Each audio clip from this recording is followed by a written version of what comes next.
Hey everyone, I'm Cosmic and welcome to the cloud. I'm eating something really quick, give me 1 second. No, we got it this time out though, so we got it.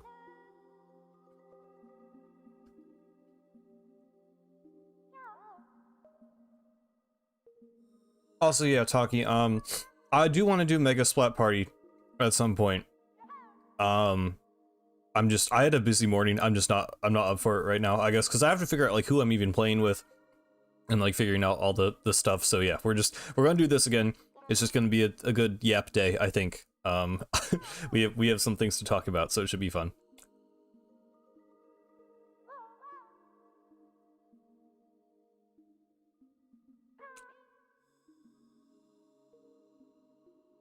I know, but not today.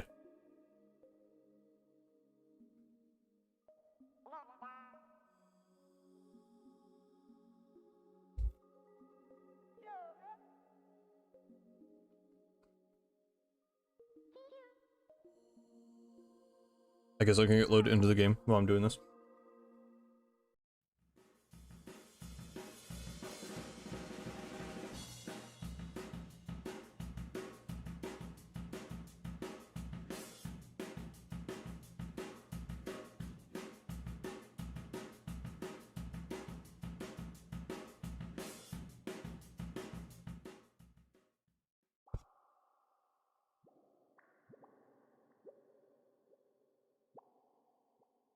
Yeah, it's third time's the charm, except we need another time because Fry cheated.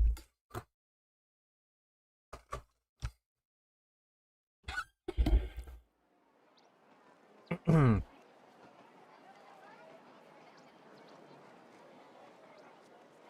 think it'll be more than I don't know. I don't think Fox in the Mario Galaxy movie is gonna be.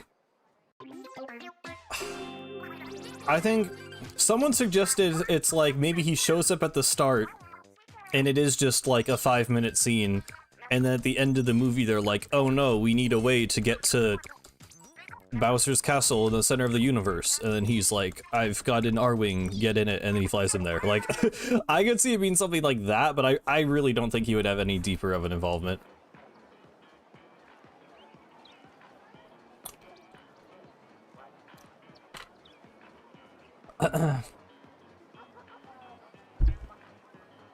Live Isopadre reaction, yes.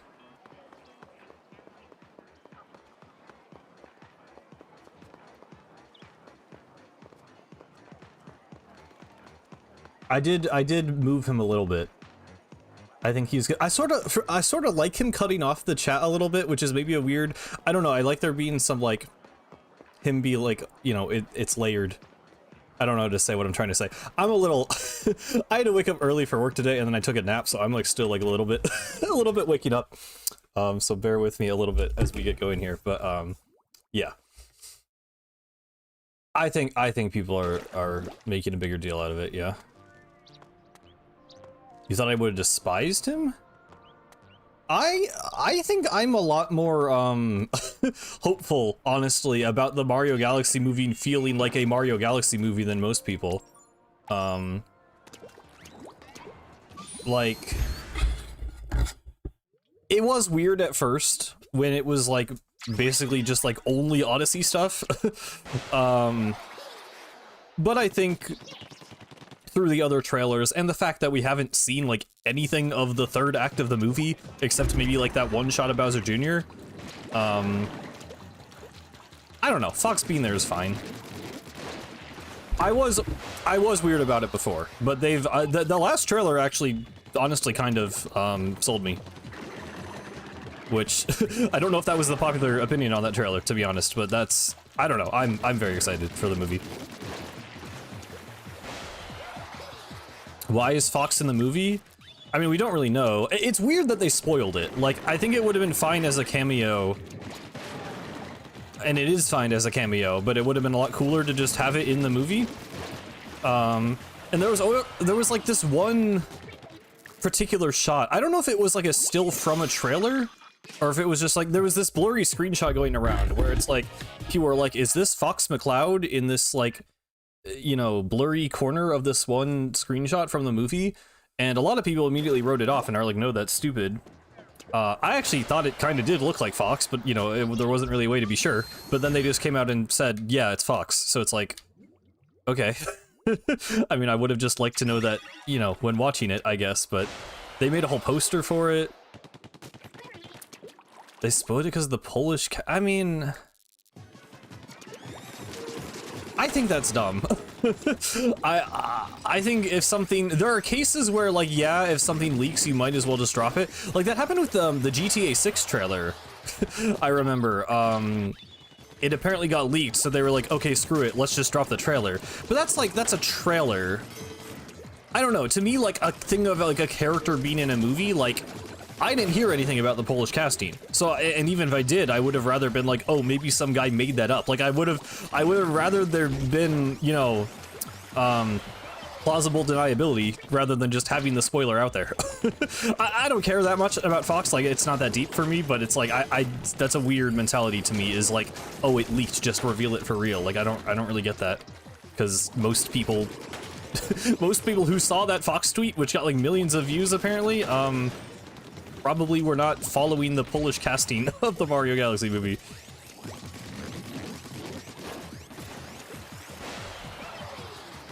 The shoulder thing was dumb and reaching? I mean, is it not Fox though? Like, I don't know. Are people still denying that image was Fox? Because I kind of thought it just was.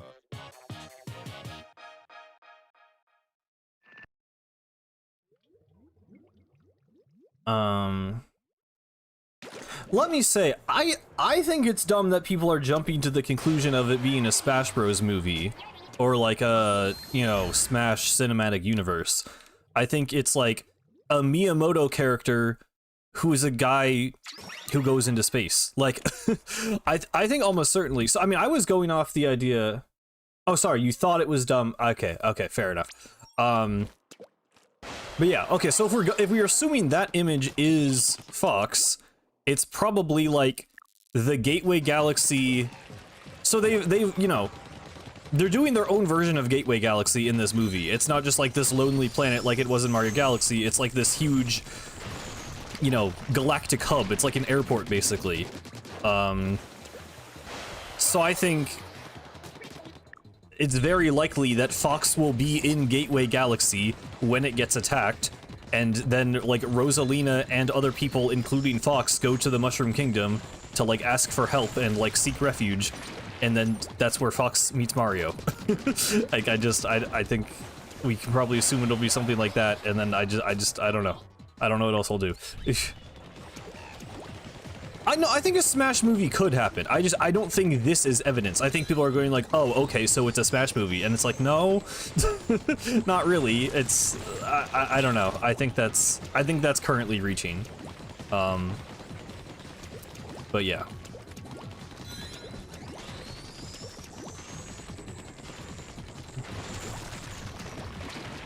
But yeah, okay, so the elephant in the room of this week, by the way, is, so, like, okay, I will preface this by saying, like, it's, you know, there's just rumors and leaks, nothing is confirmed, but Nate the Hate, who is, like, you know, a fairly reliable leaker, he's been right about a lot of stuff, especially the Switch 2 era, did this, you know, he does, like, a podcast thing where he like, says a bunch of news that he's aware of because he has this, like, insider information.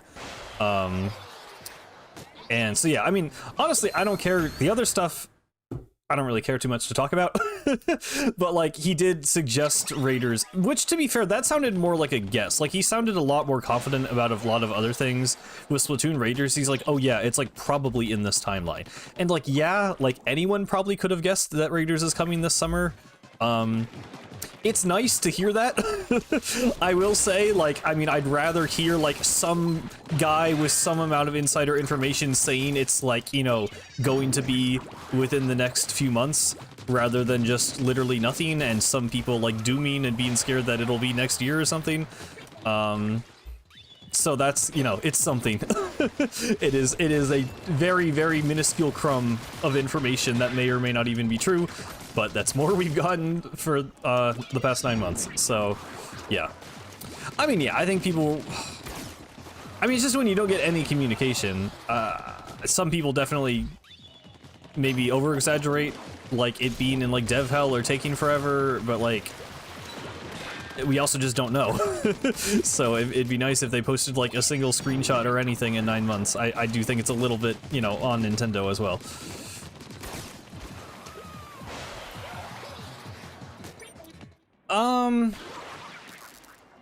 They could be rules. I don't really... Like, I don't know. I personally wouldn't really care. But it'd be cool. Silent Hill, I guess, and Resident Evil would be cool to see. I don't know who would, like, represent GTA.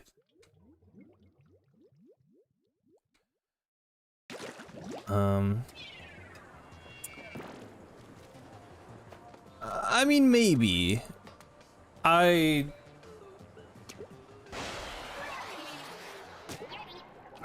don't know. I don't really want a Smash movie.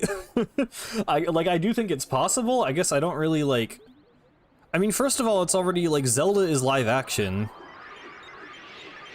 So that's weird, because like if you're doing the MCU route of like you're giving people origin stories and then there's the big crossover, you already kind of messed that up by making Zelda live action. And then like if you just jump straight into a Smash Bros movie and you have like 8 main characters or more, that would like be kind of bad.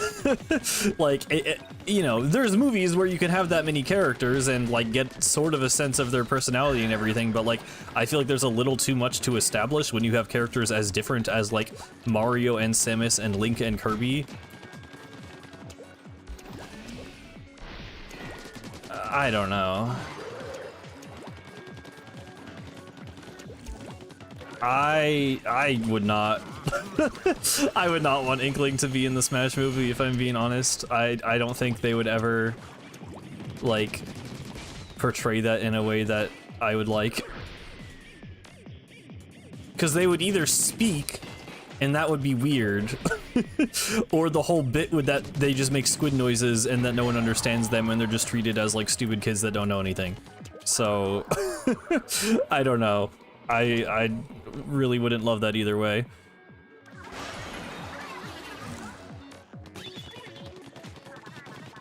Octavio count.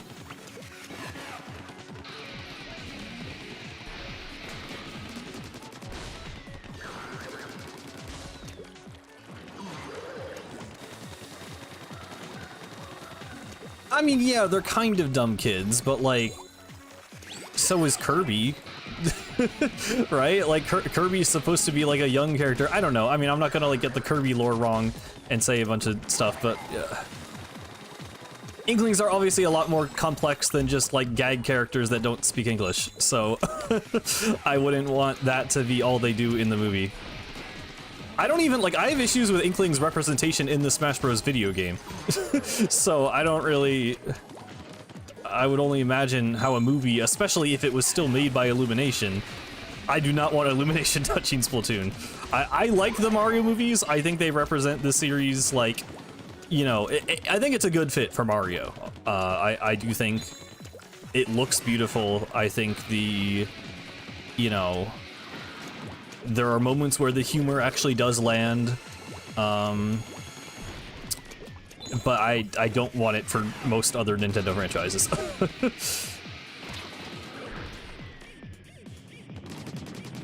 Yeah, but I'm saying, like, Yoshi's a main character, though. if you have Mario and Link and Samus and Donkey Kong and Peach and Bowser,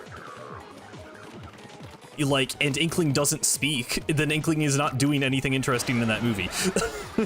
Like, I have no faith, especially if it's like an hour-and-a-half family movie, which, like, that already is like kind of missing the mark on the, like, core Smash player base. I feel like Smash is more of like a kind of teen young adult thing, at least in terms of like its presentation and like vibe.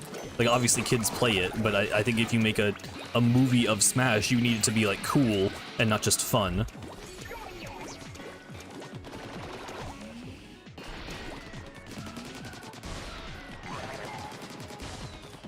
Inkling in Smash is like mostly fine. Their moveset is really good at representing the series, and I think most of their like actual like animations and stuff are fine. I don't really like the Inkling art on the Smash banner. There's just a couple of like, I mean, it's very nitpicky things, but like, I mean, obviously I'm going to nitpick Splatoon's representation because it's my favorite franchise. But yeah, it just comes back to them, like, I don't know. The difference between, like, kid and teenager, I feel like, is significant. I feel like the games portrayed them more as, like, teenagers trying to be cool. And obviously still sometimes they're just, like, goofy and cute and funny or whatever, but, like, I just, Smash makes them more like just goofy. Like, I don't like that they do like a Mario jump. Like, what's up with that? Why is the jump animation in Smash just like a Mario jump? And they like, I don't like that. And I don't like, there's like one menu where they're like doing that animation. I don't know. I guess like, I feel like a lot of non-Splatoon fans see Inklings as like these little like gremlin kids, and it's like, that's sort of a part of it, but I don't really, like, that's not the main thing that Inklings are. Cosmic, are there other times I complain about jump animations? I mean, maybe. Oh, I mean, yeah, no, obviously other Smash characters have way bigger issues. Like Wario, Bowser, Ganondorf. There are much bigger misrepresentation issues in terms of like actually getting characters accurate to how they are in their own games. Inkling is not that bad, but if we're talking about, you know, that we were talking about Inkling in the conversation.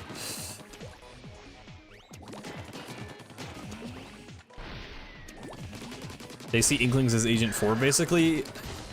Yeah, I mean, I guess. I feel like even Agent 4 I feel like is a little, I don't know. I mean, obviously some of it is just my own perception too, but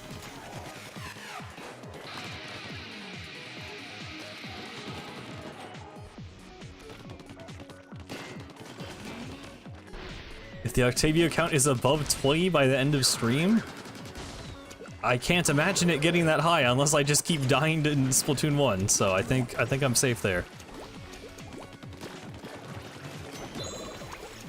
Yeah, Agent 4 has like aura moments. I don't know. I feel like people forget that, like, again, this is fresh in my mind because I'm writing the Agent video, but like Agent 4's key art still has them in like a serious like pose and expression. Like, they're not always just like goofy and smiley. That was kind of more after Octo Canyon that they started being characterized that way. Which is, you know, I think it's good that they were, because that makes them more distinct from Agent 3, but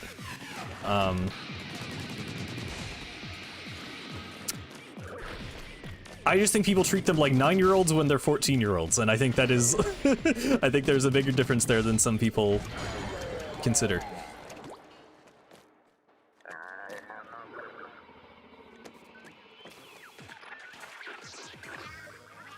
It wasn't just Final Fest.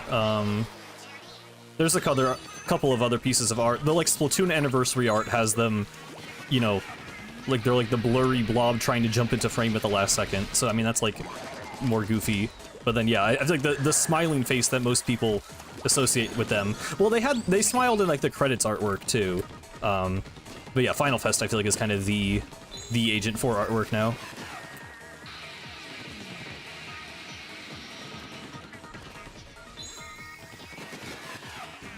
I just don't have that much faith. Travel of the Stars. I mean, Miyamoto was literally the co-producer of the Mario movie, and I don't like how they characterized Peach or like Mario half the time. So, yeah, I don't know. And not half the time. Mario's mostly good. He just has a few weird moments.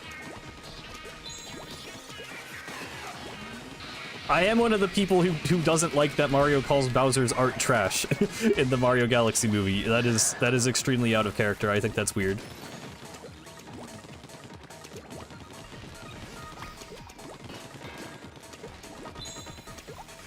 Yeah, I know Octavio fights are counted, but to get it to 20, that would take quite a bit. Oh, I did, right, Tomodachi Life is another thing. I played the demo. I posted a little bit about it on the Discord. It honestly kind of sold me on the game. I wasn't that interested before, but I made an ISO Padre and Glenn Fiddler me, and now I feel like I have to see that through. I probably won't stream the demo because I kind of already played through it, but I'll probably stream the full game when it comes out. I'm doing no upgrades, Sharon. Yeah, but Mario doesn't say things to get under people's skin, that's what I mean. Like, he... even though it's his arch nemesis, Mario should be like... Like, he could even be like, oh, like, that's, like, I don't really like that you drew Peach like that. But, you know, like, it's nice that you're trying. I don't know, like, he's not... Mario doesn't like Bowser, and he does, like, probably hold a bit of a grudge, but I think for him to just, like... You know, I think the sentiment could be there without him just going, it's trash. I just think that specifically is very out of character wording. No, but Mario has a character. Okay, we're not doing that. Mario, like, Mario definitely has a defined character. There is a way you expect him to act. He also has had dialogue, like, in the past. So, no, it's definitely still an actual criticism, I think. Yeah, even passively aggressive Mario, like just somewhere in between. Like he wouldn't just shut him down like that. It's only when you replay the stage gaming. It's kind of funny. I think they just like, I don't know why it doesn't just. It normally takes you to the credits, and I guess they didn't want to take you to the credits again. But yeah, it's just as effish.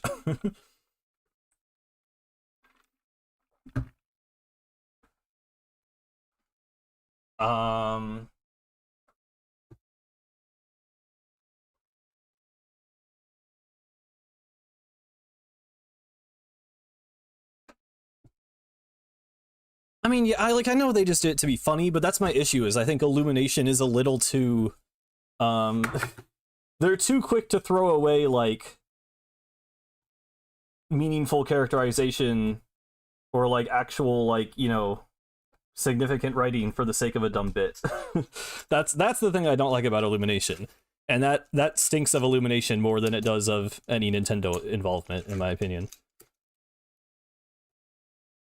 Yeah, the Mario and Peach relationship, seems good. I like the way they seem to be developing that. Yeah. Well, I didn't know how invested I would get in the demo. I literally spent like hours making an ISO Padre me. Like when I tweeted about it and said like I spent my whole afternoon, that was not an exaggeration. Like it was a long time that I took to make that. Yeah, I'm trying to not watch too much of like the press stuff, because I just don't want to be spoiled at this point. But I don't know. I think it'll be fun. Like, it's not going to be as emotionally resonant as Rosalina's storybook, and I realize that going into the movie. I want it to be fun, and I want the characters to feel like Mario characters.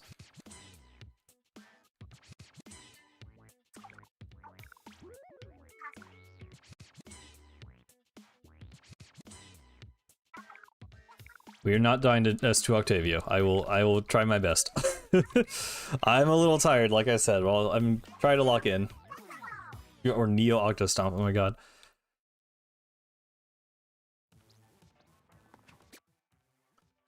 But yeah, Tomodachi is like... I don't know how much I'll stream it. I'll definitely stream it like the week it comes out. I could see myself getting pretty invested in that. I've not dropped any frames, so the stream lag might be on your end.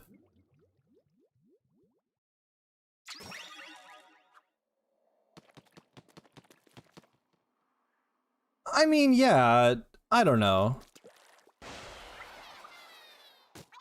I think just saying they're advertising the games is like a little reductive. Like, they're a celebration of the games.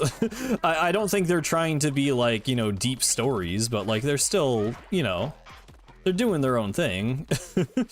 Like,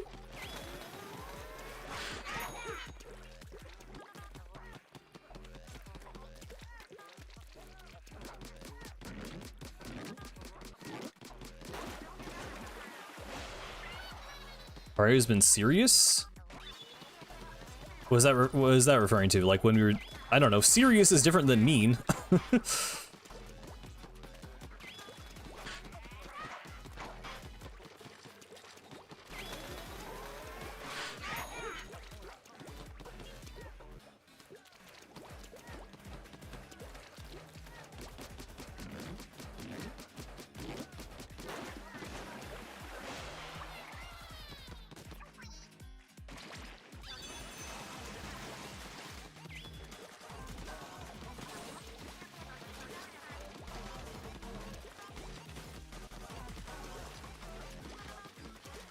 I can't tell if you're like halfway through a thought. I feel like you're saying the movies are soulless and then saying the movies aren't soulless. I don't really care about Illumination. Like, I don't know. I feel like people, some people, I don't know. I can't, like, it's difficult for me to say I dislike a whole animation studio. Because they have like different writers and different artists. Like, I would more go on a movie by movie basis. In which case, I think Minions is like the most soulless piece of garbage animated movie I've ever seen. Well, okay, up there with the Emoji Movie at least. But like the original Despicable Me is fine. I haven't watched most of them. I've never seen Sing. I don't know. I just honestly haven't watched most of them.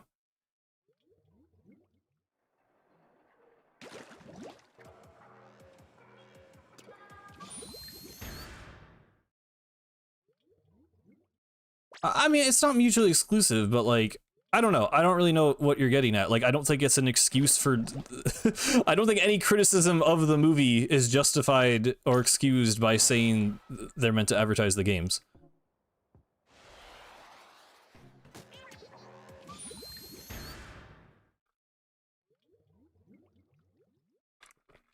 I don't know rules. They thought it looked cool, probably.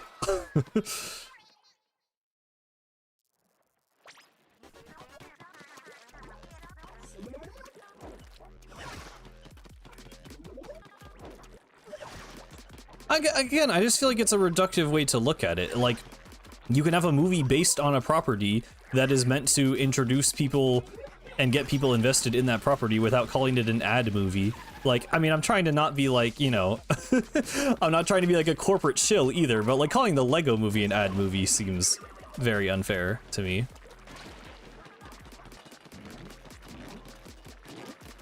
You didn't, someone else said that. Yeah, I mean, I don't know. I was never expecting the storybook to be there, really. It's less about it being faithful to Galaxy and more just being faithful, like, I just want Rosalina to act like Rosalina. I want Peach to act like Peach. Like, it doesn't need to be the exact, it's obviously not the exact events as they play out in the game.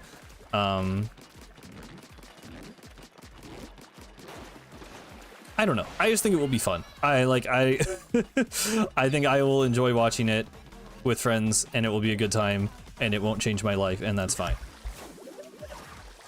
I guess that's where I am with it. I honestly don't think it's that deep.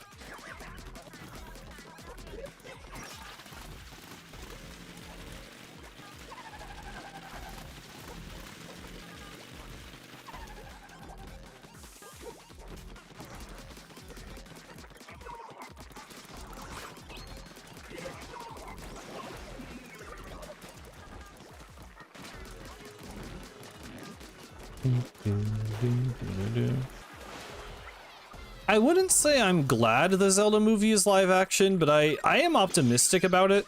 I think a lot of people's gut reaction was like, why wasn't this animated? And I do think in a lot of ways animation might suit Zelda better, but I feel like that movie's in good hands. I feel like if you still pull off some like cool cinematography with like the landscapes, because like they're filming it in New Zealand, like it's basically going to look like Lord of the Rings from the sounds of it. And then have some CG for the monsters. As long as the CG isn't like an ugly Sonic situation where they like, you know, they try and adapt a bunch of Zelda characters into realistic looks and it ends up just being really gross and weird, but like I think Zelda will translate actually fairly well. We'll see, but I'm mostly optimistic about it. Yeah, I mean, I've actually not watched Planet of the Apes, but people say very good things about it. I actually almost died to Octosoft Neo again, by the way. Minecraft movie is the worst thing I've ever seen in my life. Minecraft movie is a different situation. That is an ad movie. That is a soulless piece of garbage. I despise the Minecraft movie so much. That's like the angriest I've ever been watching something.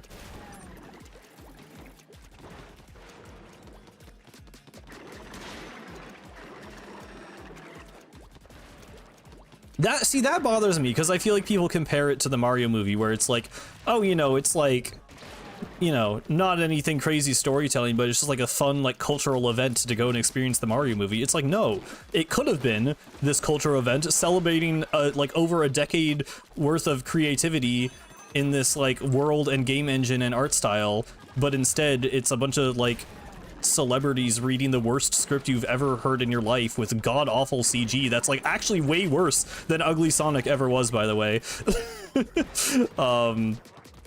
And it just has nothing to do with Minecraft the entire time.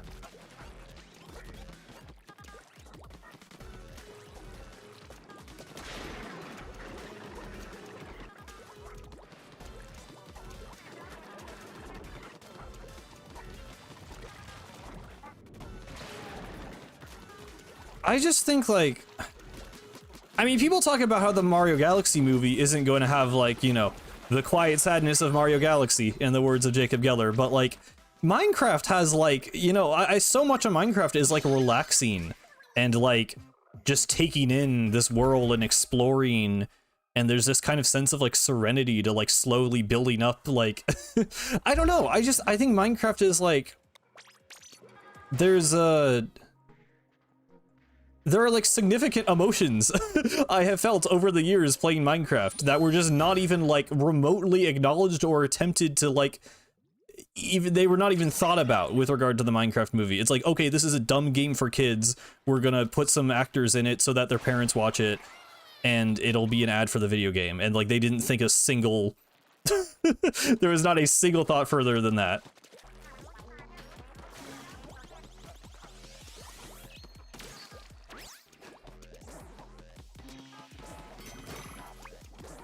Jack the Black Sloth. Sure.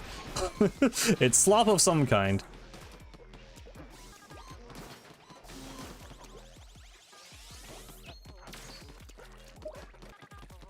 I mean, Jack Black is just Jack Black. I love Jack Black as Bowser. I love Jack Black in... what is it? School of Rock. And every other movie, I feel like he just plays himself, to be honest. He's nothing in Jumanji but Jack Black. He does not play a different character. Not that those movies are, like, good.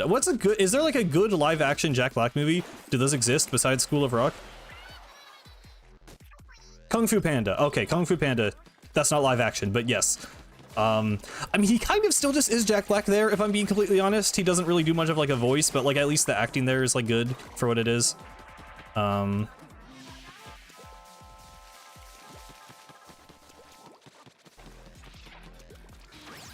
mean, I fully admit I might just not be, like, you know...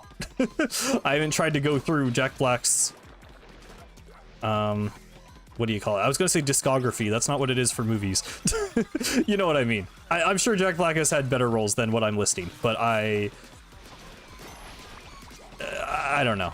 He wasn't gonna save the Minecraft movie, and he didn't save the Minecraft movie, and I don't really feel like it made a difference who Steve was in that movie. It would have been terrible. I do not think they will make a Bowser fart gif reference. Did he? I don't think he was in Angry Birds, but I'm not sure. I only ever watched the first one, and that was a long time ago. Is it just filmography? That feels too obvious. I thought there was like a weirder word for it. That might be it though.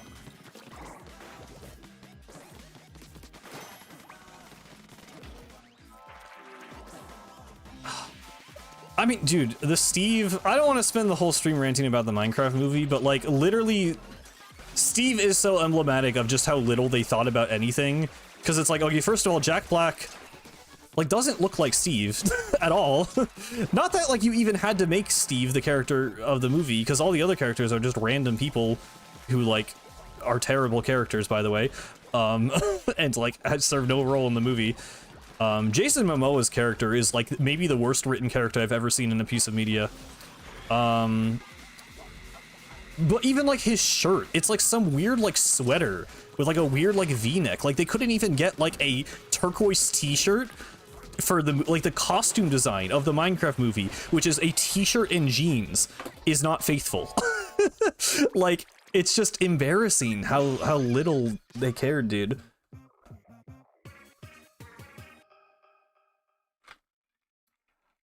I think some movies can work in live action. I like the Sonic movies. I've repeatedly defended the Sonic movies, and I think Sonic... Ever since Sonic Adventure has tried to put Sonic in a realistic world, and that's just kind of the style of the games. So I think it works. And obviously all the most important moments of the Sonic movies are basically animated anyway, because it's all just CG. So I'm fine with that. Again, I think Zelda could actually work pretty well in live action. We will wait and find out, I suppose. But yeah, generally, animation is what I would prefer.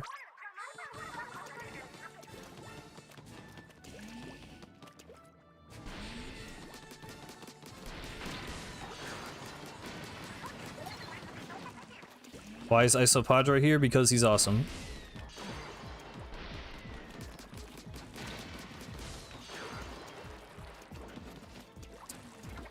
Yeah, I don't really have anything to say about the FNAF movies because I'm not a FNAF guy. As someone who knew nothing about the series, I actually kind of liked the first one. But I don't really care. I don't know. I do think Splatoon would work best as, yeah, like anime. Some kind of 2D animation. I think 3D... I feel like they just wouldn't do 3D for Splatoon because you would have to, like, make the ink effects look good. And that would be... You need a lot of budget to have that much, like, fluid simulation going on, I feel like, and make it actually look half decent. Not that that's easy to do in 2D, but I feel like it might just fit better. Will Isopadre marry Glenn Fiddler in Tomodachi Life? It is possible. I do not know how things will play out.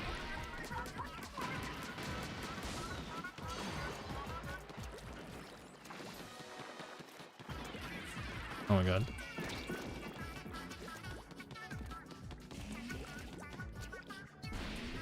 Yeah, no, I definitely think they should lean more into the Sonic worlds, and I mean, I'm hoping they do a little bit in movie 4.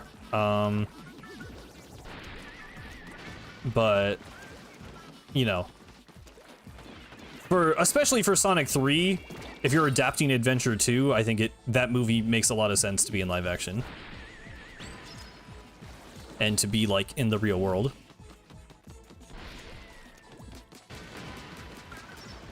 The Smash reveal did look great, but that was, like, I think making an entire movie or series on that level of quality would, like...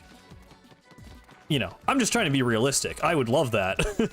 I just think that would be exorbitantly expensive. And I don't know if they would go through with that. Either it'd be too expensive to happen or it would happen. Well, actually, on the other hand, I do want less fighting and more kind of like world building and slice of life stuff in Splatoon. So if the fight scenes were so expensive that they were forced to not always use the ink particles and had to like show other parts of the world and the characters just interacting normally, maybe that would actually be a good thing. Hello, Splatoon nerd.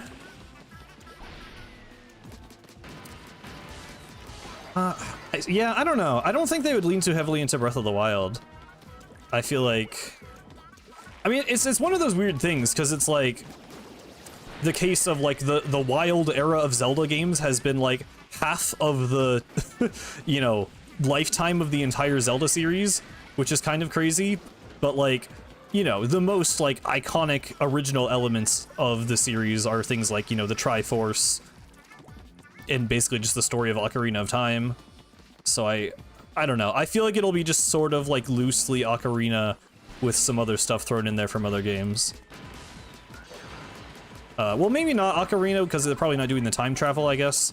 But like, you know, it'll be Triforce, Ganondorf, Zelda, that kind of thing.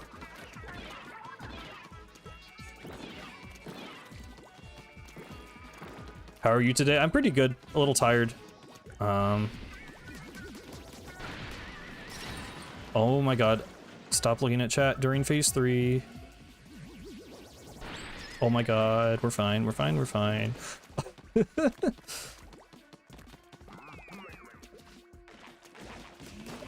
They've already confirmed they're making another Minecraft movie, unfortunately.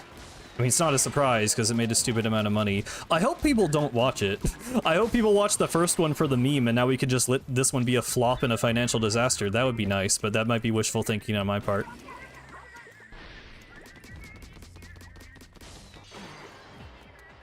Also, that was phase 2 that I almost died on. It wasn't even phase 3.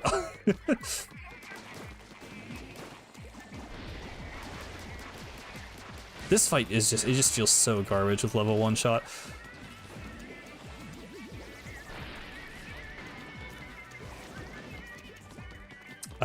Who does make the Minecraft movie? I don't even know.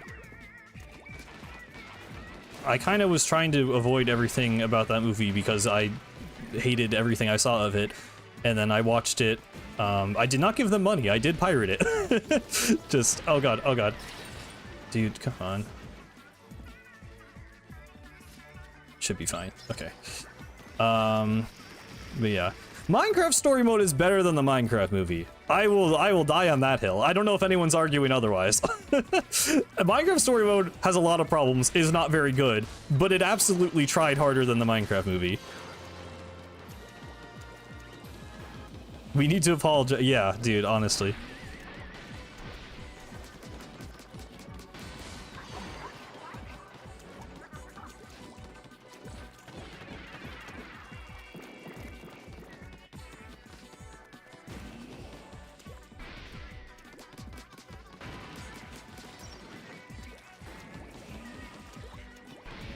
Yeah. I mean, Minecraft story mode... Yeah. It's a thing I enjoyed with friends. It was like a fun experience. Like, again, that was like a cultural experience. That wasn't just a, like, you know, it's funny because it's bad thing. There was some parts of it that were like okay, that like kind of actually understood the appeal of Minecraft and its world. Like, it wasn't like a good story, but it was something that was fun to interact with and see all the different outcomes and stuff. I don't know. It just felt a little bit more honest than whatever the movie was. That's what I normally do, Taki. I do the hero mode ones in order just because, pretty much, but for Octo Expansion, yeah, I start with the hardest. Unless you mean the entire thing. I feel like I should do the campaigns in order. I think that makes more sense. Season 2 sucks. I will not defend Season 2 of Minecraft Story Mode. It's just not very good. I don't have much else to say about it. It was definitely not peak fiction. but it was fun. You've never seen Season 2? You are not missing out.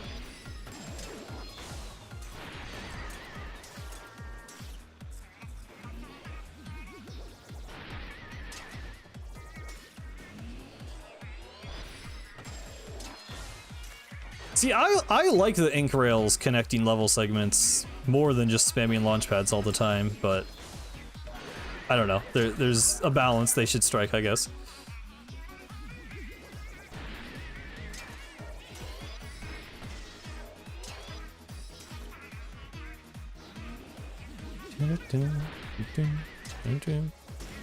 I do feel like the possibility of a Splatoon adaptation does become more and more likely, though, honestly, with... Because, you know, we went from, like, will there ever be a Splatoon spin-off? Is that even a thing that can happen? To, apparently.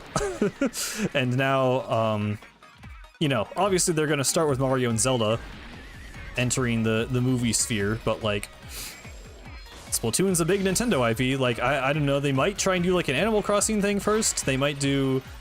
I mean, there's been Kirby, you know, Kirby movies and anime. Has there been movies? There was a Kirby anime, at least.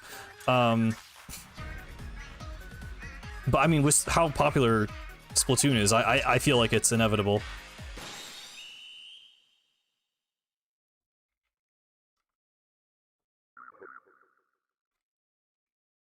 Do you think the Wither Storm is the most memorable thing about story mode?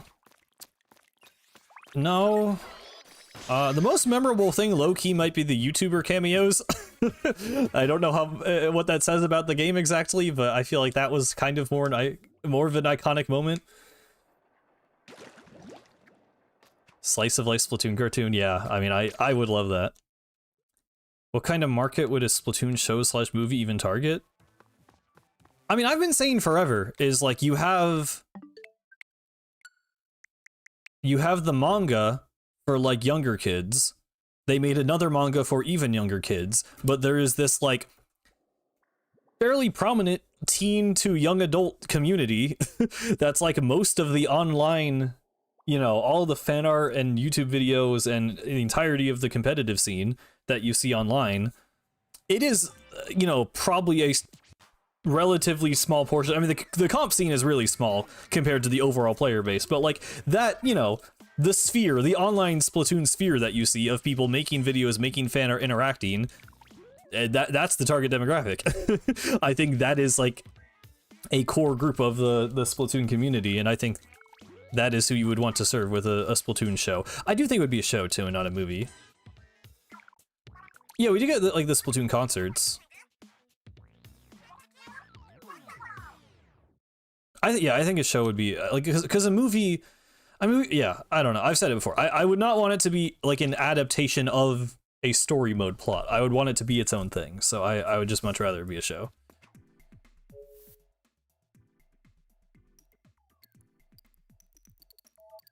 All right, here we go.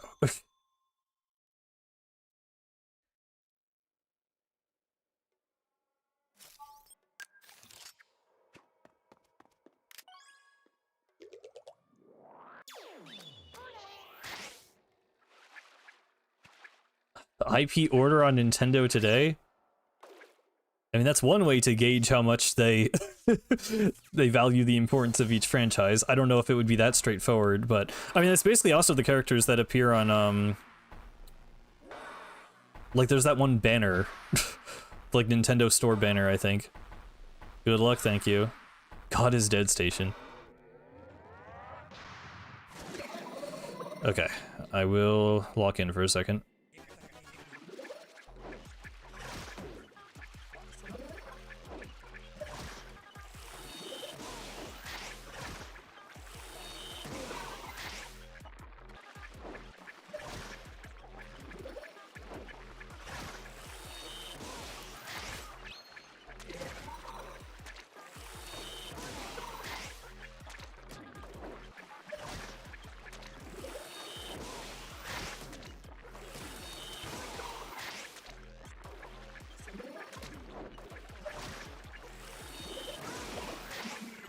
Okay, phase 1.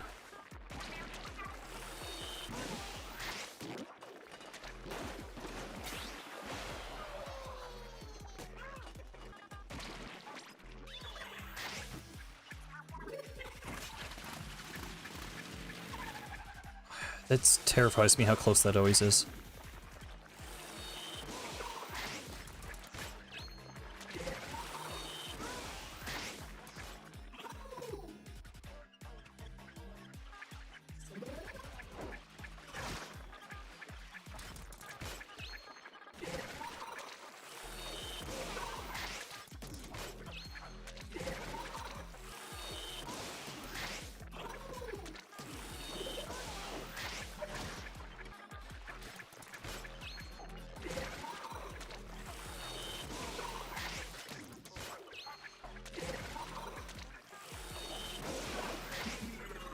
I'm gonna say something, but I'm actually not gonna say it because I'm scared that would jinx something. So never mind. I'm gonna just focus.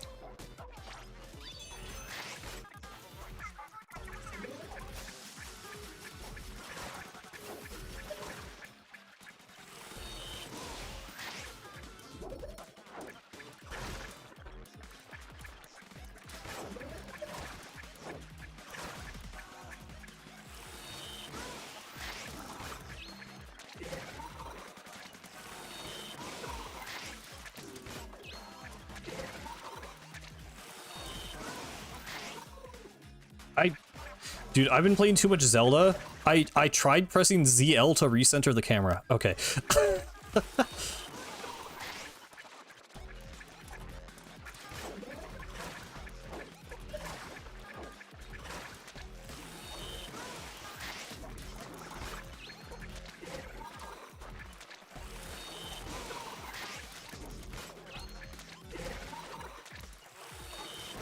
Okay, the thing I was going to say is I feel like it gave me like really easy patterns. I feel like I got really lucky there. I kept spamming the spin attack, which is like easier to dodge. The flicks are the scary part. Okay, well we first tried that. That's nice.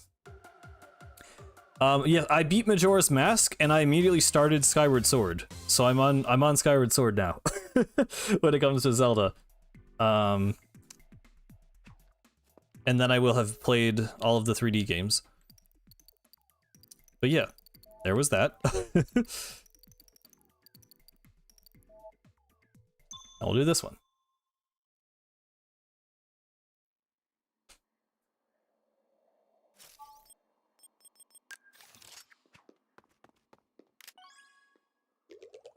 Girl power does not count as a boss. The levels that count are the ones that say defeat the boss as the objective. I think that's a fair distinction.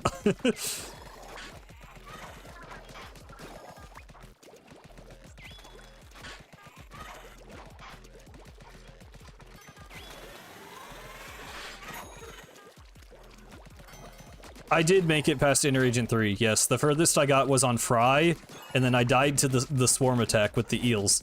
Because I panicked and my armor got broken. I don't know.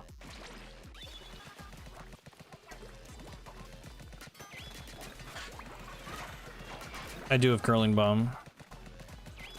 I feel like it's... I don't know. I kind of prefer to just focus main weapon. Curling Bomb takes a lot of ink.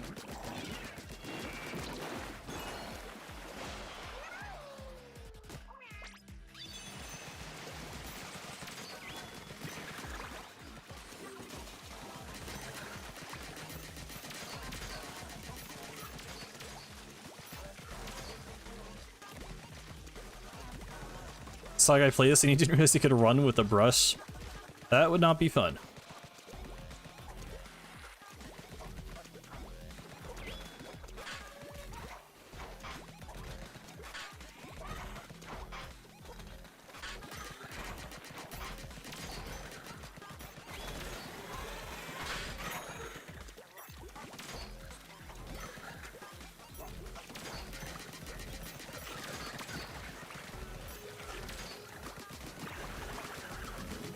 Okay, I killed the sniper first because I honestly did not think I would have time to finish the tentacle, but I did.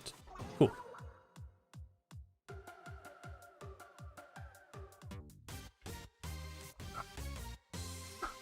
What happened to the burst bomb short?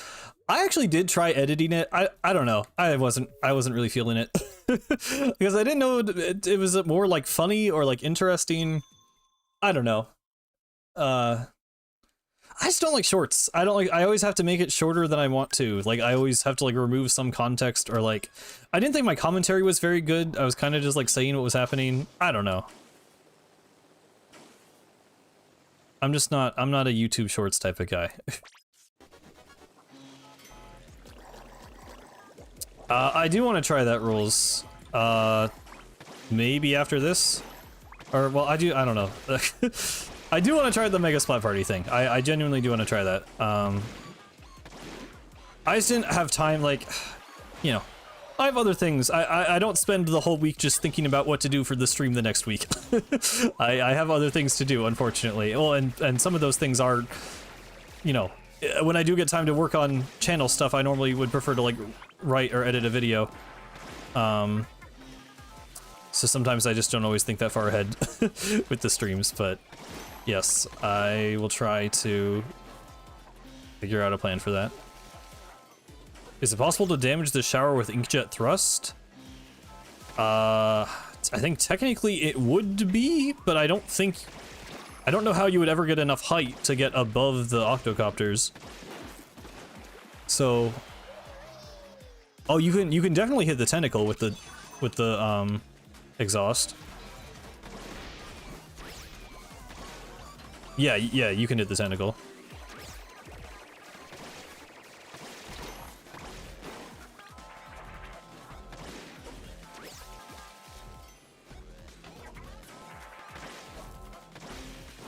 Oh, I actually got that. Cool. I always try to hit those shots when it's like... There we go. Yeah, here you go, by the way. It takes a bit longer, but it does work.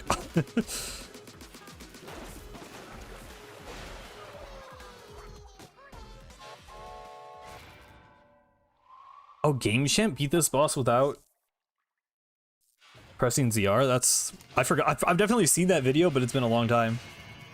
That's crazy, though.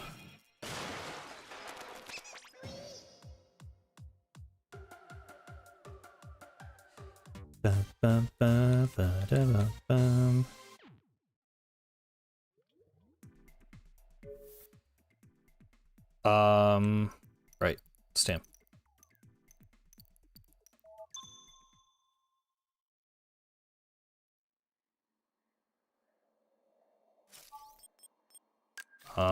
Because they made it faster, rules. That's pretty much the main reason. What's your main in Splatoon 3? Splatter Shot and 96 Deco.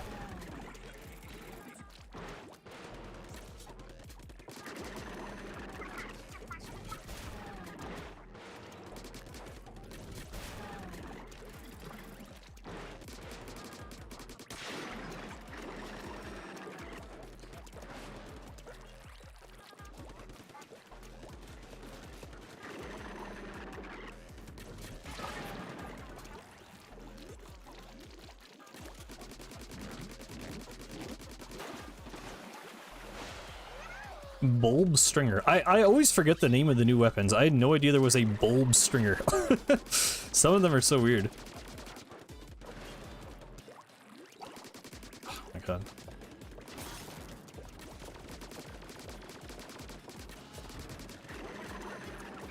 Ah! I don't know why. I didn't think that's what it was doing.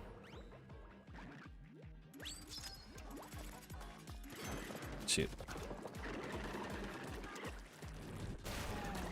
I did not mean to drop. Cool.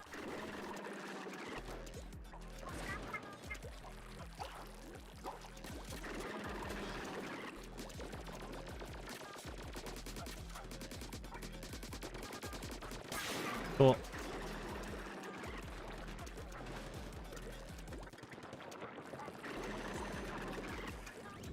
Yeah, I remember the Splatoon 1 Sheldon picks names. Just the Splatoon 3 ones.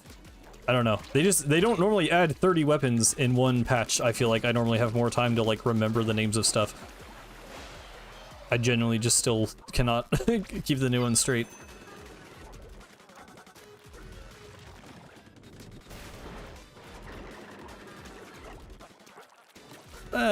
I do not miss ink armor. I am very, very glad we do not have ink armor anymore, to be honest.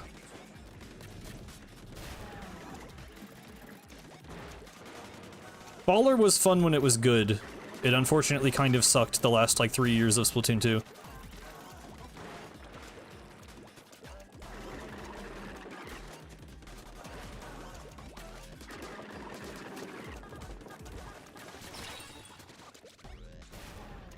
Yeah, Baller, I mean, my issue with Baller is always it's just, like, it doesn't look cool.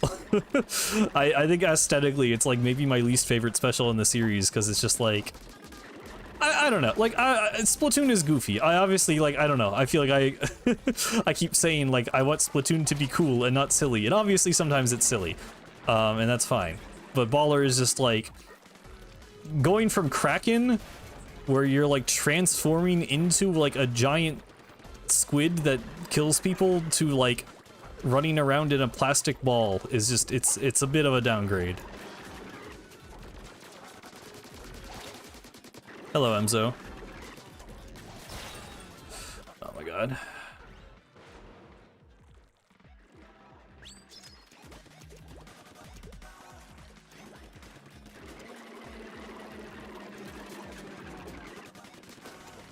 Well, for a lot of weapons, killing people with ink armor was basically impossible. So, I think it's a worthy trade-off. And I don't really love Tacticooler either, if I'm being completely honest, but I do like it more as a support special than armor.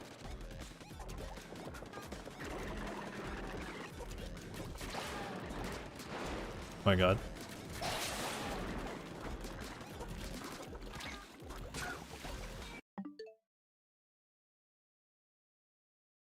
There's no way I died to the bubble, man. I died to the bubble. I knew it was gonna happen too, but I like didn't want to have to wait for another cycle, and I'm like,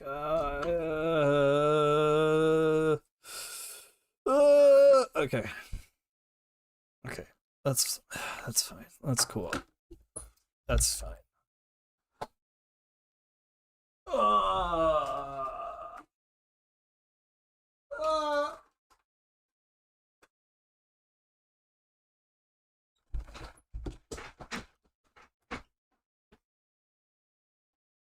I might need to get a Dr. Pepper. In fact, I'm gonna get a Dr. Pepper. You guys enjoy the music of Octo Valley while I go get a Dr. Pepper.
I have returned.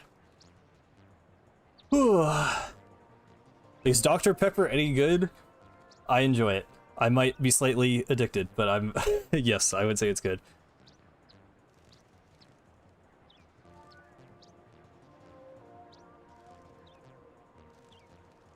What is Splatoon 3 added ink armor, but only gave it to GooTuber and a... oh god, not Undercover, no. No, no, no.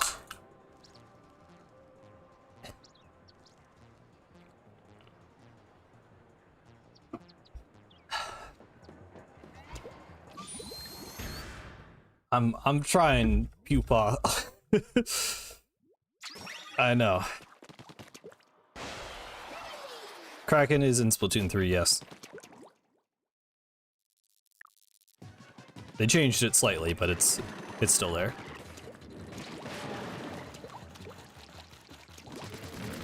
Do you think they'd be able to make true dairy cheese? I believe the art book suggests that squid cheese is a thing that exists. Like, I don't know if that means it's made from ink. But yeah, probably not true dairy cheese. But, they could use substitutes, including maybe squid-related ones for some reason. Who is milking the squids? I don't think that's quite what it is. We know ink is edible for some reason, so I don't know.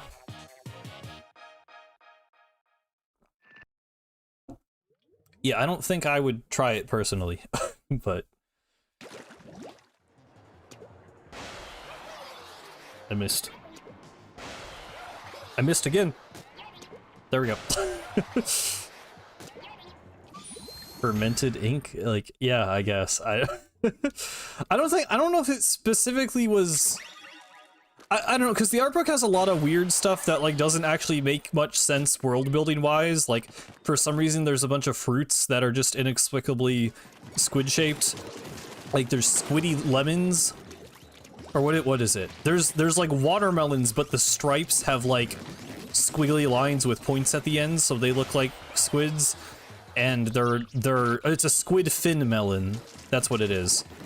And stuff that just doesn't really, like, have a reason to be like that, besides the developers were like, but what if squid? It does not mean they have udders. It does not mean that.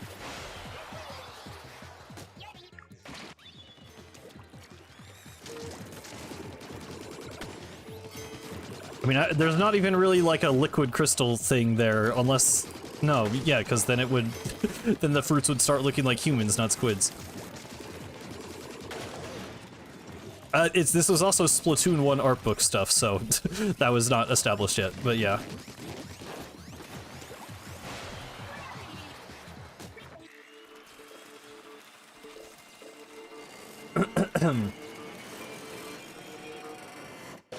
I don't know why I'm not skipping the cutscenes. Well, I know why. It's because I was looking at chat, but I should stop doing that. Dun, dun, dun, dun. In the background of Urchin Underpass, there's a giant advertisement for Octavio's music. Is that in Splatoon 1 or 3? Because there's weirdly a lot of stuff. There's a lot of crossover between the stuff in the Inkling and Octopus world that doesn't always make a whole lot of sense. Rank every art book page. In Splatoon 3? I wish they would be a little bit more, like, explicit about how chill Octavio is now. Because, like, he just showed up at Grandfest, and before that we, like, didn't really have reason to believe. Like, yeah, he saved the world from Grizz, but that's because Grizz was going to destroy the world. Like, that doesn't inherently mean he's just cool with the Squidbeak Splatoon now. But then Grandfest happened and he was just there. I wish they would give us a better explanation.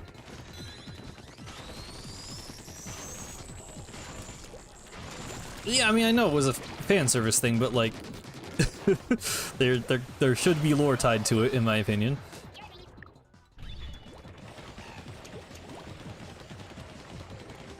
Well, actually, thinking about it, Octavia was said to perform in the low water party after Octo expansion. So maybe they're just kind of chill with him when he isn't stealing the Great Zatfish. I don't know. I don't know how that works out. Maybe they just don't want to think about it too hard because it's funnier to just have the DJ guy show up for the music thing. Maybe you're right. No, it's... They do not have milk, as far as we know. The squid cheese would most likely be made out of ink. Not... They do not have milk. That... No.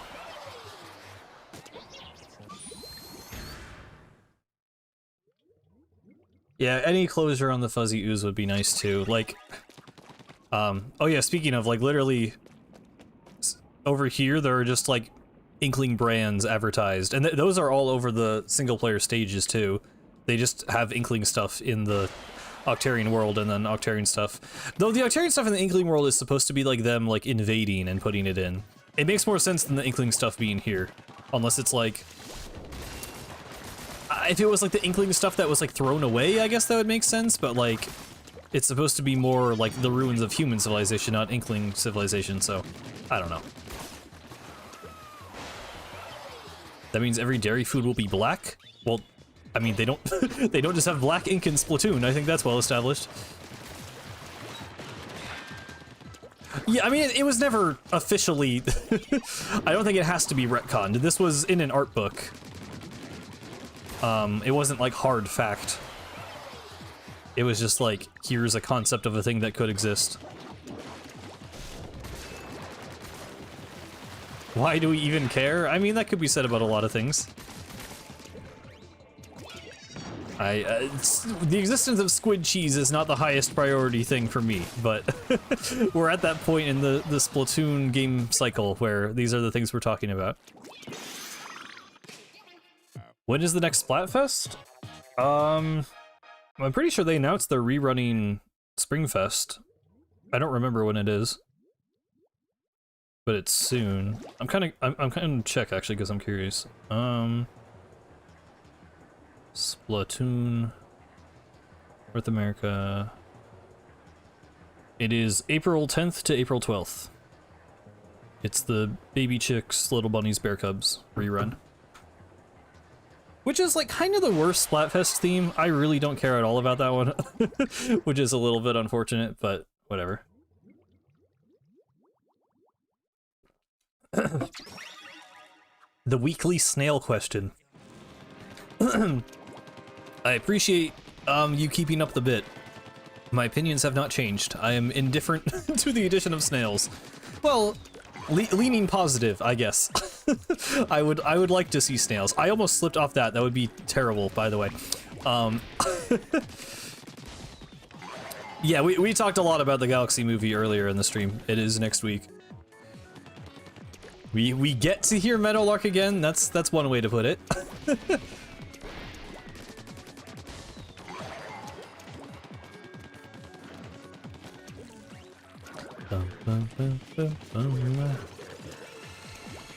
Yeah, I mean, they're cute, I guess. I don't know. I'm not like a big... Of those three animals, I don't really think they're that cute, if I'm being completely honest. I don't know. Are baby chicks, like... It's cute, like, in real life to, like, see an actual baby chick, but, like, just a picture of one, I'm like... What? I don't know. It's not doing a lot for me. I don't particularly care. I'm pretty sure Carla is a Nautilus rules.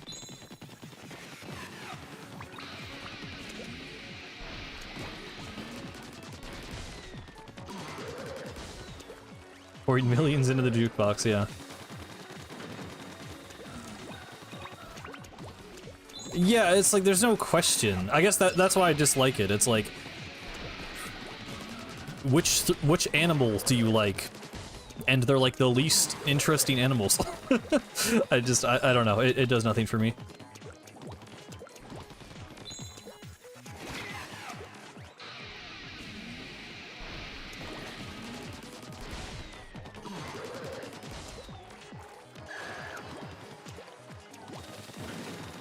I thought she was a scaly foot mollusk?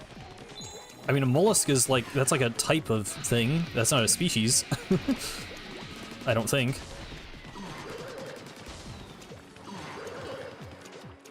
Yeah, we lost to Octostomp Neo, or sanitized. What is it? Redux. Octostomp Redux.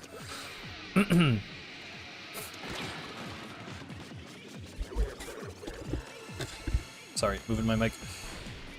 It's in the lore? Okay, I don't know. Splat band lore is not my specialty. She looks like a Nautilus. She's not a snail. I mean, she's closer to a Nautilus than a snail. But they're both... Are they both mollusks? Yeah, they are. technically. Or are they both... Snail is a gastropod. Is that a type of mollusk? The classification... I do not have it all memorized. I'm not a marine biologist, exactly. I could just call it sanitized. I don't know. I did the boss ranking video, so now I feel like I should know all the names.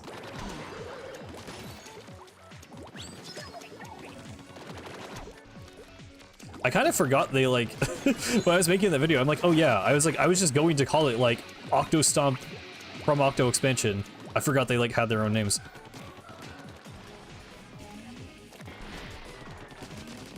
If I was good at drawing, I would draw the marigold flesh suit. While I'm always one to encourage the arts, maybe in this case it's a good thing you can't draw.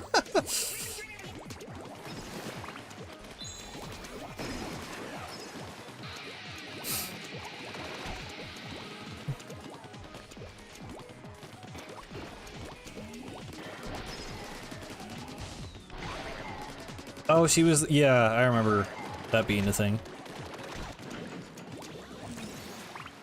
Do I?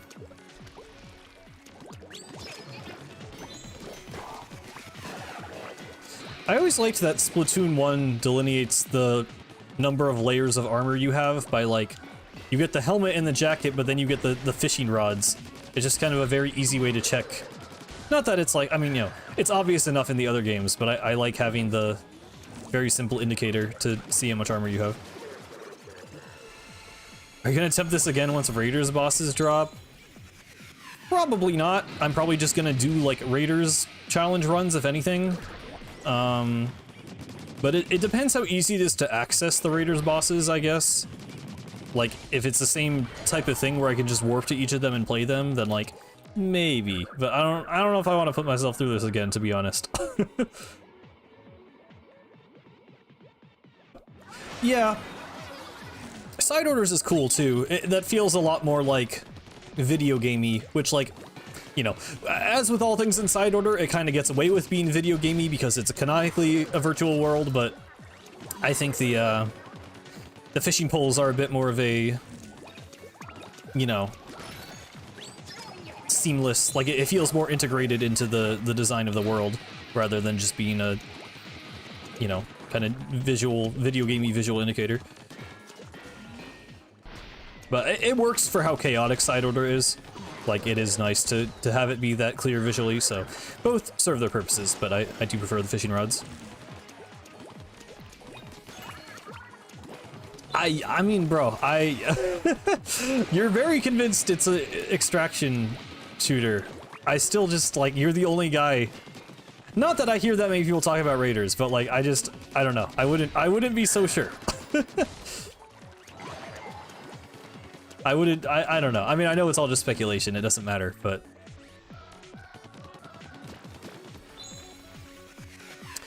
That's another reason I hope it's not that type of game, I guess.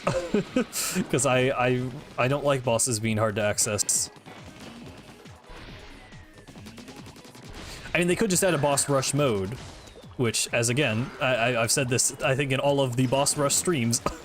I do wish this was just a mode that was in the game. I think it would be very easy to implement and would be very fun. Yeah, I don't even remember. I feel like the armor layers look basically the same on Neo 3, right? It just gets, like, shinier? Like... God, Splatoon 3 really is just the worst at everything. I feel like... I am such a hater, but, like, it just comes down to that, where it's like every time I think about, well, how did Return of the Mammalians do it? And the answer is worse, like, every time.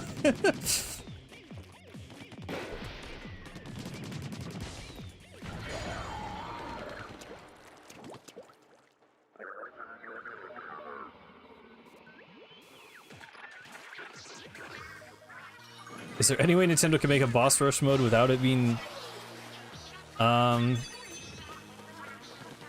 I mean, maybe. Like, if it was, like... It just depends on the context of the story. Like, if you're fighting a bunch of characters who are just, like, you know, I am standing in your way and you have to test your strength against me to continue, then maybe later they would be like, I will battle you in a friendly spar. I don't know. That's like how some games do it. But I mean, I personally wouldn't really mind if it was just a non-canon memory thing, and it was just like, look back on your past adventures and fight all the bosses you fought again in your mind. Like, I'd be okay with that, to be honest. It's more a gameplay hope for me, not like a story thing, so I wouldn't really need it to be integrated into the canon.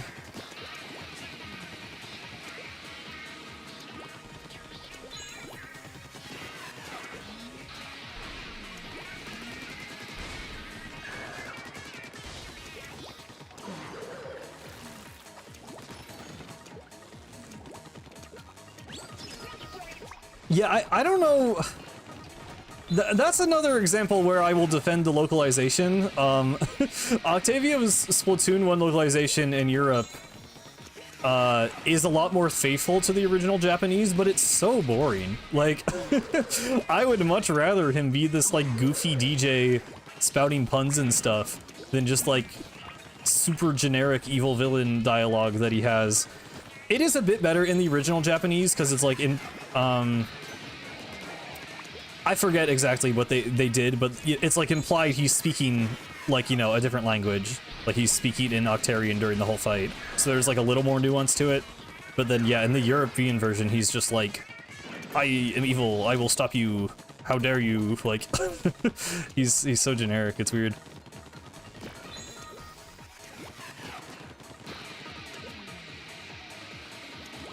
I don't really know if...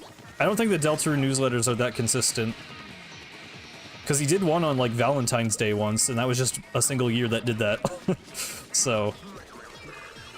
I mean, I guess that was the winter one for that year. But yeah. I mean, he put out that tweet that said, like... He didn't say he wouldn't be saying anything, but he was, like, talking about the game's development, and he was like, that's all from me on this topic for a while. And they're just doing, like, bug testing and stuff. Like, I don't know how much there is to share in a newsletter. I kind of feel like at this point we're just waiting a few months for the announcement of the release date. Yeah, slimy little hipster is iconic.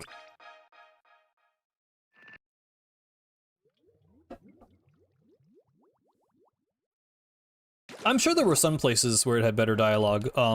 The scrolls, for one, I know they didn't omit the, osmotic pressure lore from the Rassicus video. But the scrolls are mostly faithful in both localizations, but the Europe one is like a little more faithful, and I do think that is, it's just an upgrade in every case for the Europe version.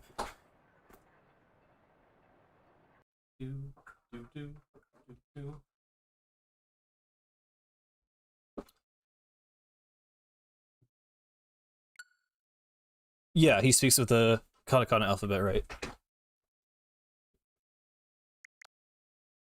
Go to 7. I pressed the wrong. There we go.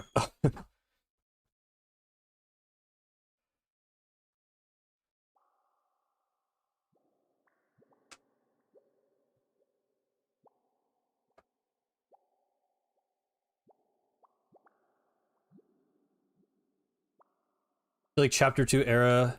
Yeah.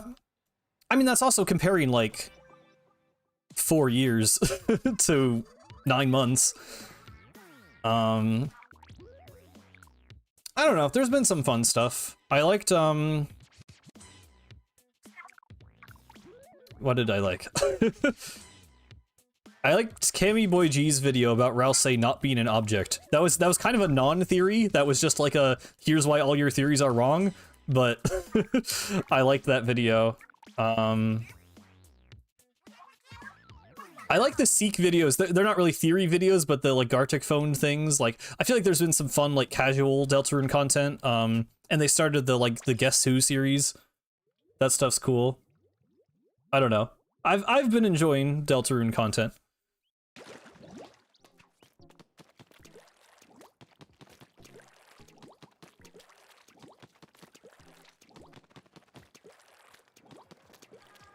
Oh, they do have Cuttlefish say hell. Yeah.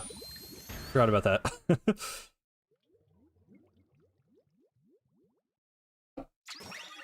Yeah, I mean, I think it's just a thing that a lot of people are like, I could start working on a theory video, but it's going to take me 4 months and then the game will be out. So I think people are just kind of biding their time. Andrew Cunningham has been cooking something for like 4 or 5 months. I'm very excited for whatever that will be. I'm confident that will be a good video. But yeah.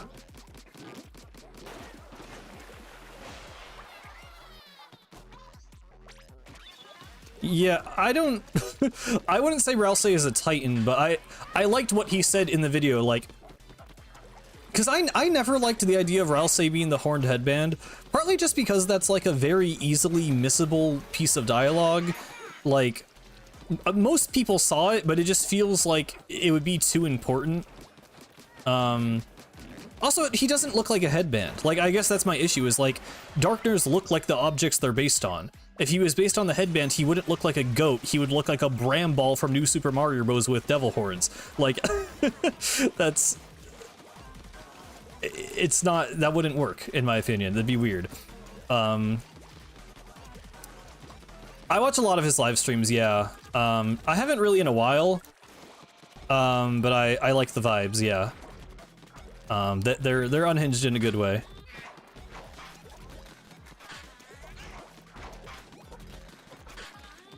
Yeah, well, he's posted like 2 YouTube community posts talking about the video, I think. In very vague terms, but he said like in 2 or 3 more months it will be out, which, yeah, it's probably gonna come out like a couple of weeks before Chapter 5 at this point, but that's fine. We lost to Octostomp Redux and Octo Expansion. Well, okay, my issue with him being something in Chris's pocket, though, like, the game has explicitly shown us what it looks like when an item comes out of Chris's pocket and materializes as a Darkner in the Dark World. You see the little sparkle fly out. So, like, why does that not happen for Ralsei?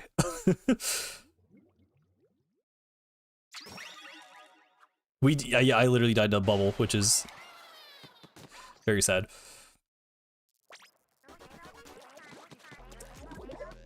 Why do you think the knight looks like a Titan? I don't know, like, physically why. I think it's just a darkness-related entity. But yeah, I don't really have a specific reason.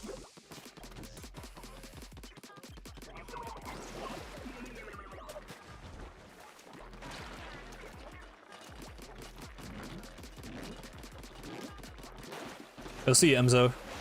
Good luck with that. Have you heard about Inksight? No, I have not.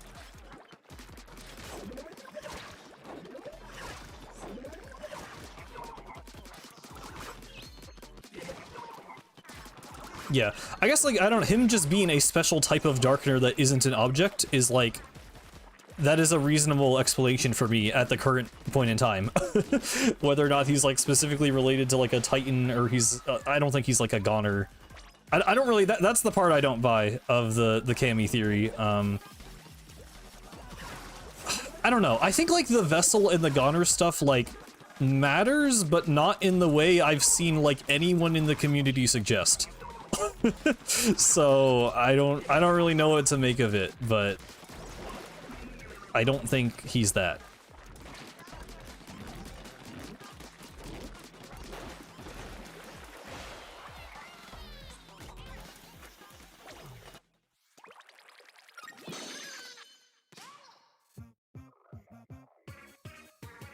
Yeah, I mean, the fact that Ralsei always comes from off-screen. Because you have, like Lancer and Rules are cards in Chris's pocket, but they stay there. I mean, Rules you see jump out as the sparkle, but then Lancer stays there. But Ralsei always comes from off-screen, so it doesn't make sense that he wouldn't... You know, he just, like, objectively cannot be in Chris's pocket, basically. Thoughts on the last prophecy? It always comes to, like, I don't know what it is, but I disagree with everyone else. I think the idea that the game will just end with, like, closing the Grand Fountain and like the player being banished is like honestly so lame. Like I think that might happen, but like that's not the tragedy. That's like yeah, you have to stop playing the game. I don't think there's anything profound about like the soul being banished and it's like, oh, you're the player and you have to say goodbye to the video game because it can't last forever. It's like, no shit, bro. Like that. I don't know. I don't get anything out of that. I don't know. I don't understand why that's such like a common sentiment. Is like, I think that's so lame. But like, I don't think it could be as simple as someone dying. Because, like, I don't know, the reaction is too weird, I feel like. Is like, because Susie says, obviously you wouldn't let that happen. And if it was like Ralsei dying, he probably would let it happen. as we've come to, like, know about his character. So, and like, I don't know, Chris dying feels weird. Because, like, how does that work out with like anything? I don't know.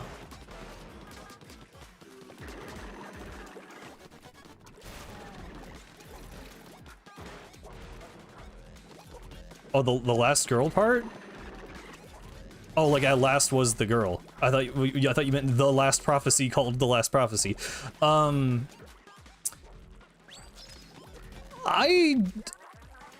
I don't have any reason to think it isn't Susie. I guess I never got the whole like Noelle. I think on the weird route, maybe it's like we're repurposing the girl into Noelle, but like on the normal route, it's definitely literally just Susie. Like there are literally 3 other pictures of the heroes and it's literally Susie. So yeah, sorry, that was a little bit scary for a second.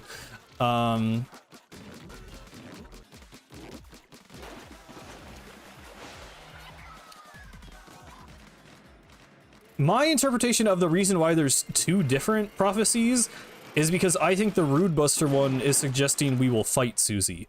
I think it's supposed to be like aligned with the other boss prophecies, where it's like, there's not actually one for King, is there? But there's like the Queen's Chariot cannot be stopped, the Lord of Screens cleaved red by blade, the Flower Man trapped in asylum, and last was the girl, at last was the girl. Like that's how I read that, is I think Susie will be like a boss basically. I think that's way more interesting than just saying it's Noelle or like one of the girls is Noelle. I think that it makes more sense to me. It's also literally not like, well, it can't be Susie in chapter 1 because it says at last was the girl, but characters are referenced multiple times in the prophecy. I guess that's my issue, is people are like, oh, there are 2 girls. It's like, no, it's the girl. If you say the girl twice, that doesn't make it another girl. It's still the, it's singular. Like other characters can be referenced the heroes. You know, if the heroes are brought up once and the heroes are brought up again, that doesn't mean there's 3 other the heroes. It's the same heroes again. So that's how I feel about the girl prophecy, is it's like, it's just Susie, but a different part of the prophecy. I genuinely think that's a case of like community psychosis. I think everybody gaslit themselves into thinking that means something that it just literally doesn't. I mean, okay, like yes, on the weird route, but it doesn't fit on the weird route because like love finds its way to the girl. I think it'd be so cheesy if that was talking about like Undertale level of violence. I really don't think that's what it means. It could mean like Chris and the weird like messed up like abusive kind of relationship stuff that's going on with the weird route, but like even that feels like kind of weird. I don't know. I just literally think it's Susie. And there's no reason it can't just be Susie.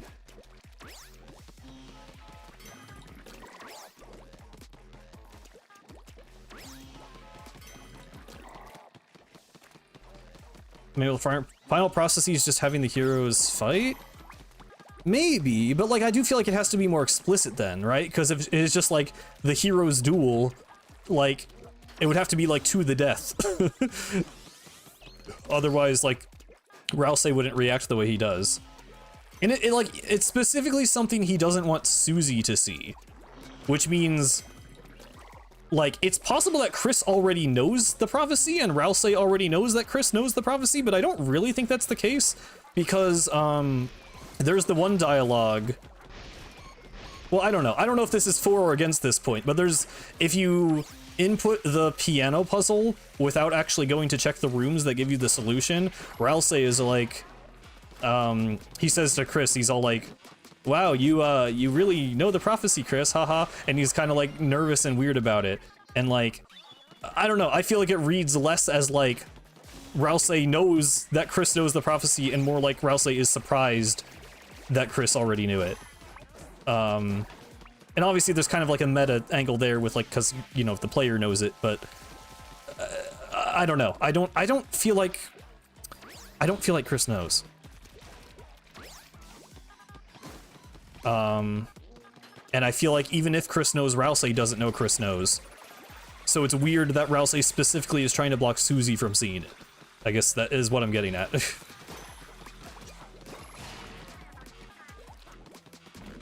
No, I hate the idea that the weird route... I think that's just objectively wrong. In the weird route, Rousey says, like, you know, we can't change the prophecy, and even if we could, how do we know it wouldn't be something even worse? To me, that is just explicitly disproving that theory. It's saying, we're breaking off the prophecy, but it's worse.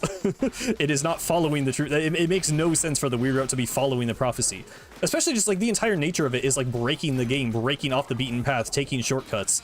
Like it makes literally no sense for it to be following the prophecy. That was another community psychosis thing where I feel like people just like weren't reading the text in the game.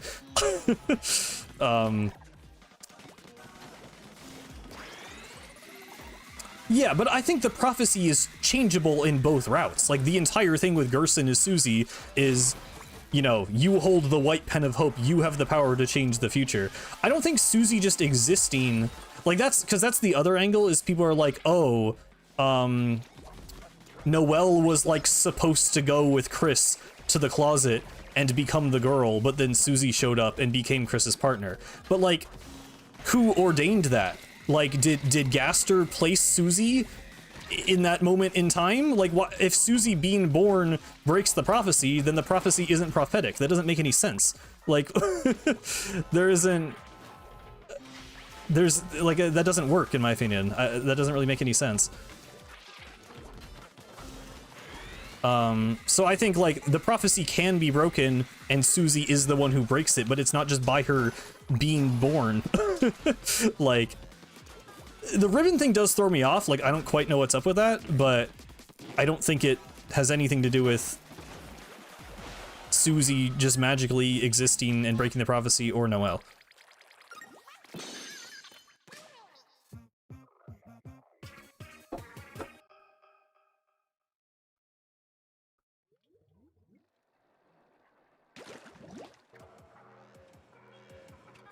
Do you think the knight closed the school closet door? I think that's the most likely. I mean, if they are working with, like, Carol, I guess that's a possibility, but I don't know where she would have been. Currently, I think it makes the most sense to believe it's the knight, yeah.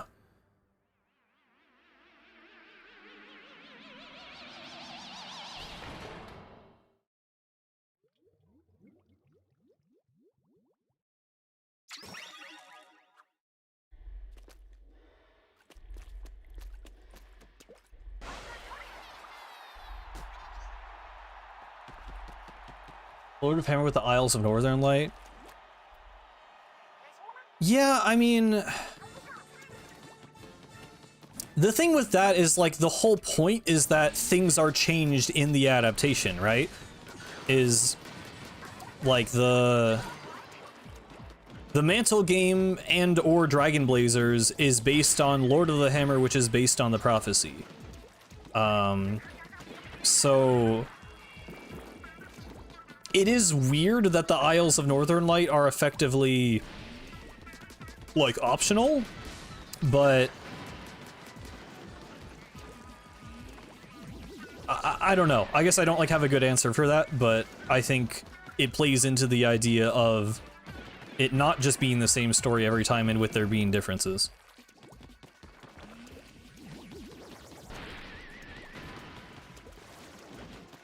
And I mean, that could be a case, well, I don't know. Yeah, like, I don't think, like, Tenna changed the prophecy. And he definitely didn't change the part where he got... If Tenna knows the prophecy, you think he would try to change the part where he gets his arms cut off. So... I don't know.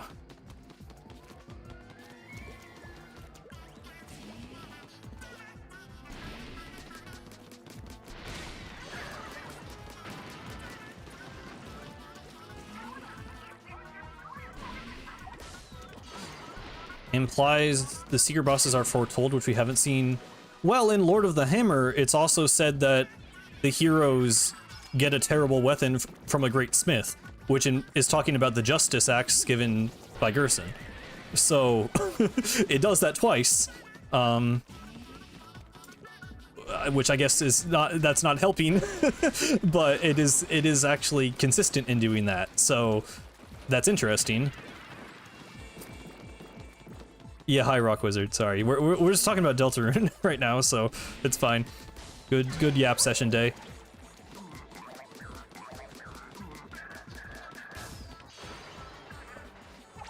I don't know. I really don't know what the impact of the Shadow Crystal quest will be.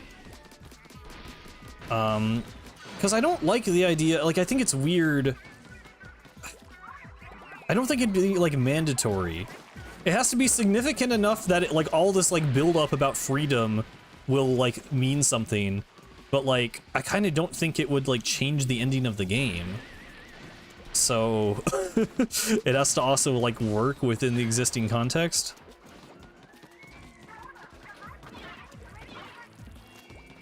It's really just impossible to predict, I feel. Well, yeah, I mean, the Shadow Crystals being made out of determination certainly has a lot of implications about changing fate. So I don't know. I mean, maybe it will change the ending. I mean, I like the kind of idea, like, you know, Toby said there's something more important than reaching the end. I like the idea that the actual ending of the game will be the same no matter what, but just the context will have changed. Most people talk about that with regard to the weird route versus the normal route ending, but it might also be the case with the Shadow Crystals. Like, I just wonder at what point you call it the same ending, you know? Because it already feels like the weird route versus the normal route is like, you know, calling it the same ending is like a technicality. Like, obviously, like, very significant differences have happened for a number of characters. So, I don't know if that's just Toby, like, being coy, or if it will kind of actually converge into one more uniform ending. Just had one of the best meals of my life. I'm glad to hear that. What'd you have?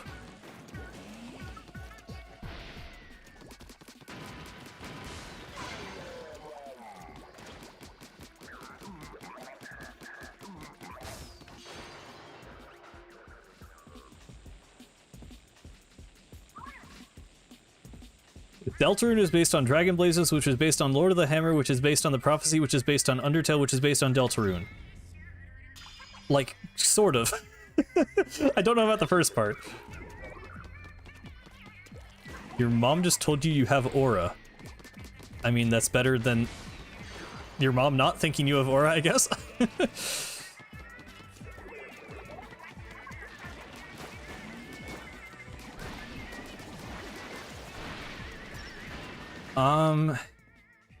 I mean, Gerson might have added effectively the secret bosses to his story.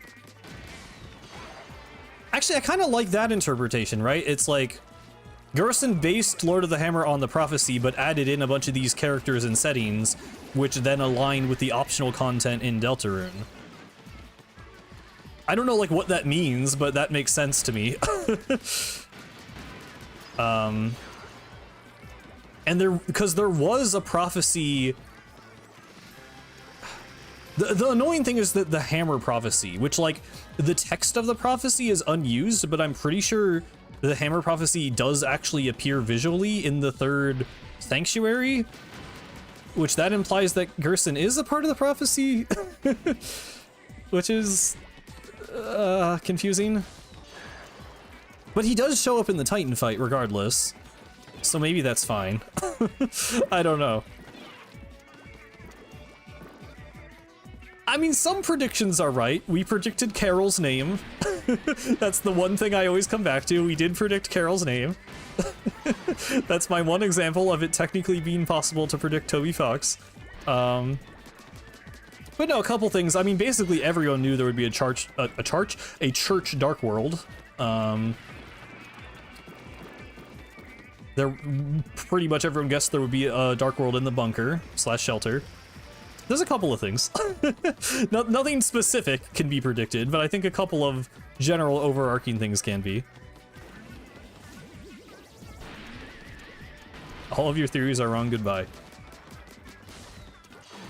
I mean, again, for the most part, I want that to be the case, because I always have a lot of issues with most theories I see in the community. But, you know, there are a couple of cases where people do have good ideas, and it's like, maybe it would be a good thing to actually see that. Gerson being a Dustner was technically predicted.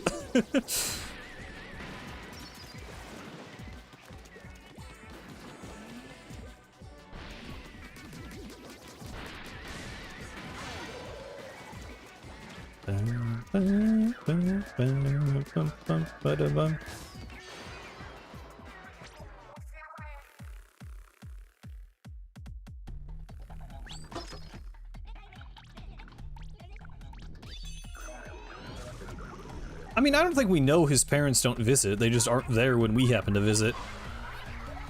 I mean, it is kind of weird, though. I mean, if you go with, I think the idea with Universal Mother Theory, with Queen always ignoring Birdly, was like... which I don't really agree with Universal Mother Theory, but like... Basically, there are some people that think maybe Birdly's parents, or mom specifically, is like kind of neglectful of him. Which, I mean, you know, it's pretty extreme to not visit your kid in a coma in the hospital.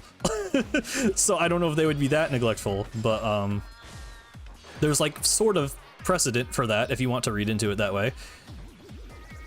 But I also don't think that has to be the case.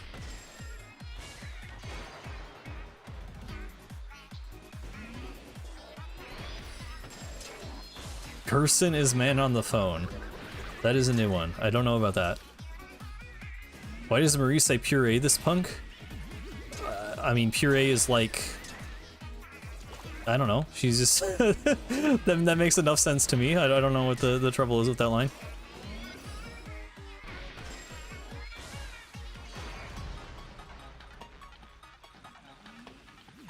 Have you made it to Splat 3 yet? I made it to Fry on the last stream. And then died to the stupid eel swarm attack, which was my fault, but it was stupid.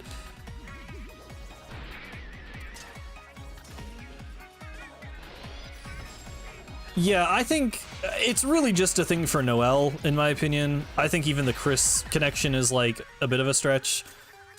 I think it could become true. I wouldn't really be opposed to it being true for the other characters, but it is obviously to a lesser extent.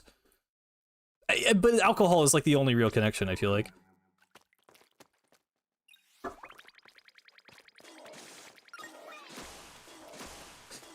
Yeah, I mean, I'm like very willing to believe that Flower King is the Dark World. I don't think it like 100% has to be. Like, Asgore will be there, that much is obvious, but, you know, there could be flowers other places. I don't know. Yeah, I feel like, I mean, I don't really feel bad because I think it's fun and there's enough people here that clearly care, but if there are any people who are here for Splatoon and don't know Deltarune, whenever we talk about Deltarune and just immediately start going off the deep end, I do apologize, because I imagine it is literally impossible to follow. The Flower Kingdom? Flower Kingdom Dark World.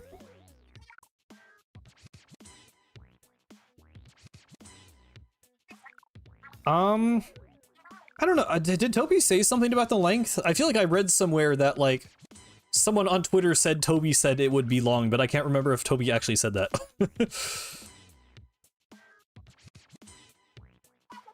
This is how I felt during the raiding Deltarune theories. I switched teams now, though.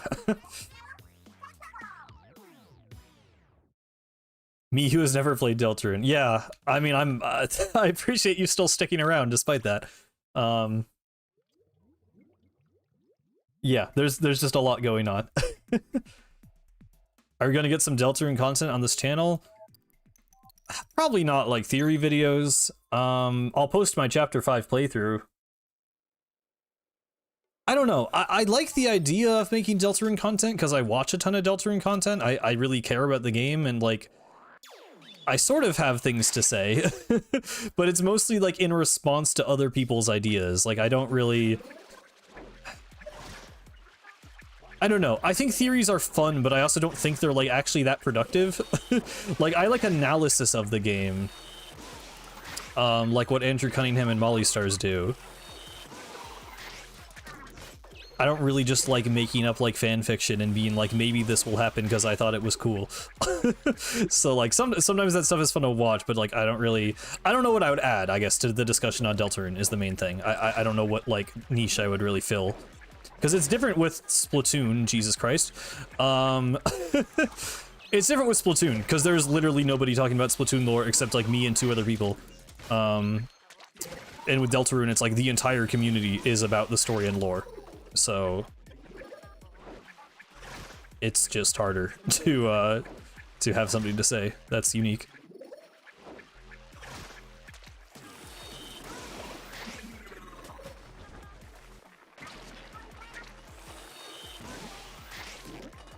I don't think I'll stream it. I streamed chapters 3 and 4, but I just want to be really blind. I don't want to be spoiled or backseated like at all. And I just want to be able to take my own time with it, I guess. And like, I also want to play it right away. I had to like wait last time a few days because I wanted to stream it like my normal time. It just adds a lot of complications, and it's a thing where like, I'd just rather make the video. Is there a Splatoon or otherwise content creator you would collab with? I like the idea of doing collabs. There may or may not be one that I will be in at some point. Still pending if that will actually happen, but there may be plans. But yeah, I like the idea of doing collabs a lot. I just have other things going on, and I have like social anxiety, so I'm bad at reaching out to people. But yes, I would like collabs to be more of a thing in the future. Just let everyone else do the talking and make my own conclusions from there. Yeah, that's kind of how I am. I like commenting a lot. Like I like watching a theory and then writing like an essay in the comments. But yeah, I'm just more like reactionary, I guess, with it. Not reactionary, you know what I mean, like reactive, rather than kind of starting with the game in my own thoughts and generating discussion from there. I'd rather just kind of contribute to ongoing discussions.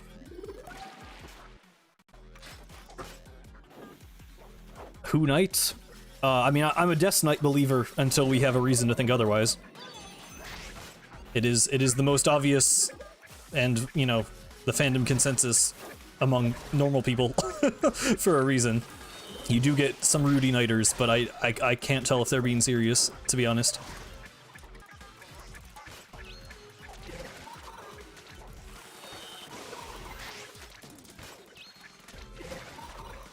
Yeah, that, I mean, the Knight stuff, I don't know. It's less of a whole can of worms than it was in the Chapter 2 era, to be honest.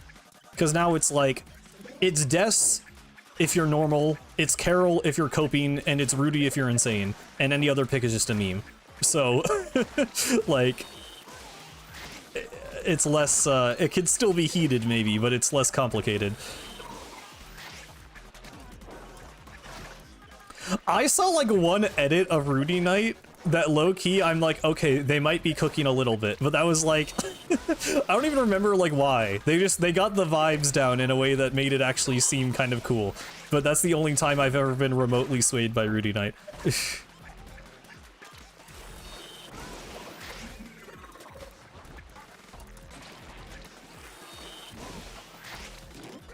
Oh yeah, doing That would be interesting, like trying to induct Deltarune people into Splatoon lore and vice versa via a collab. Also, I beat that while yapping. Wow. I might actually be getting a little bit better at this fight.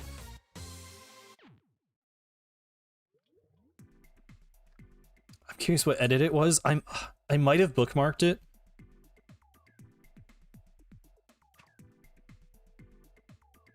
I don't know how long ago it was.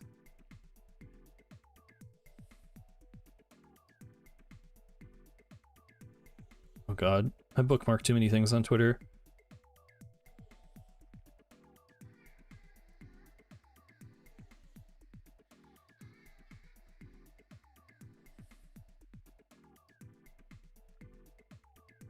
I kind of do want to find it.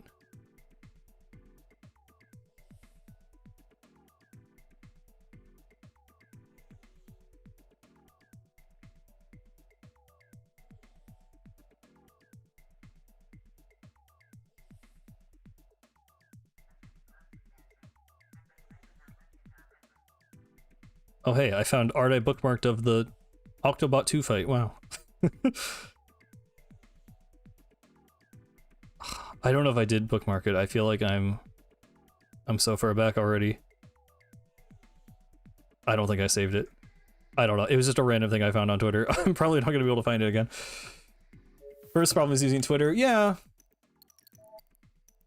I don't know, my stance is always, if you don't have Twitter, I would not encourage you to get Twitter. But I feel like I have curated my feed to an extent that it isn't super miserable.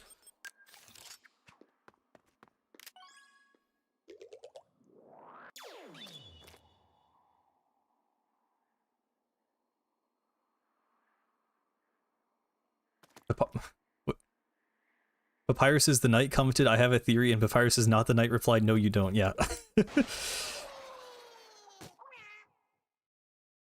I think I saw Noelle Knight theory that was like, yeah, she acts like she doesn't know anything as a way to trick Susie.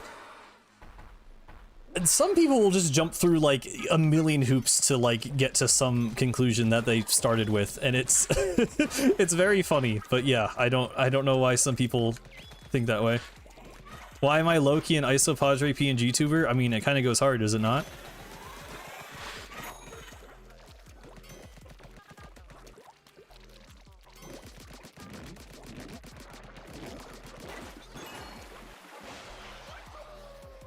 Was the Splatoon comic you mentioned being translated? I can probably find that really quick. Hang on.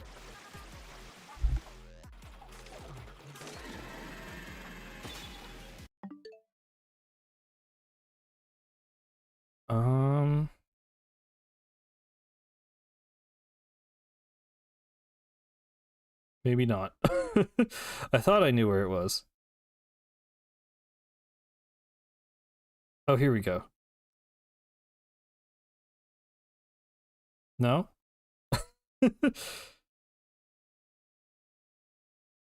Sorry, I don't know what it was.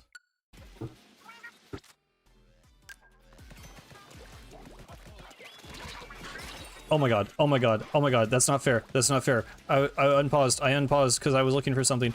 That's not fair, that's not fair. I'm gonna die to a sprinkler, I swear. Okay, okay. Don't worry guys, we're fine, we're fine.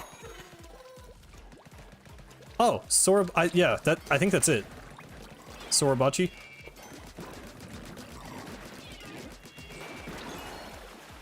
That sounds correct. I haven't even read it, I just heard about it. So, but yeah, I think that was it. It is important to block Elon, yes.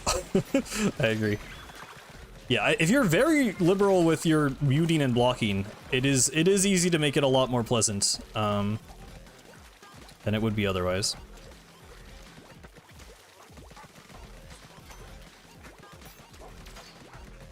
I think they will go back to 2 dials, yeah.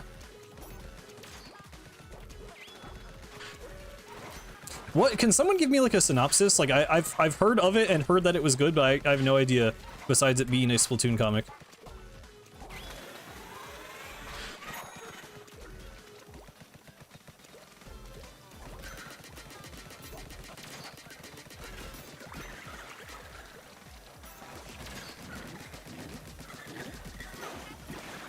There's like, yeah, there was some dialogue that was like, whatever wins the Splatfest is like legally better. I don't know how deep that really is. I feel like it was more of a bit. We'll end a way to justify Final Fest in Splatoon 2, but it's, you know, I don't think it's that important. Awesome view of Octarian domes and 10,000 going crazy. That does sound pretty cool. Maybe I will check that out later. We haven't done this one yet, right? Like, I know we still have to do Octo Shower. I'm doing a different order than last time, but I'd rather get this guy over with first.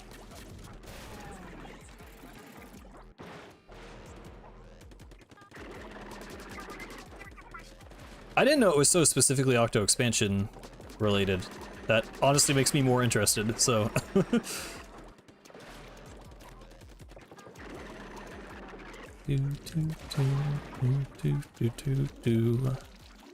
Well, yeah, that's the awkward one, is then like you have the race war, so so what does that mean legally? Which is why I feel like we should not think too hard about it.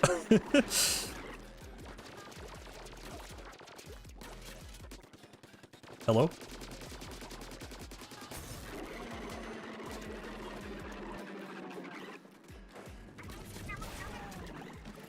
If you die again, that means 2 more Octavios to the counter. That's the most important. We gotta keep that stat down.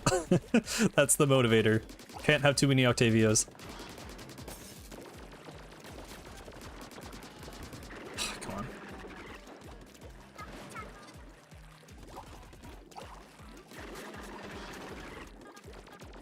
Domes are so well developed.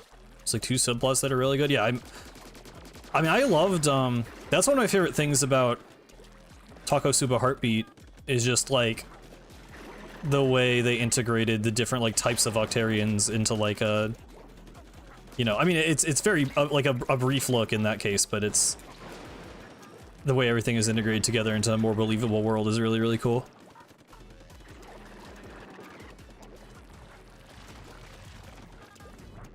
I do love that kind of stuff.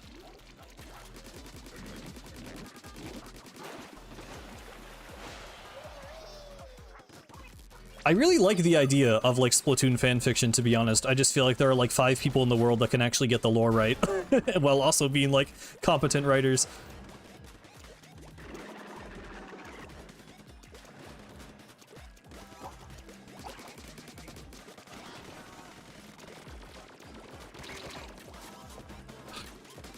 This part is so awkward, dude. I do not like this boss.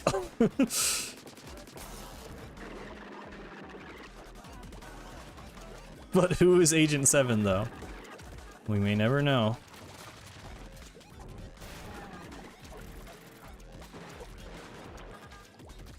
Oct is really confusing. Oct in side order is like, the more you think about it, it kind of doesn't make sense. Like, Oct like doesn't have a palette for some reason, but also they got their soul restored just kind of like automatically. It just doesn't really make sense, if I'm being honest. I think the devs didn't really like plan it out well enough. We know there. I think they know there's no Agent 7. They were joking. We are familiar. Okay. I did take damage from the bubble, but thankfully my armor was not broken. So we're fine this time.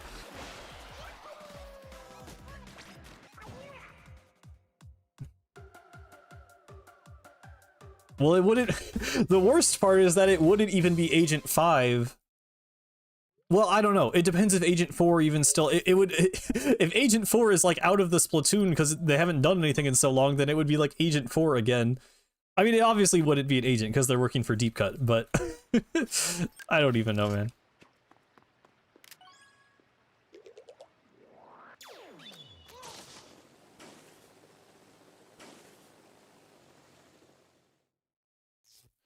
Yeah. I mean, the issue with Oct is, like, you know, they wanted Oct to be a character from the beginning, but they also... Oh my god.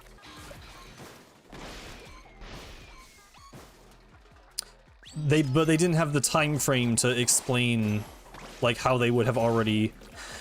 What would have been really cool, although a lot harder to pull off and would have been a very different execution of the character, is like if Oct was injured, you know, they're injured at the start, so it's like they can't, you know, they can't go through the floors themselves, which first of all, I still don't really understand how being injured in the Memverse even works. So that's a little contrived to begin with. But like if we run with that idea, right, that because that's the existing justification for why Oct can't do anything outside of the elevator, is because they got injured fighting the gelatins. But what if they started the game? Wow, I hit that shot. Imagine if Oct started the game without their memories and without their soul restored, but they were just in the elevator and they were still like sanitized and we had to like slowly like restore them throughout the game. That maybe would have been more interesting, to be honest. And then like maybe like in the post game they would kind of have the sort of dialogue that they do in the final game. Yeah, like I know they technically, but I think like in this, you know, it wouldn't completely fit the lore, but I think for the sake of making Oct make more sense, like it would fit the lore better than what we have currently, which is just Oct just conveniently, magically, for some reason, got all their memories back without doing anything. Did he just move like really fast, by the way? what was that?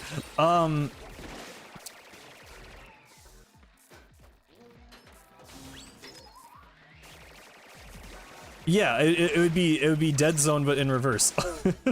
Which is what the Memverse is supposed to be. We just never actually get to see that in action.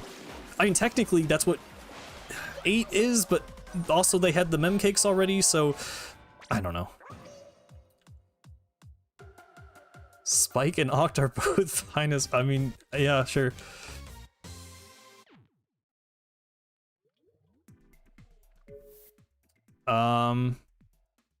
That's Octo expansion, right? We did it, yeah. Okay, so now we do escape.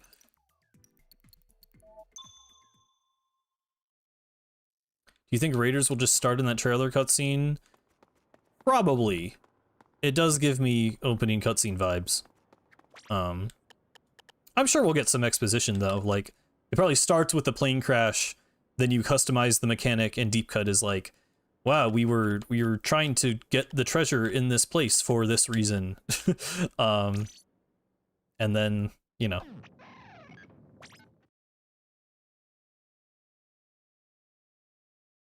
Yes, that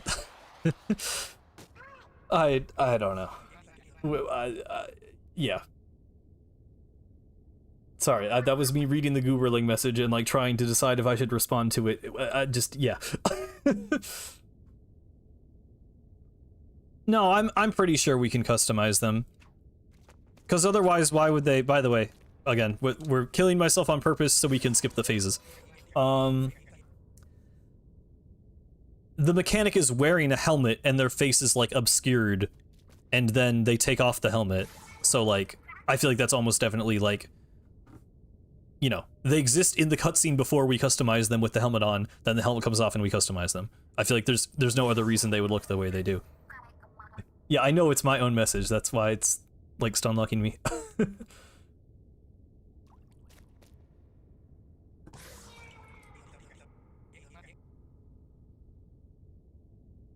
I mean, I kind of get why it's like this. And Alterna does let you just skip the levels with a button once you've played them instead of having to do the death abuse, but yeah.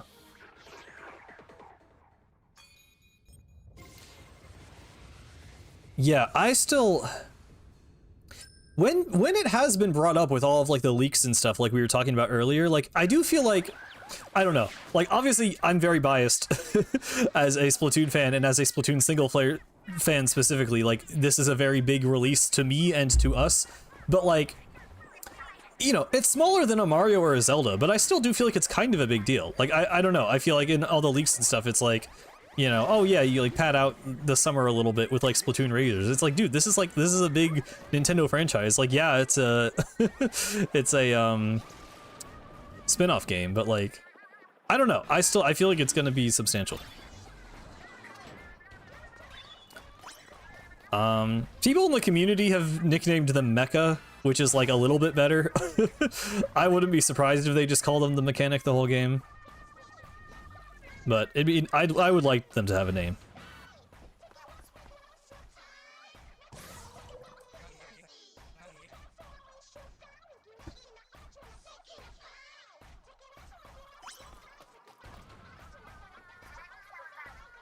It'd be interesting if we could name them, to be honest.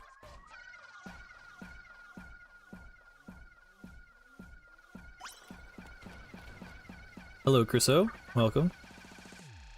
Yeah, like, mechanic is gonna be weird in, like, dialogue. It'll sound really unnatural.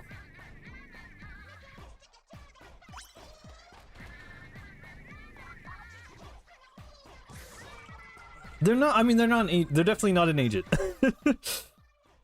They're literally not working with the Squidbeak Splatoon. There's no reason it would be an agent, but yeah.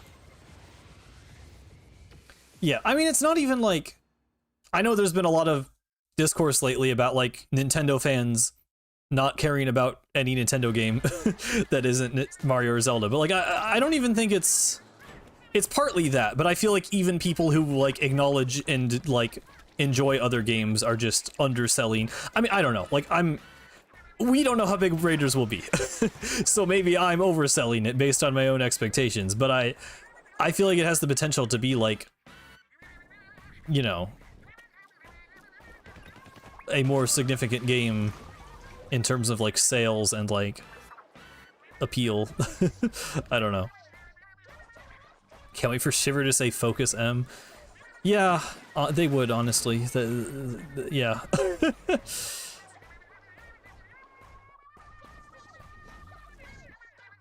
Wait, Pussy song? Yes, it is.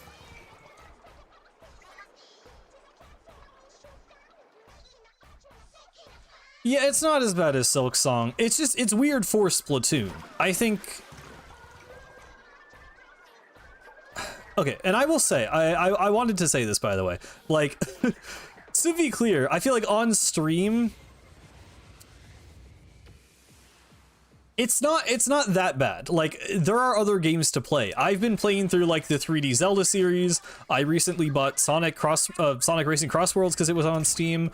I play other games. Like, I don't only need the modern Nintendo releases to sustain me. I think in this period of, you know, kind of slow releases for Nintendo and lots of other just, like, AAA slop, whatever, like, I think now is a really good time to go back and play a lot of classic games.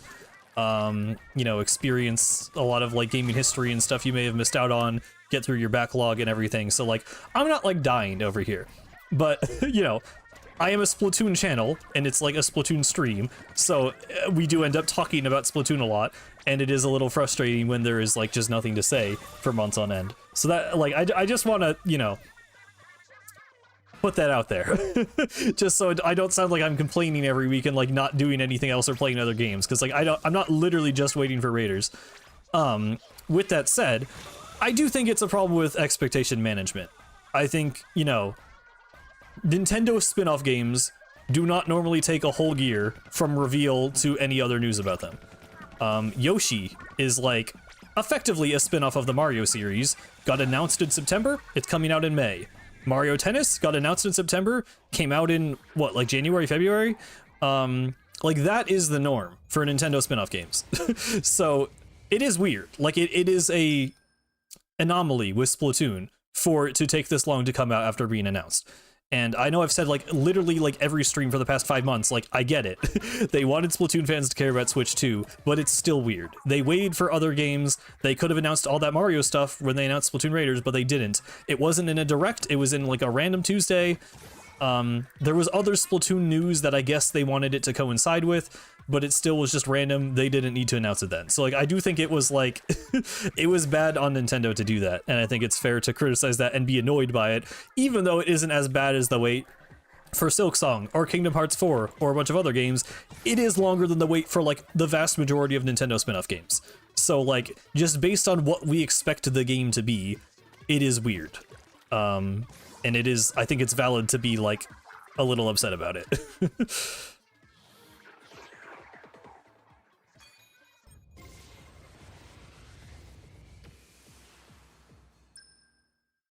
Question, is an agent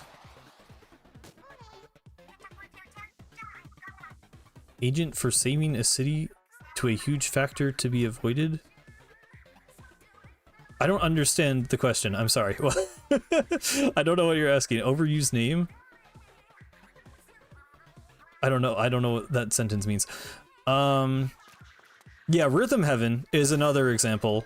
I don't know if that's on Nintendo, because who makes Rhythm Heaven? I forget who makes Rhythm Heaven. It's not in-house though, right? It's a different studio. That was definitely announced too early, but like I don't know what's going on with that either.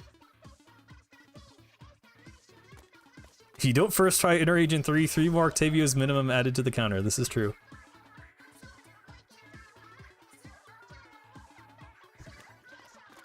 The longer it takes, the better it'll be? No. Like, in some ways, yes, but that's what I mean about expectation management. Is like, when you announce something too early, then people get their expectations way too high when this is a spin-off game. Like, it's a big deal for us, for Splatoon single-player fans, but it is still, like, you know, it's not this, like, massive generational release. Like, I think that was the problem with Side Order for sure, is it took way longer than Octo Expansion and then ended up just, like, literally having less to it, which was weird. I mean, yeah, we don't know what was going on behind the scenes. I just think, like,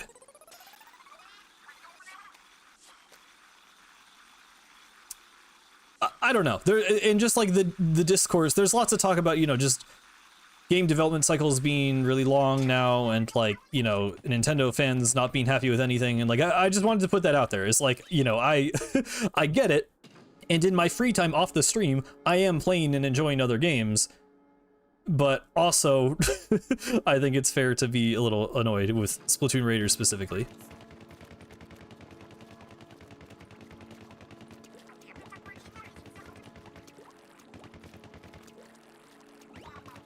But even like Prime 4, I know, I mean, I know you weren't like saying this contrary to my argument, but like, I just want to say, you know, Prime 4, you know, that's like a big major release in a big Nintendo franchise. It is made by, you know, it's not made in-house, it's made by Retro Studios, and had to like restart development and everything, but that was like,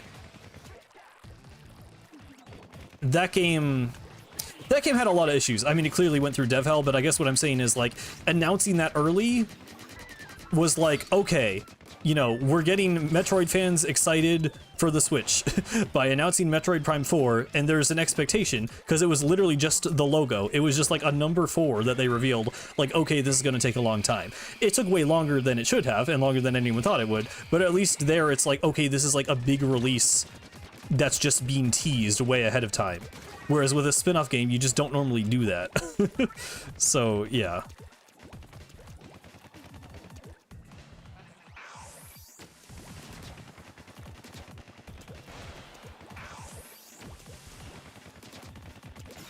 I mean, I hope we don't get a Prime 4 situation, because Prime 4, yeah, ended up being, like, disappointing to a lot of fans. But yeah. Really want to see what's going on in the Nintendo Museum? Yeah, it'd be cool to go. I'm not, like, dying to personally, but it'd be fun to go someday.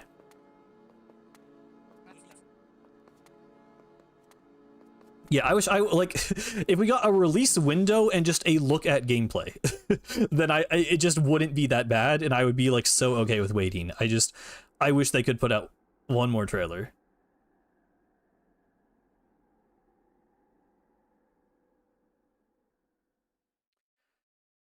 I don't think it's in dev hell. I literally just think it was announced too early.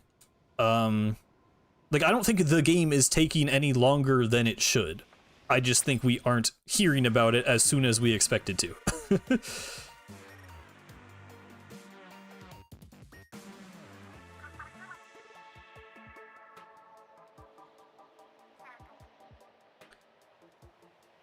Is a cephalopod... I mean, the agents are just the members of the Squidbeak Splatoon specifically. They're given the agent title at the start of the game. And then 8 is sort of like an honorary agent. They're not like technically in the Splatoon, but they're referred to as Agent 8 because it's a shortening of number 10,008, which was what Tartar gave them. I see you, Big Jonas. Thanks for hanging out. Yeah, I mean, it could be having issues. It could be, you know, Splatoon 3, you know, at least in the West, I don't know if in Japan it got as much, like, flack, but I feel like Splatoon 3 is definitely the most I ever remember a Splatoon game being, like, I feel like controversial is taking it too far, but, you know, it had a lot of things people didn't like and complained about. And that happened in Splatoon 2. Maybe some of it is just me, like, forgetting that, but I feel like the community was just the biggest with Splatoon 3. And, you know, most of the community started with Splatoon 2, so I guess a lot more people were, like, comparing it to Splatoon 2, rather than in the Splatoon 2 era where most people hadn't played Splatoon 1, so they didn't have, like, a frame of reference. But yeah, I don't know, it's possible that they, like, really were trying to, like, consider certain things because of, like, the feedback, but I don't know if that's really that much of a factor. I don't know.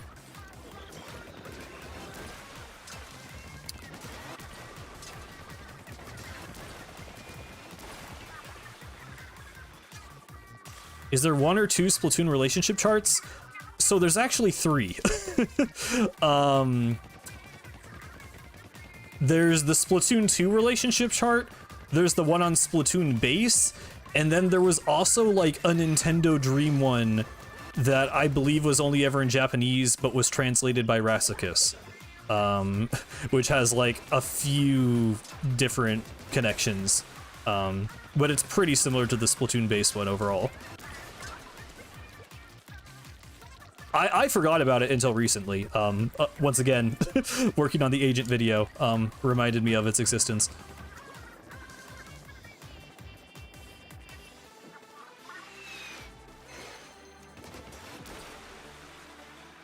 Do do do do do do do do do.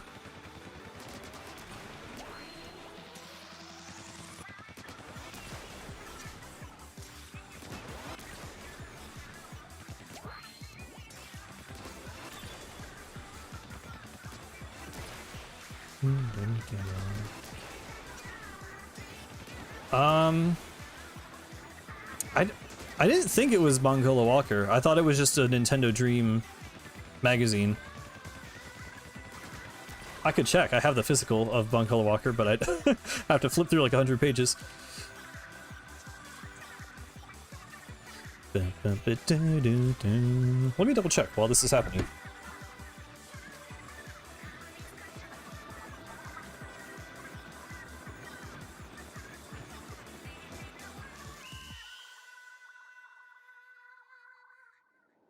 I forgot there was Grand Festival concept art in this, Loki.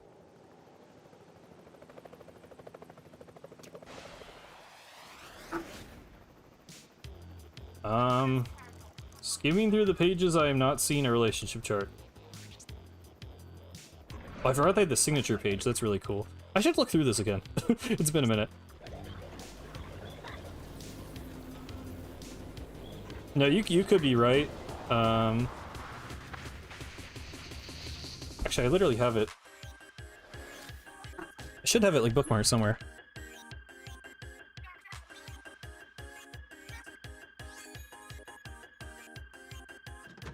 This I know I bookmarked because I've been using it. I've been referring to it recently.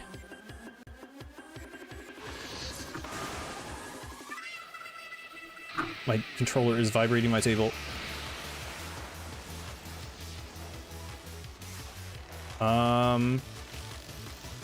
Yeah, oh no, okay, it was the Splatoon 10th anniversary issue of Famitsu. So it was not, it was not Nintendo Dream or Boncolor Walker. Here's the link to the Rassicus translation.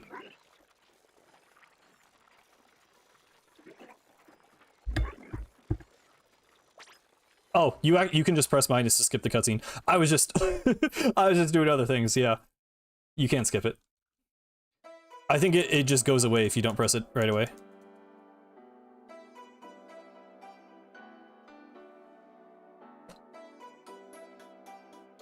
There There we go. Okay, before Inner Agent 3, I'm gonna run to the bathroom really quick. I'll be right back.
Remember what's at stake. Oh, those are the mem medals. I feel like everyone forgets that those exist because they're kind of pointless. You just go around in post-game and Octo Expansion and get the mem medals from Sea Cucumber, and then you can gamble with them. Well, actually, it's not even gambling. I'm pretty sure the reward's a preset. Yeah. Shrimp on board. True. Well, here we go. Time to lock the fuck in.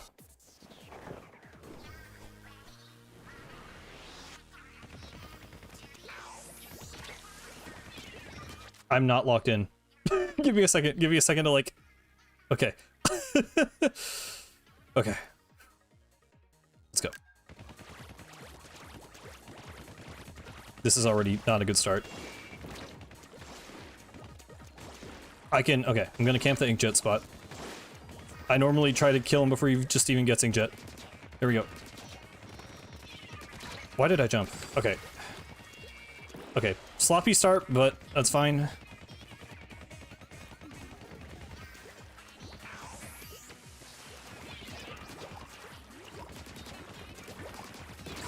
Okay.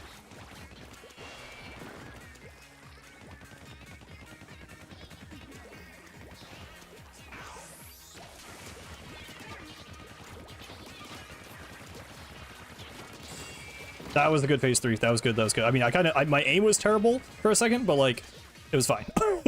we got through it quickly, which is the important part. Very, very good phase 4.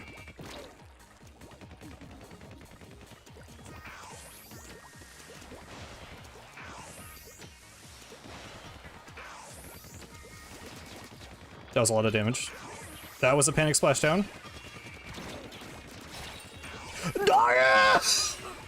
I thought that would be it. I thought that would be it. I focused in because like I thought that would...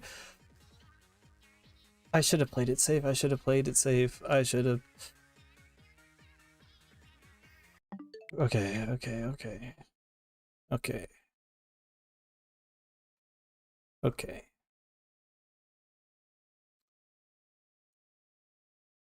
Yeah, I know. I could have... I mean, I think I could have backed away. I honestly think I was just... I mean, there was a bomb. I feel like I could have gone behind the cover, but I just honestly thought I would... I dealt so much damage, I just didn't think he had healed enough. Alright. I got another attempt in me, at least one more.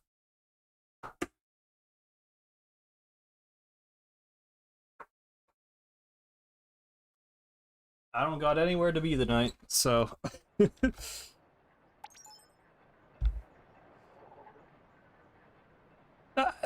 Is it hours have been lost? It's like an hour to get there, right? Maybe hour and a half? that was 2 attempts, and it's been 2.5 hours, so... I don't know.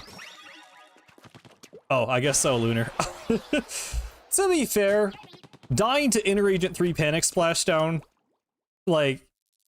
Okay, dying to Octostop Redux Bubble is extremely embarrassing. Dying to Inner Agent 3 Panic Splashdown, that's reasonable. You know, I'm not like mad about it. I can take that.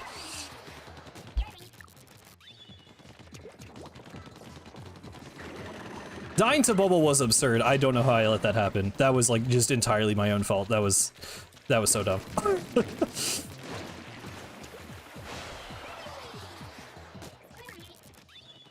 Dying to Fry was not as embarrassing, in my opinion. Because that attack is stupid. It's like, it was still my fault, but that attack is badly designed, in my opinion. I mean, canceling the splashdown just didn't even cross my mind because I just thought he was going to be dead. Like, I just didn't think we were dealing with that much HP still.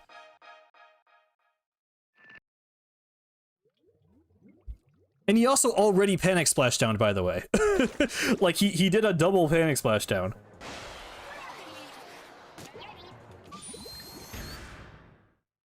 Yeah, it was going good before that.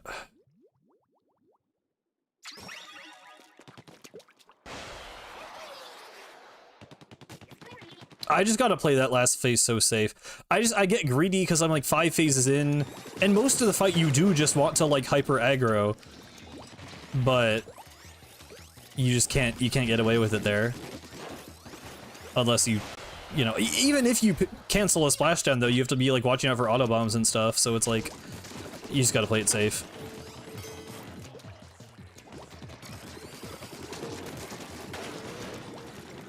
I'll do it one day. I'll beat this challenge one day. I'm totally gonna die to Grizz too, is the thing. Like, I feel like I'm not one-shotting Grizz, which is gonna be so sad if I get that far.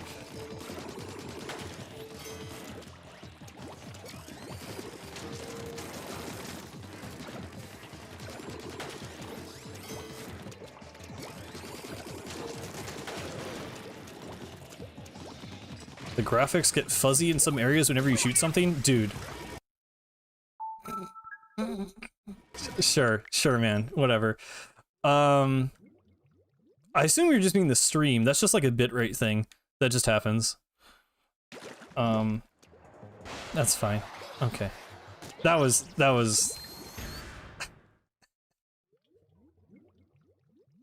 I was just looking at chat, bro. I was looking fully at chat. Dude. I don't even want to acknowledge the fact that it happened. We're just gonna move on from that. How is this the second death to Octonozzle? I don't want to talk about it.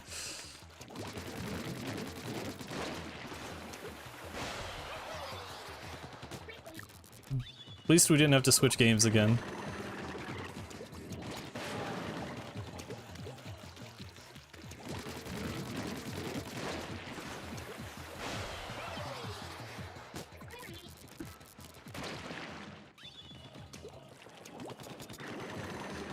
Happens to the best of us. Yeah. Maybe.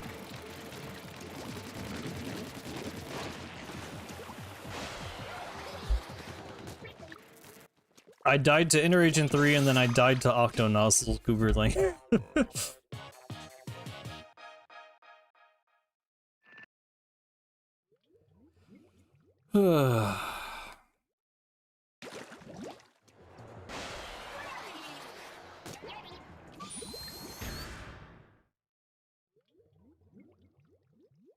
The new Splatoon 3 patch was so boring. I low-key forgot it even happened. I don't know. I mean, I don't expect massive changes to the game right now. It's at the point where, like, they're probably pretty happy with the state of things. Some more buffs couldn't hurt, but I'm not shocked it was kind of a nothing burger.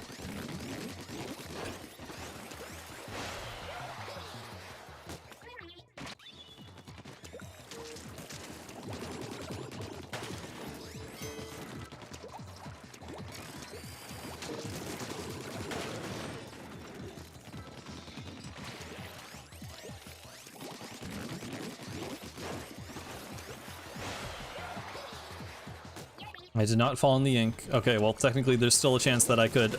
But I probably won't.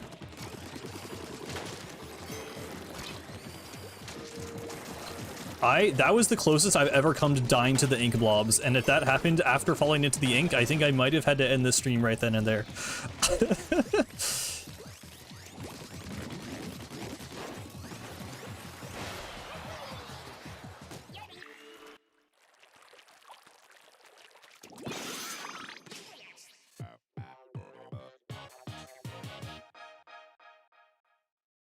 Ugh.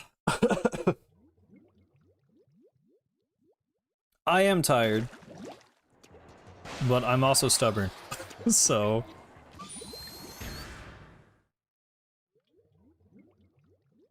How long you been at this? Today for 2.5 hours. Overall, quite a few hours from the other streams I've done. Hello, Camo. Welcome. What if Ink Armor was only the person who activated it, but it was more powerful and gave you buffs like Tacticooler?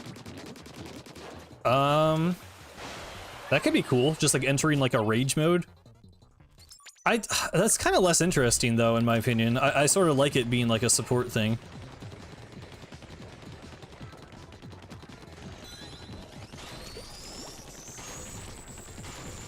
I don't hate the idea, but I don't know if I really love it either.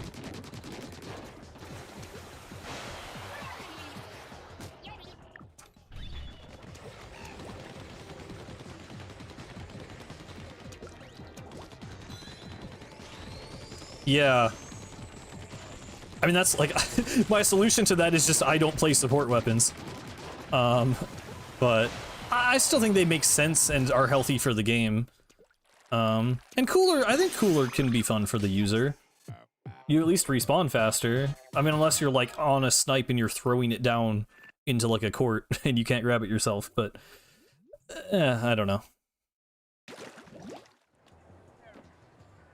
Well, no, Ink Armor is way stronger than Bubbler. It feels like a nerf at first, but in practice it was way more broken than Bubbler ever was.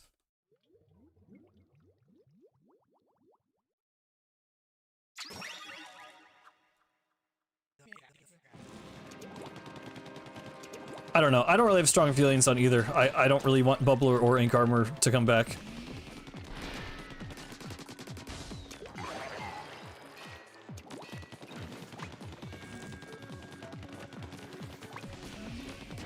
It is a little trippy going from the Inner Agent 3 fight to playing as Orange Agent 3. I don't know why that never like occurred to me before now, but like I kind of like Splatoon. It's kind of cool.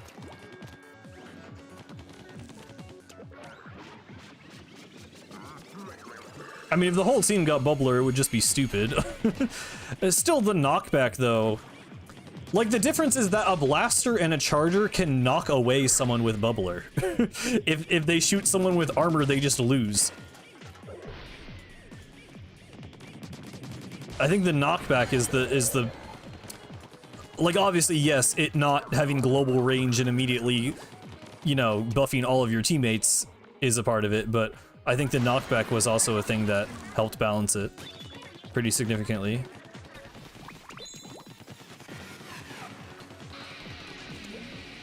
Yeah, well, chumps feel a little more, like, directly impactful than Tacticooler, I would say. Because you're putting a bunch of paint on the floor, you're controlling an area. Like, Tacticooler is very passive in the sense that you're just putting down a thing that your teammates can use. And you can use it too, but, like, you know, most of the weapons that are actually good that use Cooler are not things that are being super aggressive and getting in there with the movement buffs.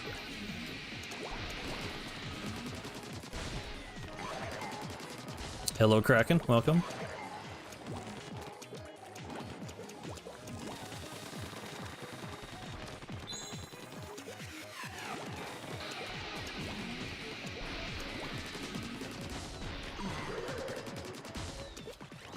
Yeah, I mean, Dynamo is actually usable now, so that's pretty cool with Cooler. I mean, that's a very recent change, though. That hasn't been the case for most of Splatoon.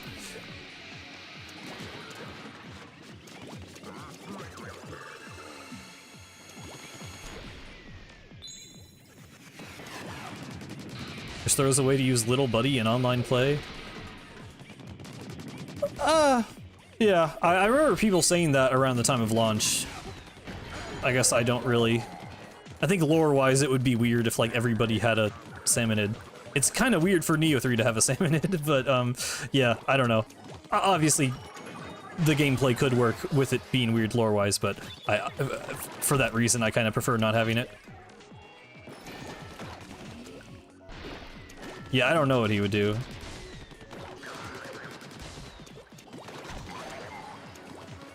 Lots of Splatoon bosses are very boring design and don't make sense with the Octarian theme. I think that's fair. I definitely think Octo Nozzle is boring. Octo Stomp is like... It's like sort of iconic, but I honestly never like loved it, to be honest. Like, I think it's a fun fight, but yeah, design-wise, it's kind of like, it's fine.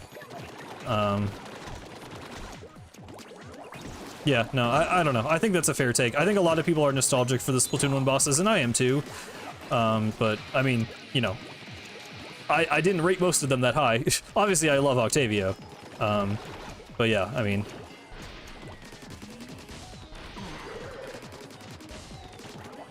Did I skip Octoma? We'll do it after this. I think I did. I think you're right. Did I? Okay, we'll play it after this. That's fine. As long as I don't die, I guess.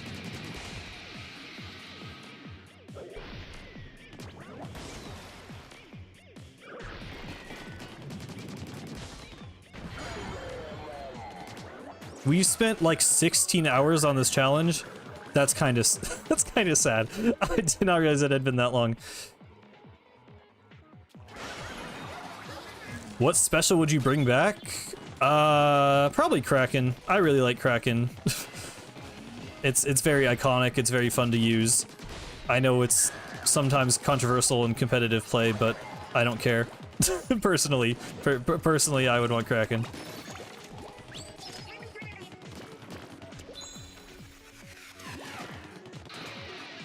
Yes, like the guy in chat named Kraken.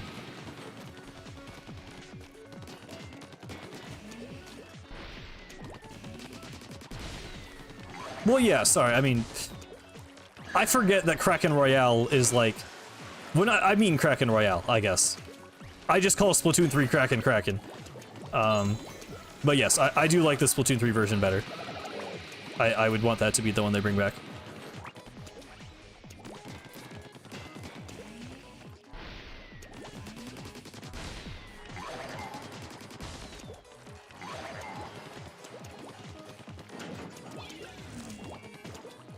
I mean, I don't have a problem with Small Fry. I mean, okay, I have a little bit of a problem with Small Fry. I think it's weird that Neo 3 is, like, fine with doing Salmon Run while also having a Small Fry, like, friend. But...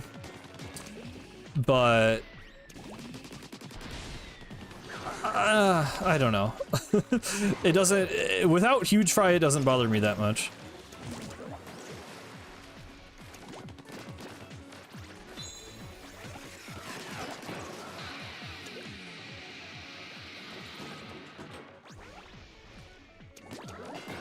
I mean, I honestly think, like, a lock-on damage over time would be, like, kind of broken and really annoying. Like, if Little Buddy actually functioned anything like it does in the single-player in PvP, that would, like... that would not be fun to play against. I would not like that.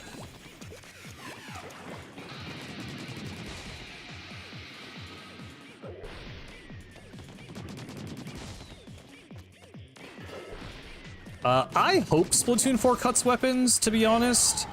I kinda don't think it will. I don't know. Because I definitely think there's something to be said about, like, just being able to learn, like, you know, all the weapons in the game and, like, how to play against them and being able to recognize them. And if you just keep adding more and more and more, I feel like the game just gets really overwhelming, especially for new players. So I would like them to cut some weapons and maybe try and, you know, get rid of the more redundant designs. But it's hard to say.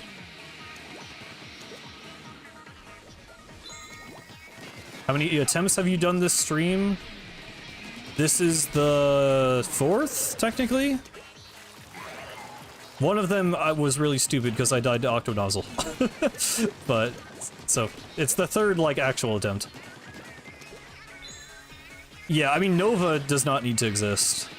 Arguably, even Splash and NZAP are, I don't know.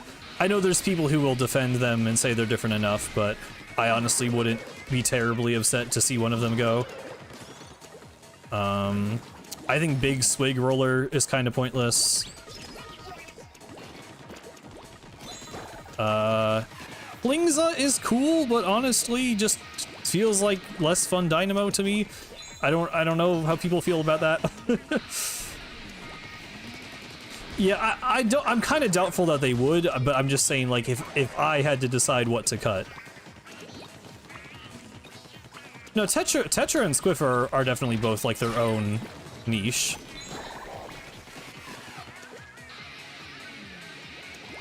Well, Junior, I think Junior makes sense as a beginner weapon.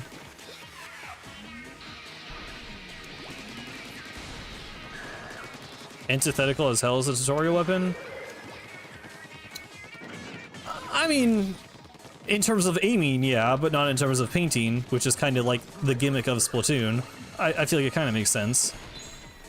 I also just feel like the obvious, like, pipeline is you start with the Splattershot Junior, and then you get the Splattershot, which is just, like, the, you know, more functional weapon that requires more skill to aim, but is also going to give you better results. Like, I think that makes sense. Yeah, I mean, you don't need Nova and Aerospray. You definitely don't need both of them. it's one or the other. I'd get rid of Aerospray before I get rid of Junior, easily. You cut all the weapons I don't like, keep all the weapons I do like, yeah. You beat Octo Canyon for a 2nd time last night. Did you enjoy it more or less? I don't know. I don't know what the general consensus is on going back to Octo Canyon nowadays. Also, yeah, we forgot Octomos, so I'm doing it now.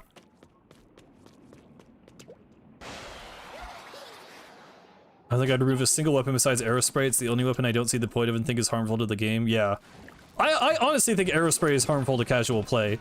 Like, every single Splatoon 3 Splatfest is just you play against, like... And I'm not, like, complaining. Like, I don't think this is, like, even a broken strat. I just think it's, like, a lame strat. Is, like, you literally just see Aerosprays farming Booyah Bombs on, like, half of the teams. And it's, like... I don't know if those people are having fun. It's not fun to play against. But it's not even, like... It's not broken. They don't always win, but it's just... It's just not fun. It just feels, it's just everyone's sitting back and spamming specials. And I care less about that in Turf War than in Ranked, but like, it's still annoying. Valley is the first one.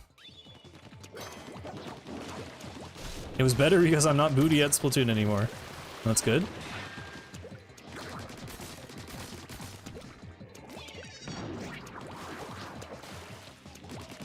Aerospray, all Aerospray is teaching a boring, uninteractive playstyle to new players. Yeah, that's kind of how I feel.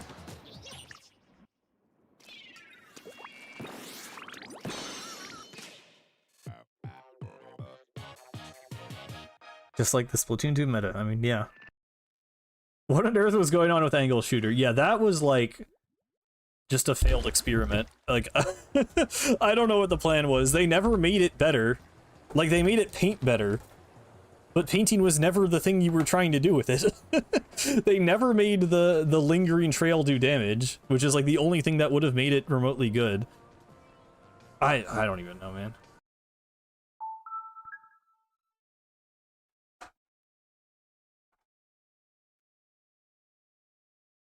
Right.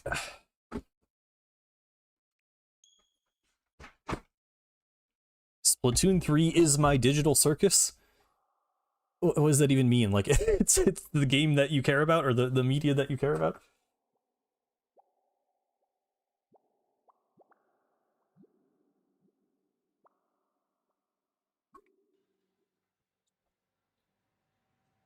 Yeah, the trail does do damage in Return of the Mammalians. I don't know.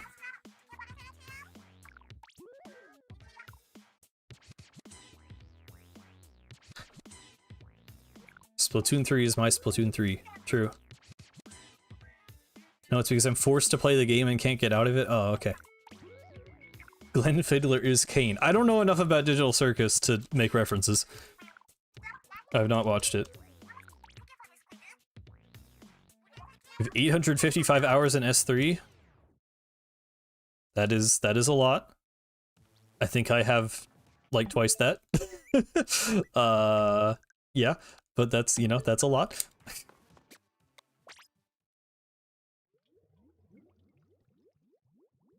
Deltarune is my Deltarune, true. On a scale of 1 to 7, how excited are you for Tomodachi Life? Interesting scale. Significantly more excited after the demo. Like a 5 or a 6 probably.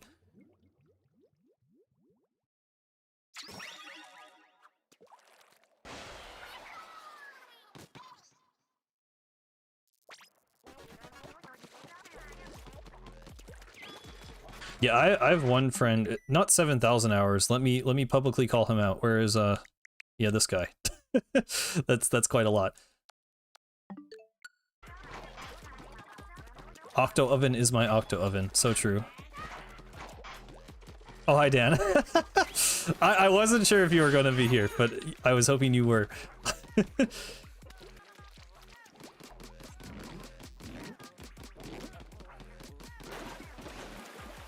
Under is my tail. You are the Glen to my Fiddler. Show my Splatoon 2 hours? Well, now I'm fighting the oven, so it's too late. Would you eat octopus loaf bread? No. By the way, I think we were talking about the... like, what this is, and, like, if the guys are baked into the bread. Forget if I've shown the concept art. Let me... hang on. This is very important. I've already made Glenn in Tomodachi Life. Hang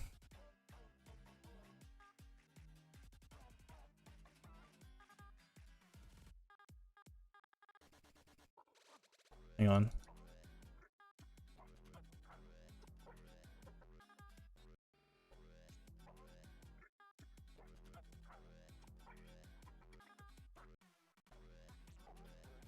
I'm looking for it. I'm almost there. Did I might have passed it. I think I passed it.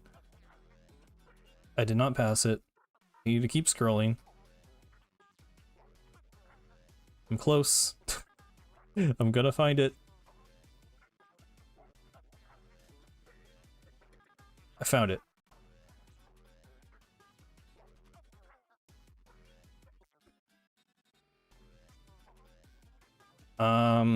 What's the best way to do this?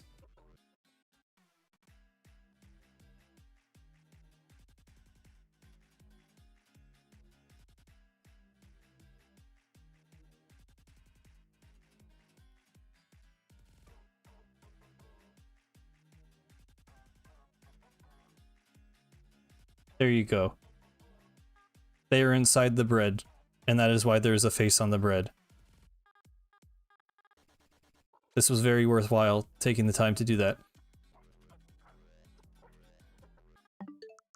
Also, here's Glenn Fiddler. I made him better actually. I edited it a bit. I also made Isopadre. I put this on Twitter, but here you go for anyone who doesn't have Twitter. It seems like the whole world is talking about Splatoon Raiders Cope right now. Huh, I could see that. But I'm not really up on what's trendy. Could you fill me in, Spike? There you go. Okay. So yes, I am excited for Tomodachi. It will be very interesting.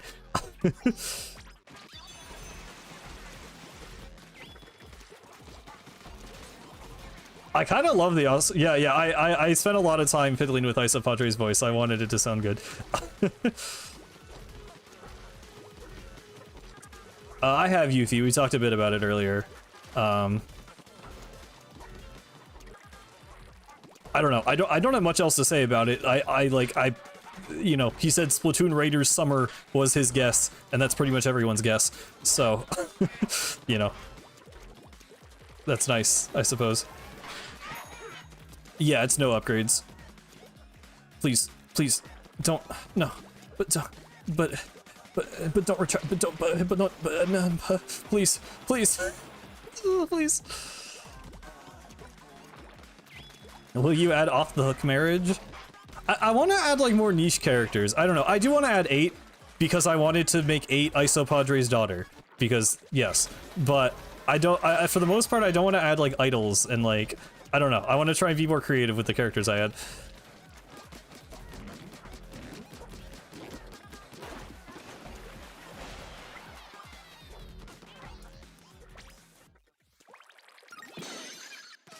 Add Scooter the pea shooter. I did not know pea shooters had names. I mean, it'd be like, I don't know. I don't blame anyone else for adding them, but I just feel like you're going to see a ton of people who have Splatoon idols.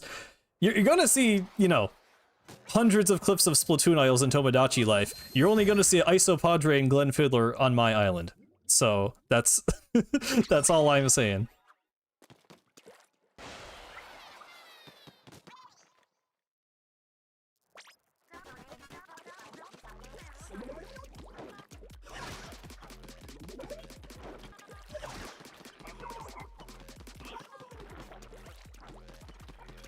Had any? Oh yeah, you could have Mo be the pet. That's a good idea.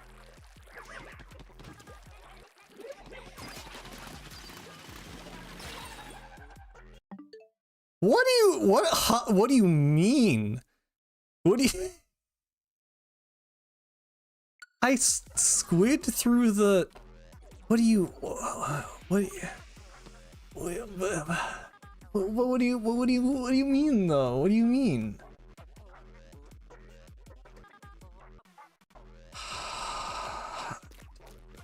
Okay. Okay. I'm gonna... No. I'll do another... I'll start another attempt. We're gonna be here for a while. Okay. The game does hate me, though, yes. Put Octo Samurai on your island and torture him. I don't know if I want that. I don't know if I want to see his face again ever after this challenge. I always do that instead of the boss on accident. Go to bed or something in a minute.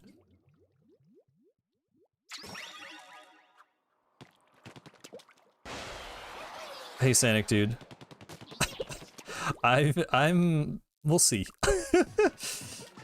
I did went back. What do you mean? I did Octoma. I literally did.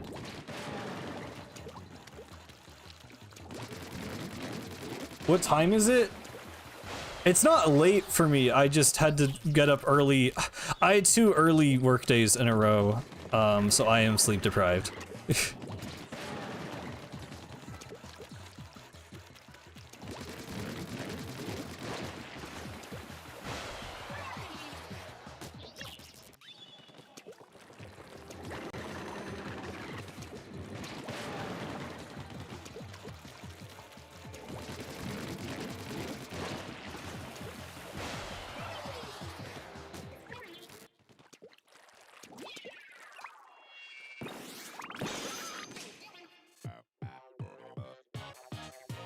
Yeah, it's also 4:20 for me. Wow.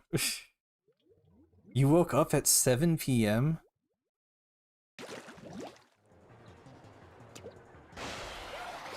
I don't even know how you achieved that, but okay. You are not locked in?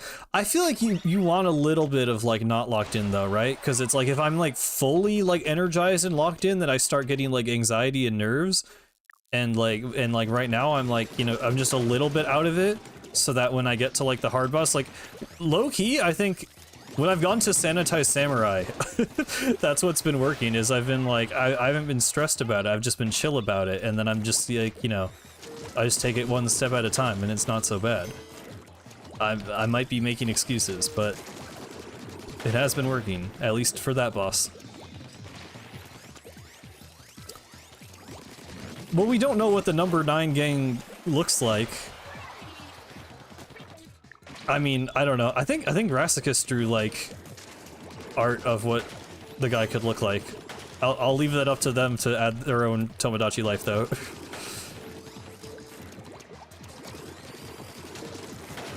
What happened? I don't want to talk about it. I have died to Nozzle. I did this stream, yes.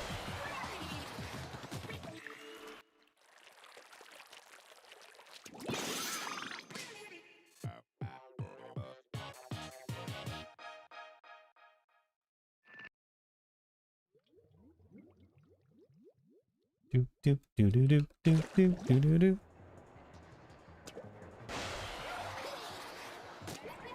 Do do do do do do do do do do. Is there one boss in particular causing you trouble? I mean, Inner Region 3 is definitely the biggest pain point. Sanitized Octo Samurai, I don't want to jinx it. I have been nailing it the past few times. That used to be an issue. I don't know.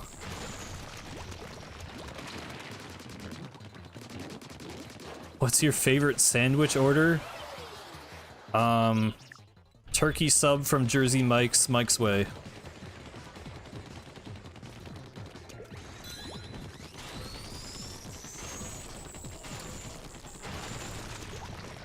Yes, Octo Canyon does. I just talked about that in the agent video script.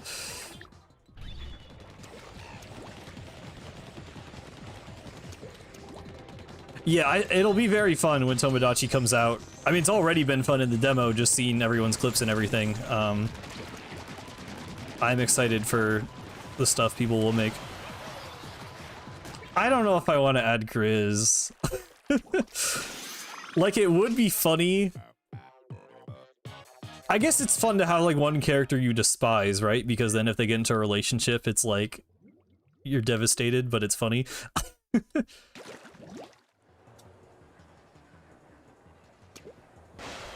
It might be a little funny. It might be.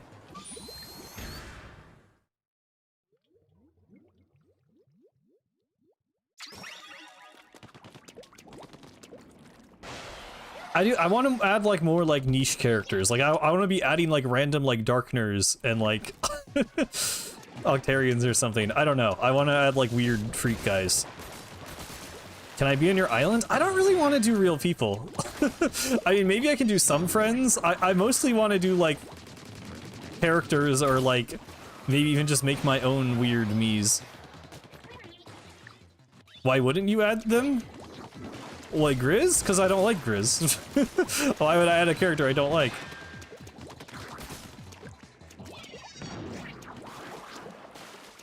Unless you make Grizz X Glenn.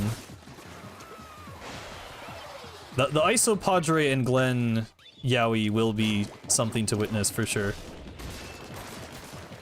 Well, yeah, I'm scraping the barrel is the point. That's what I'm saying. I want to add weird niche guys. Because it's for the bit? Well, I won't. Yeah, but I'm playing the game mostly on my own time, probably. I don't know. I would not do a salmon ling. No, oh my god. I don't get the appeal of Tomodachi Life. Tomodachi Life? You should try the demo, I would recommend. I mean, I don't know. I have fun with it because I really like making Miis. Like, I had a ton of fun with Miitopia because I made a bunch of, like, really detailed, weird Miis. So, I mean, your mileage may vary there, but there literally is a free demo, which gives you a little taste of it. So, I would recommend. Will you add any band member? We could do some like obscure Splat band characters, or less. Like they don't all need to be obscure, cause like adding like Harmony maybe would be cool. That'd be a fun Mii to make.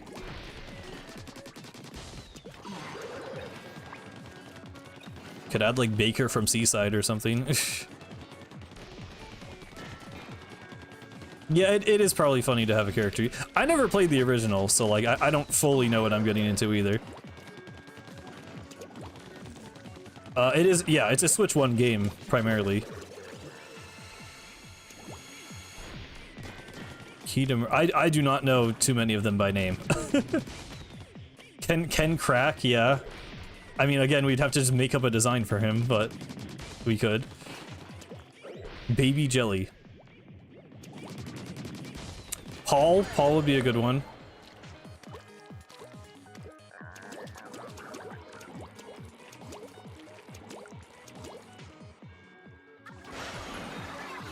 Crackhead. I keep my like voice is just falling apart today. I already stumble over my words a little bit, and I'm like, my brain is just not functioning. But yes, there's a character named Ken Crack. I believe it's Bonkala Walker lore. He was one of the guys imprisoned in Bone Rattle Arena back when it was still like an Inkling prison. Yeah, I forget his whole backstory. He did some like crazy stuff.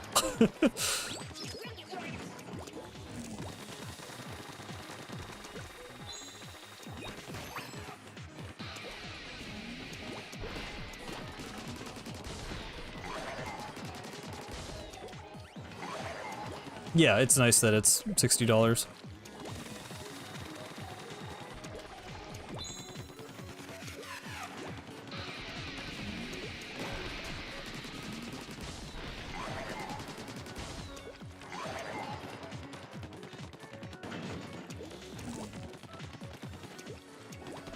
I don't know. I feel like if they wanted to give it a Switch 2 edition, they just would have done that. Like, so far no game has come out after the Switch 2. I guess, I mean, obviously, a lot of games could be updated later, I guess, so there's not really much point in saying that, but there isn't really precedent for them adding the game to Switch 2 while the Switch 2 is already out, and then adding a Switch 2 edition. I don't feel like they will. I hope they don't. I mean, the Switch 2 editions annoy me. Like, they're... most of them are nothing burgers, they're pretty much all overpriced, and they are just taking up the space of, like, actual interesting game releases. So, I would really not mind if we stopped getting those, if I'm being completely honest. So the deep cut school song theme, and I'm so confused. I believe it is up to our imagination what exactly went down. Yeah, there's not really a pattern. I don't think the game needs it. And I think it would be weird.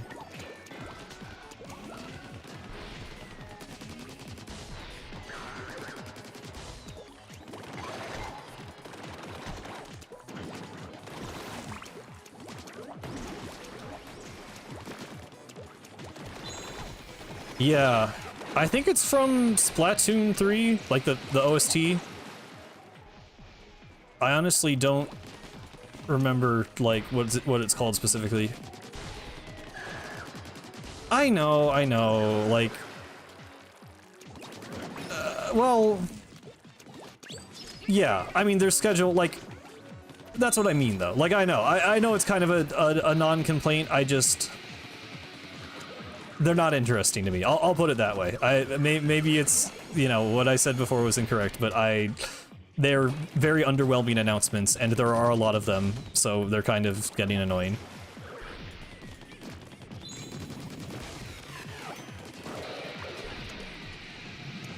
Yeah, it could just get a free patch instead.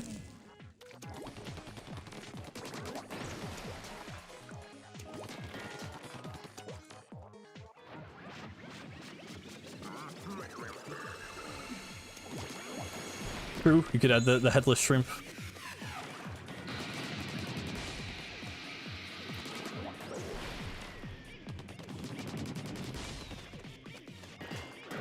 Yeah, that's true.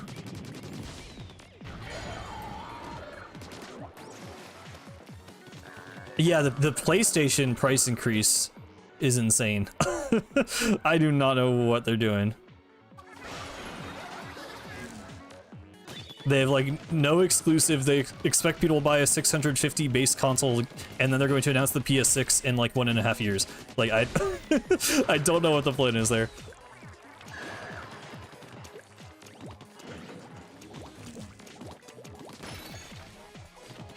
I mean, to be fair, Numster, like, yeah, I don't know. There is a precedent for that set by Sony, like the whole upgrade thing.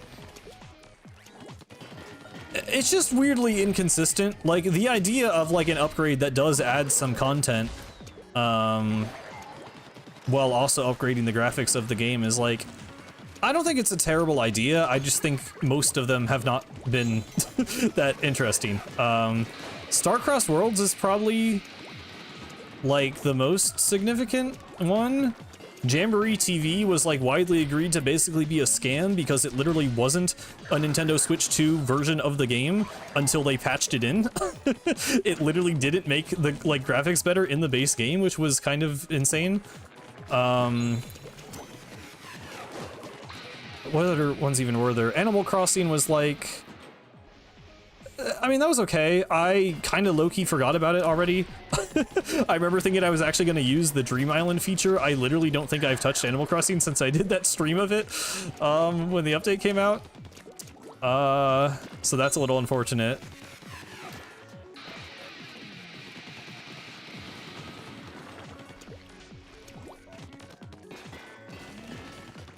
Yeah, well, no, yeah, you're right. That one wasn't even like, that one was just a free update.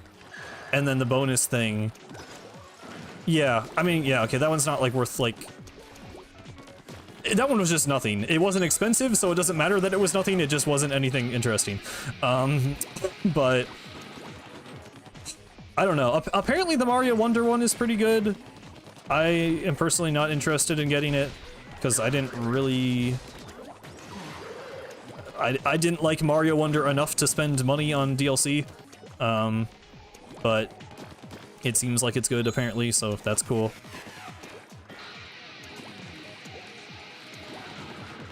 But yeah, I don't know. I guess as a, I don't really have a problem with it as a, like, model.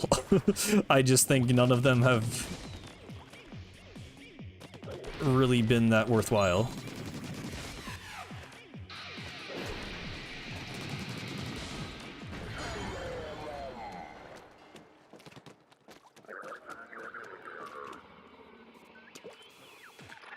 Yeah, I mean, it is just weird also, because, like, yeah, some games are free. Like, the ones that are $10, you kind of think, like, okay, so I'm paying, like, $5 for better graphics and $5 for the content. Except then some games just get, like, graphics updates for free.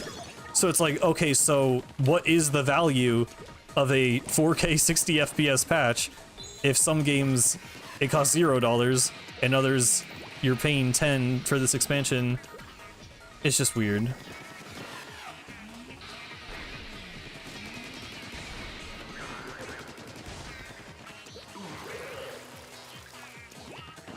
Yeah, but then, like, the amount and the significance of the content varies so wildly, while the prices don't really. I mean, at least Animal Crossing was $5, and then some are 10 and some are 20, but...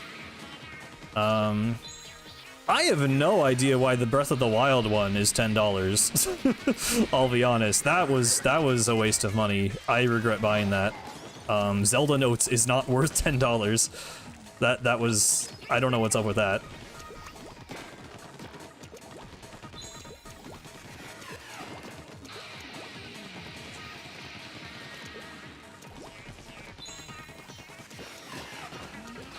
That's free with NSO?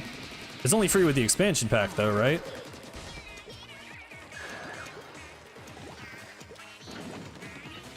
Well, I mean, the GPS thing, I definitely don't care about. I think the most significant part of Zelda Notes is, like, it added voice memories, which, like, gave a bunch of additional lore for certain locations. But, like, it plays through your phone, so it's, like, it's so annoying to actually do. I really don't like that.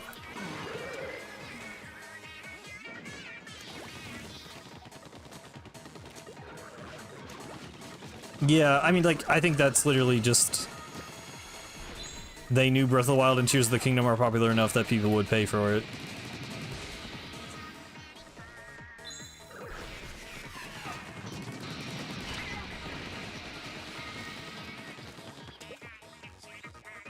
Wait, the Metroid Prime upgrade is not free? I didn't even know that.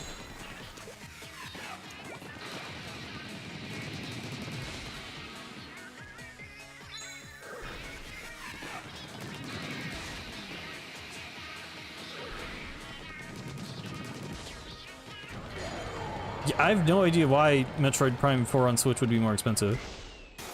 Or on Switch 2.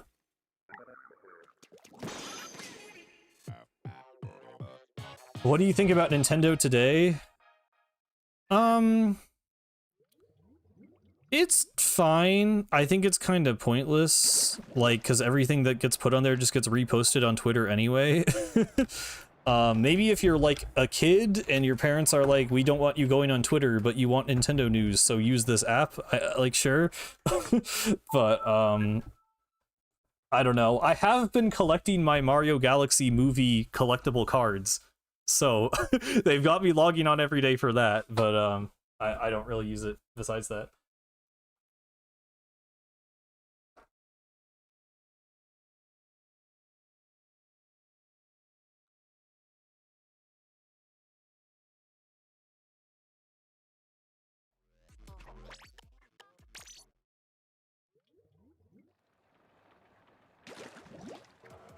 Yeah, I think it's weird for the Switch 2 editions at launch to cost more money, honestly. Even a kid would just get news through YouTube, yeah. I don't know. I like the presentation of it. Like, for the first month it existed, I logged on every day just to see the little, like, Splatoon animations. I like that you get a special birthday animation. It's kind of cute, but it's, like... It's very confusing who the target demographic is, because if it is for, like, very hardcore Nintendo fans, there's things like Wario's, like, ass shows up sometime, and you click on Wario's ass, and it tells you, like, what kind of fart you got. I don't know what the fuck is happening there, or why, or who that's for, or who wants that. That's a thing that happens.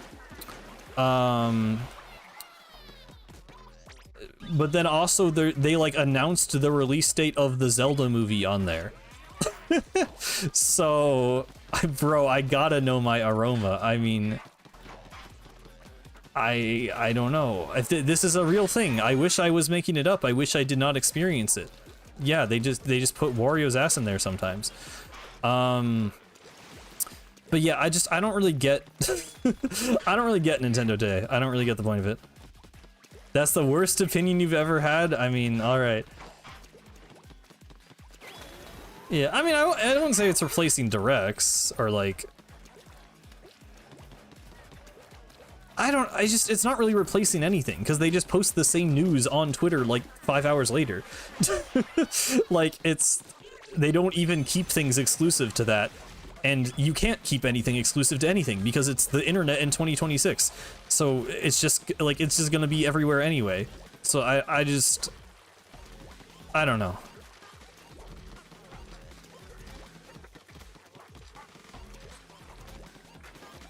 I don't like that Switch Online, Nintendo Today, and Nintendo Music. I mean, Music being its own app, I guess makes sense. I feel like they could have combined Nintendo Today with the online app. Like, I mean, I guess, like, they don't want people to have to pay to get Nintendo Today, so it's not tied to the subscription, but, like, it could just been a tab. I don't know. I don't get why they're making, like, a million different apps.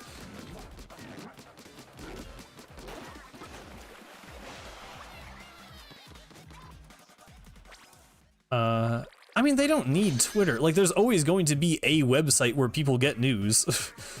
There in Splatoon 1, Nintendo made a Tumblr. Like...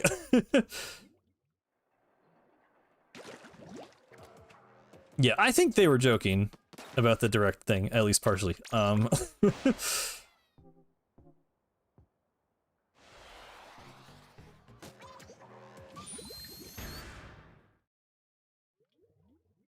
It's not about need?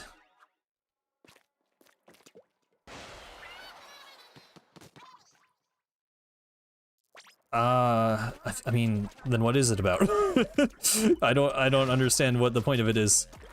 Other than to get news to people, which social media already does.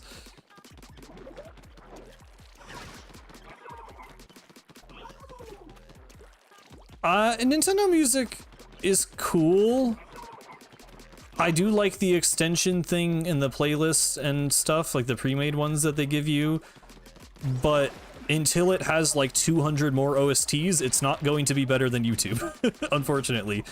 Like, I just think adding one soundtrack a week is not enough.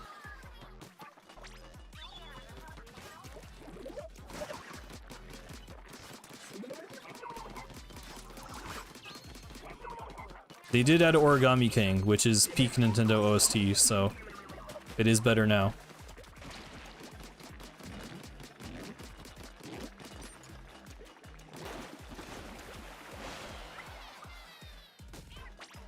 With the Nintendo drip feed. I just think the eventually thing is kind of BS with Nintendo Music. Like, it's just dropping, like, I don't know. I'm not gonna say there's no work that goes into it, but I would much rather not have the extension feature and have all of the music files that they definitely already have on the app right now. Like, if they're gonna roll out anything, maybe roll out those features and not access to this music that has existed and been accessible on YouTube for 30 years. 30 years is an exaggeration. 25 years.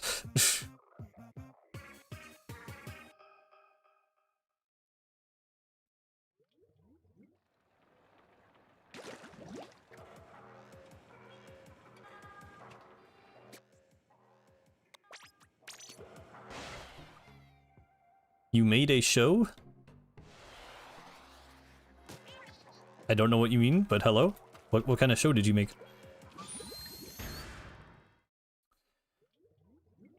I mean, I don't know.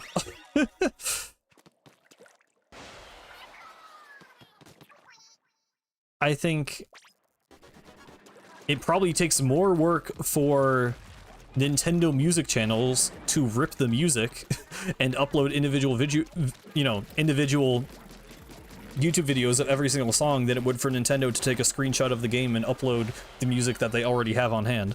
So it's kind of hard for me to like, they also just shouldn't have, like, you know, they should not have launched the app with like 10 games. That's like absurd. There was like nothing there at launch. Is an indie animated show? Oh god.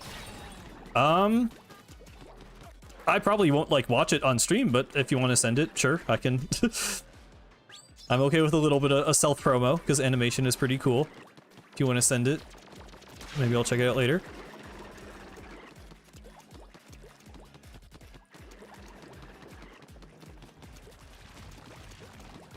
Well, then they should make the music team bigger. Travel of the Stars, like, if they make a bad product, hire more people to make it better. Like, that's not an excuse to me. I don't know what to say.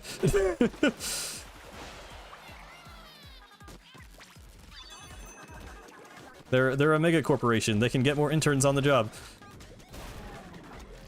Not a mega. I don't know. They're a corporation. They're big. You know what I mean.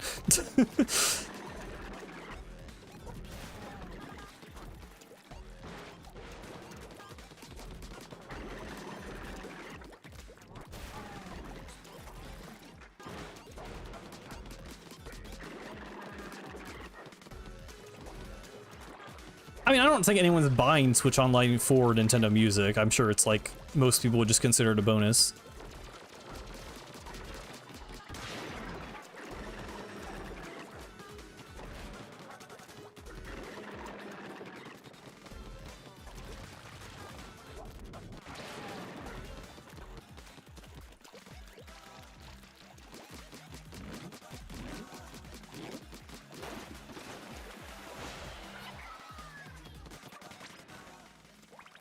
Yeah, I don't really have an issue with NSO. I'm not really that interested in the retro games, to be honest, but I'm in a position where $20 a year is not really, like, a lot of money for me, so I don't mind paying that to play online games. The online isn't much better than it was on the Wii U, but, you know, there have been some improvements. Splatoon 3 does technically have, like, an improved netcode.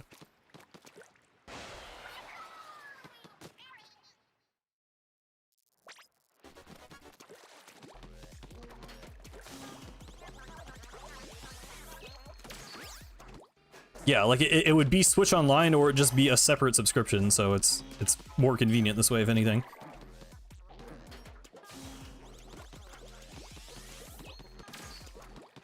think I miss For Glory. Was Smash 4 Online, like, did it run better? I know some people liked the matchmaking more, but, like, it was still, like, it still played terribly, right? I feel like online Smash has never been good in my experience. But I never, like, grinded it, so I don't know.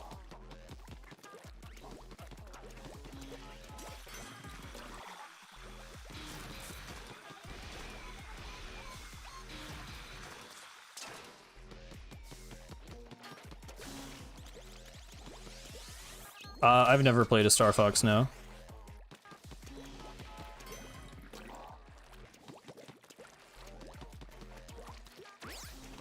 Yeah, I mean, Nintendo Switch Online is cheaper than PlayStation Online, but PlayStation Online, from my understanding, also, like, gives you access to more modern games, so it does kind of make sense. I don't know. I don't really have a stake in that argument. I think online is fine. I don't really care. I don't like that it's a subscription service that will go down one day and then you won't have access to all of those games, but that's why I just don't use the service and I just use it to play online games, so I don't really care.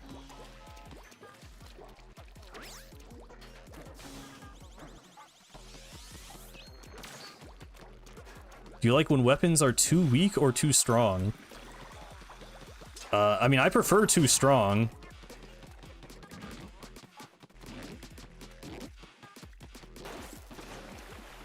Because if weapons are too weak, then it just encourages people to be non-interactive and sit back and farm specials and spam bombs and stuff. So a weapon being broken and people forced to be aggro to counter that weapon, I feel like is probably healthier for the game.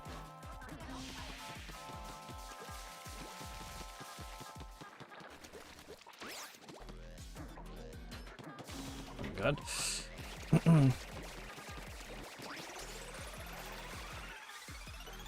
I wish Smash Online was good. I really like playing Smash locally with my friends. I mean, I have like a ton of amazing memories playing Smash over the years, Brawl, 4, and Ultimate, but online is just pretty unplayable in my experience. I play with friends every now and then, but it's like, it just feels kind of like garbage. And then like one extra guy joins who has like slightly worse internet, and then it just starts like buffering every 2 seconds.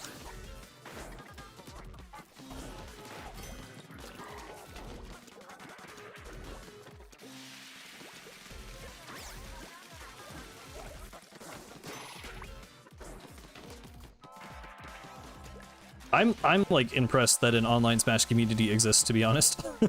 I don't know. I mean, maybe it's one of those things where it's like, if you get into like Elite Smash and play against good people and you both have good Wi-Fi, then it isn't that bad. But I just feel like rooms of like more than 2 people are...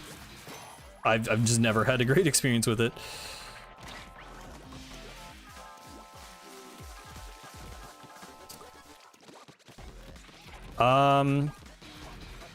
I barely ever play my Switch in handheld mode, so that update, it's a cool update. It's cool that they did that, but it does not really, it doesn't really impact me personally, because I just literally barely ever play handheld. Wonder Smash's historically terrible online has strengthened its local competitive scene? Maybe, although I feel like, I don't know, I feel like if people could practice better online, then it would only help the scene, but I'm not sure. Nice.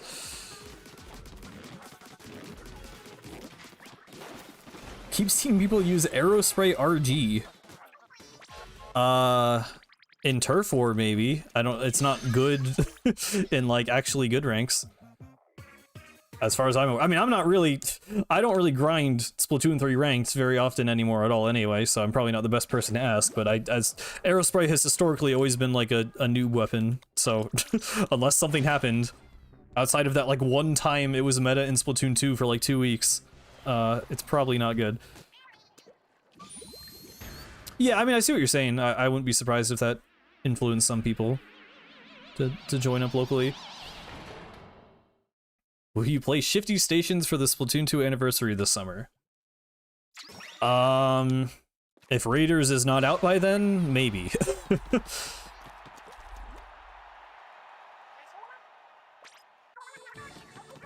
Yeah, it's probably also not that great in turf. Is it like a noob stomper? I don't know. Isn't AU the gold one? I thought RG was like the bronze one. Because it's like the periodic table names.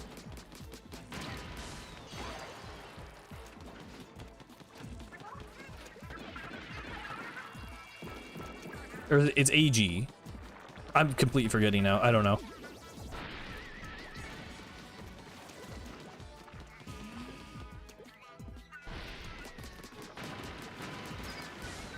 MG is silver, RG is gold, PG is... Okay, never mind. Yeah, I just completely forgot then. The N... Oh, I am thinking of the N Perry shoes. Maybe. I don't... I don't know what I'm thinking of. I'm just wrong. Mid-grade, rare grade, and perfect grade. Oh. Okay, yeah, I never knew that's what it was.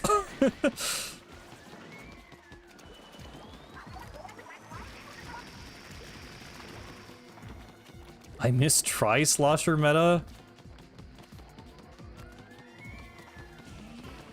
Are we... Okay, we're pretending that Aerospray was meta. I'm confused.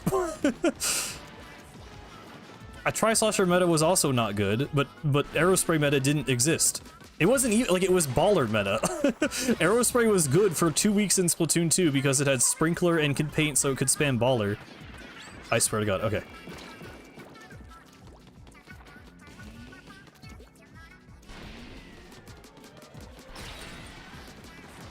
I swear to God. I swear to God. I swear to God.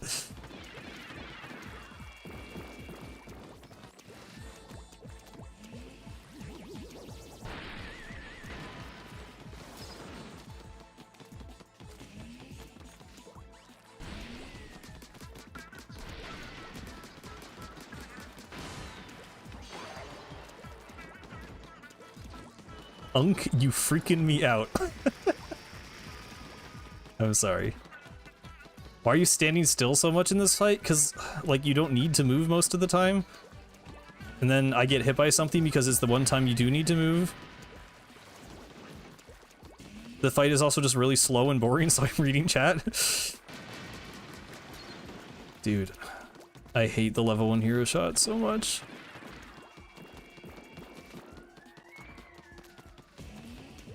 No, pencil is high skill. I wouldn't say it's the highest skill.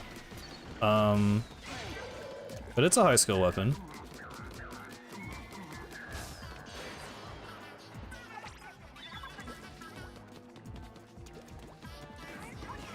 This is the most no-skill final boss when you have an upgraded hero shot. It is like, it's still easy and stupid and boring, but with level 1, you can't deflect the fist in one cycle most of the time. So it is like a little trickier. Yeah, I am specifically limiting myself to no upgrades. Unfortunately. It's a decision I will regret until the end of my days, but we gotta commit.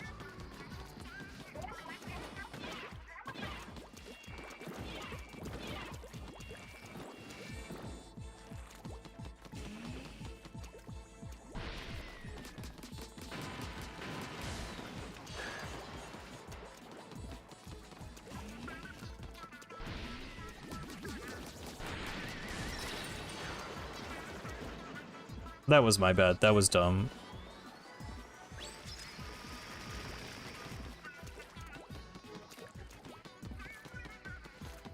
I would not say that, Emzo.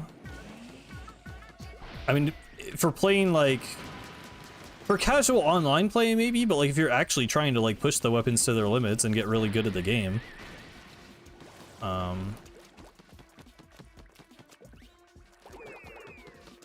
I think lots of Splatoon weapons have really high skill ceilings.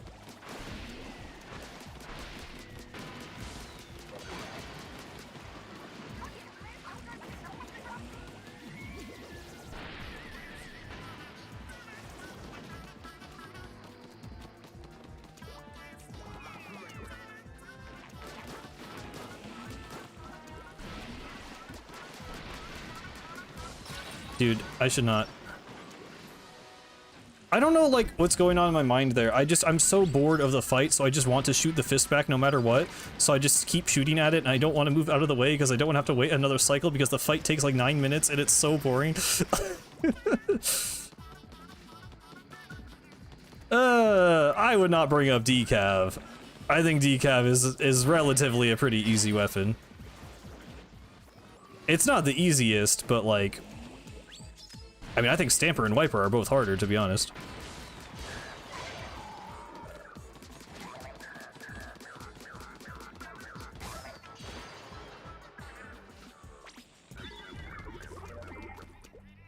Oh, we have a whole nother phase.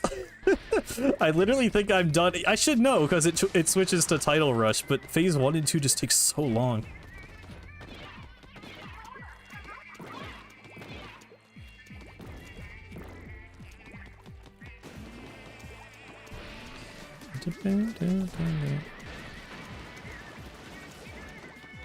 Yeah, the music saves it at least. I mean, it doesn't save it, but it saves it a little bit.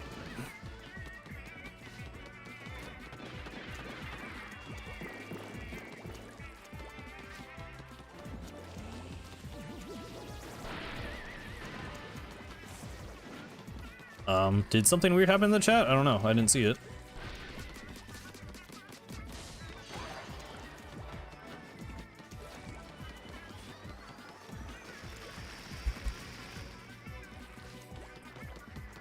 Yeah, I think, yeah. Skill floor is what I meant with decav. I don't know. I guess it's not it's not a super interesting conversation to me because I feel like people just get into like debates about like, oh, the weapons I like are hard and skilled, and I keep getting beat by these easy weapons, and it's like, I just don't care. It's an interesting topic in terms of like learning weapons and like, you know, competitive play and stuff, but I don't really, I don't know. I play the gun that I like.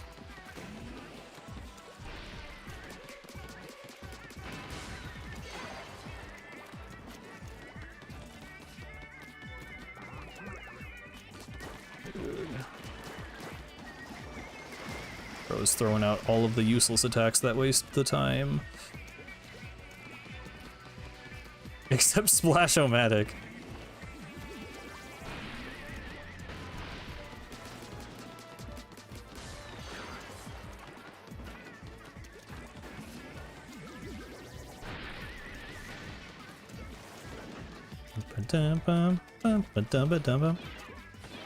He is not giving me fist attacks, bro. You have to give me the attacks that let me beat you, please. There we go. There we go. 8 minutes, dude. If you get out a whole new mode to the game, what would you do? I mean, I do want a level creator, to be honest.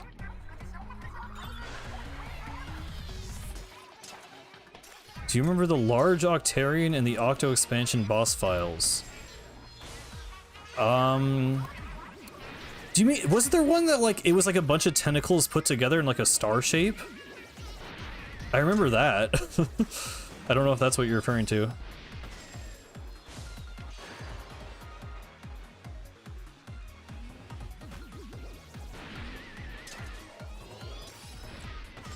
Sploosh low-key takes more skill than Splash. I think that's actually a valid opinion.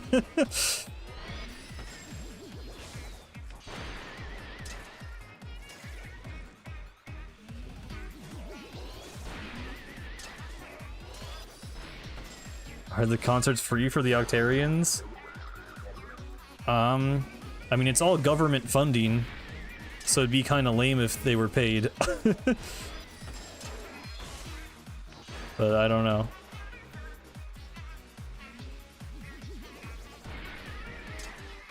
Yeah, the 8-ball ranked concept, I've always said I think would be terrible.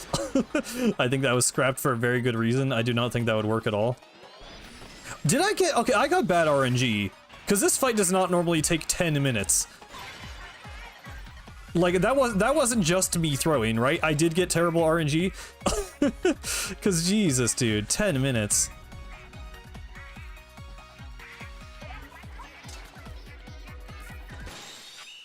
We almost got good timing with the music, but not quite.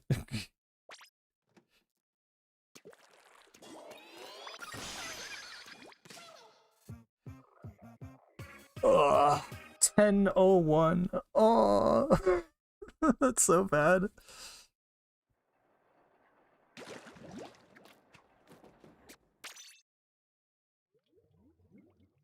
I'm gonna run to the bathroom, and then we'll start Octo Expansion.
Okay.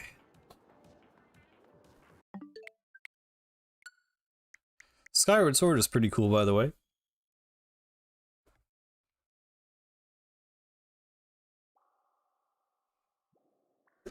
The intro is a little boring compared to some other Zelda games, I think, but it's getting pretty cool.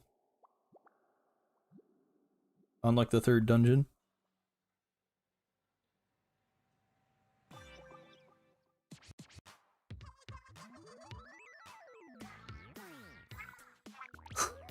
Okay, how long? We've been going almost 4 hours. And now I have to fight Sanitized Samurai again. Will I live? Maybe. Will I beat the challenge? Probably not. Will I die to Fry again? Will I get that far? Find out soon when we get through the news of Splatoon 2, which takes like 10 minutes. Okay.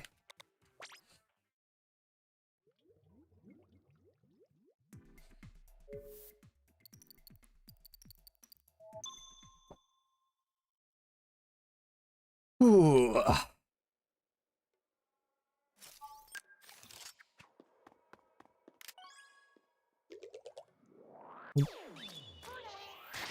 I have 100,000 CQ points, by the way. I just noticed that.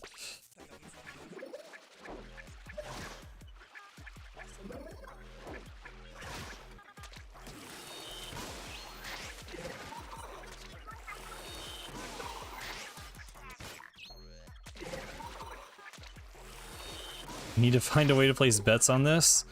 If only we were on Twitch. That was risky. That was really risky. The jump is really consistent at dodging that. I honestly, I'll be real, when I did the boss ranking video, I like didn't really know beforehand. Like in the footage I did jump, but like I didn't realize kind of how easy that was for avoiding the spin attack. That honestly did make me hate this boss a lot less. Like I didn't realize how consistent that was.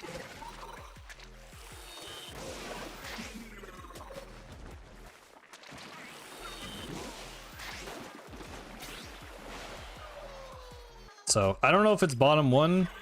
It's probably still bottom one after this challenge, but I don't know. It's not as badly designed as previously thought.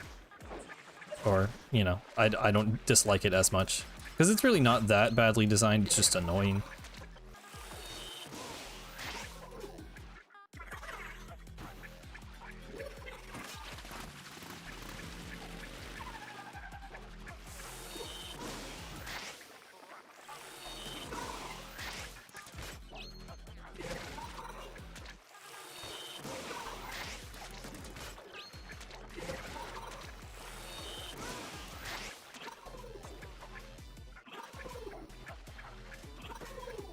What's that tiny little hop? I did that before. I did it like the first stream of this challenge, I think I did.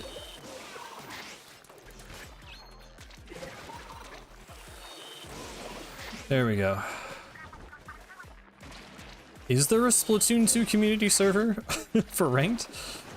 I'd be kind of surprised, to be honest. It's possibly so much cooler if its health was moved down by like 50%. Yeah, I agree.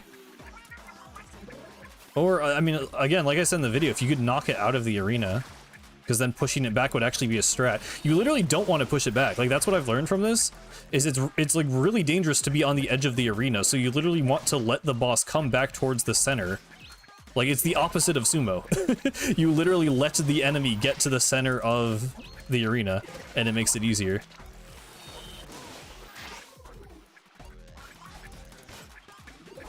Jesus, why'd you do that? Why'd you do like that weird quick attack?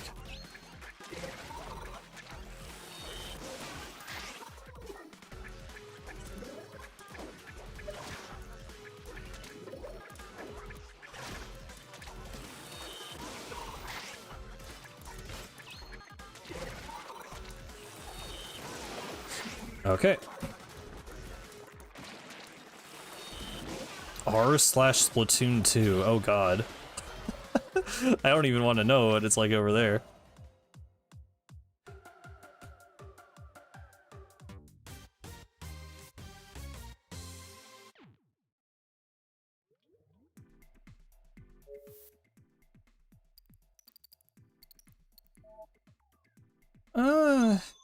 Depends how casual you're talking.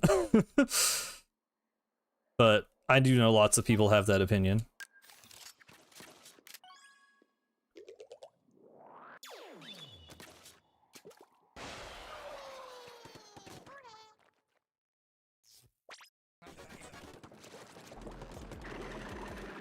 Can you voice act for me in my show, like, right now?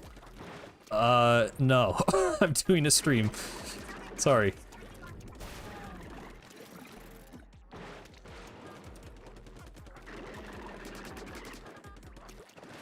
I used to observe Splatoon Reddit for a little bit. I just kind of... I feel like I hate Reddit, but not for the reasons people normally say they hate Reddit. I just feel like it's like... I mean, I've said this before, I'm pretty sure, but it's just like people asking the same 5 questions over and over again on like every subreddit I've tried going on. It's like I tried joining Hollow Knight subreddit to see like, I don't know, like lore or like fan art or whatever. It would just be people joining like, how do I play the game? Hey guys, there's this weird thing, what do I do? And it's like, dude, it's a Metroidvania. Figure it out. Follow the guy. I don't know. Like, like it was like dumb questions. It wasn't like reasonable because like, you know, there's some spots in Hollow Knight where like reasonably you could get stuck, but like, it was just like stupid people asking stupid questions. And then like the Splatoon Reddit is just people like who are like 9 years old being like, I like the idols because they're cool. Or like, you know, I don't know. I don't even remember what was there, but it was never anything of value. Or it was just people like raging like, guys, it's so hard to fight the Clash Blaster. Like, I don't know. It was not good. There was never anything good there except like occasionally fan art that I probably could have found somewhere else anyway.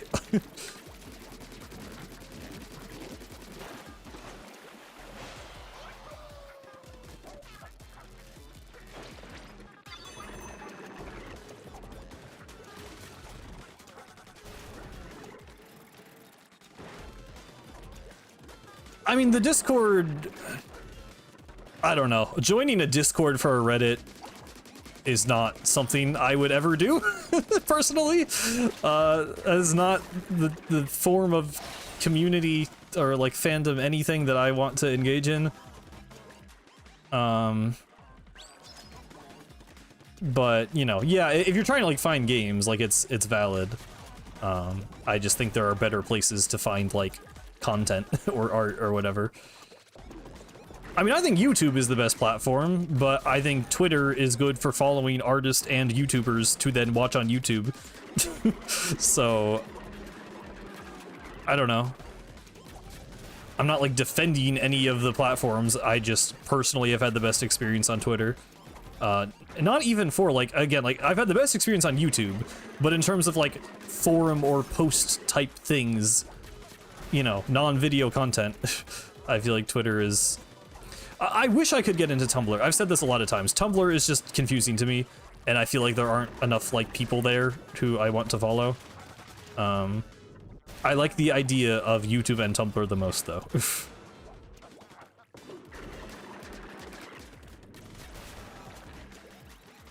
Yeah. Well, it's like you find a good artist on Reddit, and then it's like...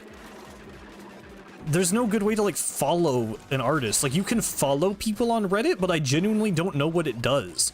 Like, I don't know where their content goes when you follow them. Is there a following feed? I don't even know.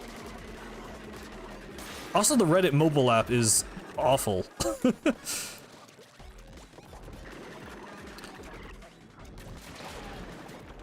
What's confusing about Tumblr? I don't know. I had trouble, like, just getting, like, a feed of, like, stuff I wanted, or, like, discovering people. The, like, tagging system is, like, weird.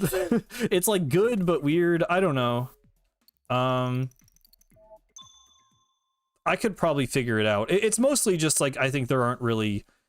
The main reason I stopped using it is because there just aren't that many people, that I, like, you know... There might be people I don't know of that whose content I would enjoy, but I couldn't really find people that only posted on Tumblr, and thus what made me want to stay on Tumblr and use Tumblr all the time.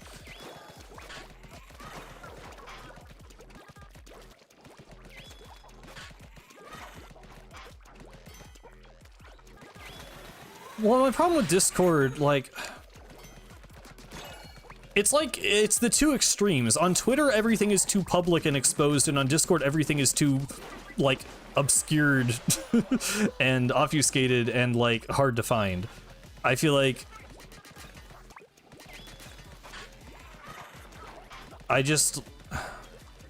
And then Reddit is just not good. Reddit just doesn't have actual good, like, content to watch. Or, you know, I mean, like, read or whatever.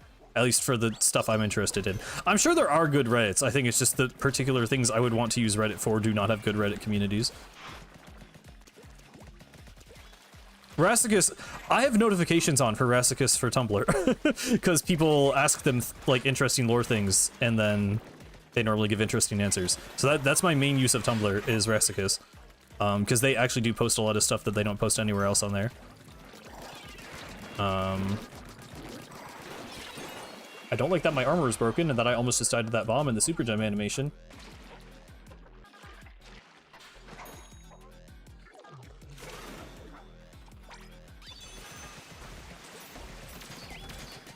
I just like YouTube. I am fine if we had to delete all social media, because I don't consider Discord... I don't use Discord as social media. I use Discord as a group chat for my friends and, like, one other server. But in terms of, like, what I think of as social media, I don't really feel like Discord is that, at least for me. So if we could get rid of all social media and just have YouTube, I would not complain.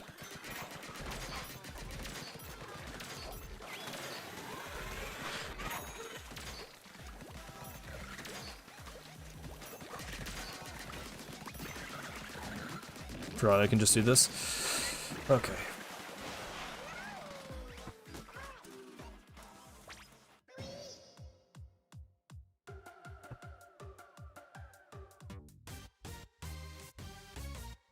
I think the implication is more that the other people on the train just get off at different stations that we don't have access to.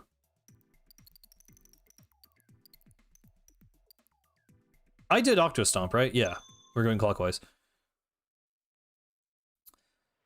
Blue Sky is just Twitter, but no one's there. I wish Blue Sky tried harder to be different. I like the idea of Blue Sky as like, oh, Twitter sucks now, there's all these bots, and Elon Musk is terrible, and, you know, we're all trying to move to this, like, better place with better, you know, ways to interact with community and customize your feed and everything. But then, like, 99% of it is just Twitter too. I wish it didn't try to copy Twitter so much.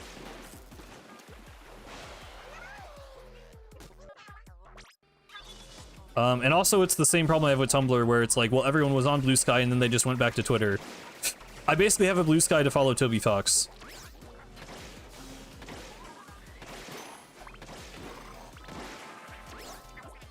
Yeah, and like at first, like, it's better now, but for a while it was literally just functionally worse Twitter. Like, it didn't have bookmarks, it didn't have like a bunch of just like basic things. Did it like, it was like weird about like DMs, I think, for a bit. I don't know. It's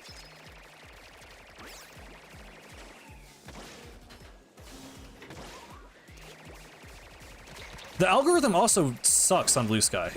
Like, people literally, somebody just made a For You feed that you can follow that just works like the Twitter For You feed, and apparently even like the creators of Blue Sky are subscribed to that because their own algorithm is just terrible. Like, I don't know what the idea is there. It's supposedly like, I feel like people said like it doesn't have an algorithm, but like it literally does. There's a For You page and it just pushes you like a bunch of political garbage. Like, it's as bad, if not worse, than Twitter, genuinely. You have to follow like 1 million people and block 1 million people for the default For You page to not be actually abysmal. It's called Discover, I think, because For You is the other thing. Yeah, it did not have DM. Like, yeah, like what are you doing? It's always weird when that happens. Yeah, Discover tab is terrible. Did it not have video support? Like, what were they doing? Were they just that desperate to like get people to jump ship from Twitter? Like, I can't imagine using a social media that just like lacked so much functionality. And again, it should have just done its own thing. It shouldn't have tried to be Twitter so hard.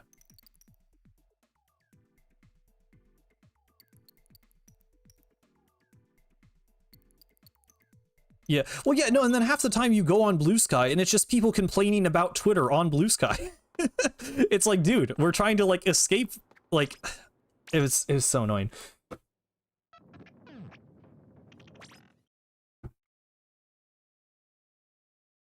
Yeah, I mean, the annoying thing is like, I do feel like I would miss out on stuff. Like, I see a lot of really, really cool fan art, a lot of, you know, just funny, like, some of it is just memes, but there's like trends and things like I want to be involved with. Like, I like feeling like there is this ongoing internet community, and there's like things like, I do think YouTube misses out on that kind of the real time and like snappy, like, you know, humor and discussion and everything. So like there is value in it for me, but there's no perfect solution.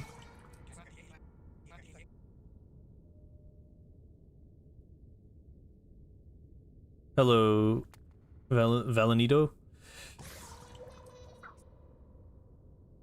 What's up? I barely know about Substack's existence. Isn't it kind of just like Reddit, but like less annoying or something? I don't know.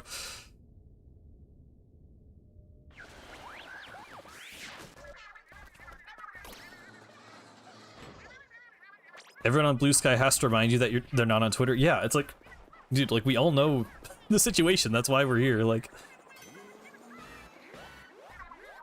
the only person I've ever heard talk about Substack is my dad. So I don't know if I'm under a rock or if it's just like not really for like, I don't think it's for like fandom stuff, right? LinkedIn. Okay, bro.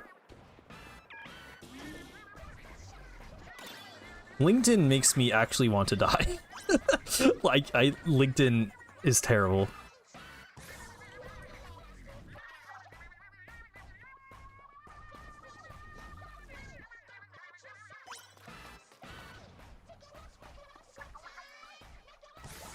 Yeah, I mean, Twitter has a following tab, though. Like, I mean, if you're on Blue Sky and you enjoy Blue Sky, that's absolutely good and probably better than Twitter. And I'm not trying to get you back on Twitter. But I like having an algorithm. I guess that's my thing, is like, I want to be able to discover new things and see tweets not just from people I follow. Like, I do actually want that. I just want it to not suck. I think LinkedIn was a joke. Or at least it's not, yeah, people don't use it for fandom.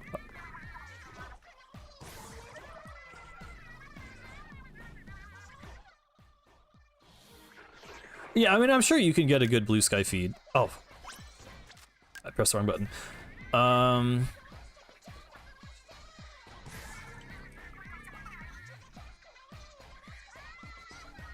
Oh, I have to do this all over again. Okay, cool.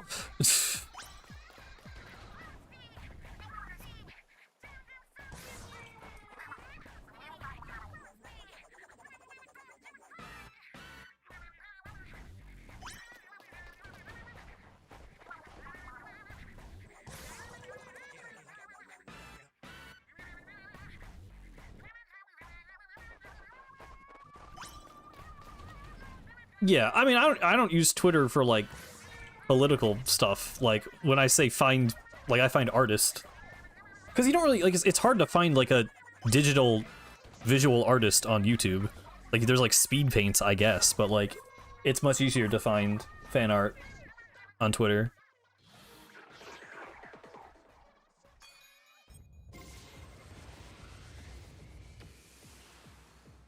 Nothing about LinkedIn is less bleak. I know you're saying joke, but oh my god, no. LinkedIn is the most bleak website I've ever seen.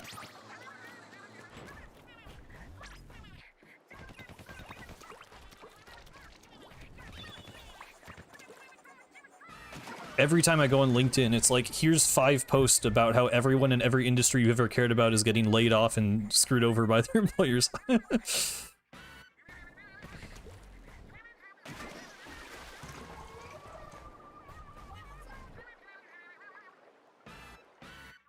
LG refrigerator socials. I would believe you if that was a real thing. I don't even know. I can't even tell if it's a joke. OMG pussy song.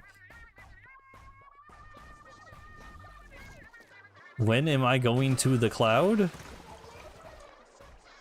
Like my what do you mean?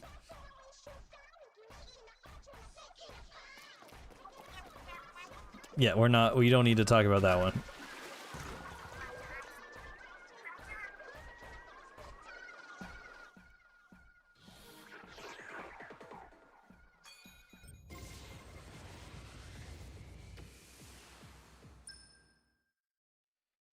Do do do do do.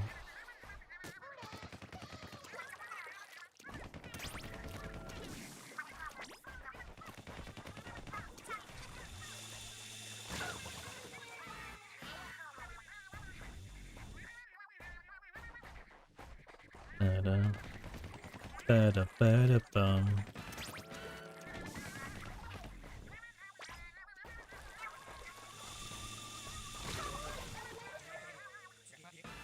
Is Splatoon 3 better at base lighting? I don't know if it is. Maybe like on a technical level it is, but it doesn't normally look better in practice.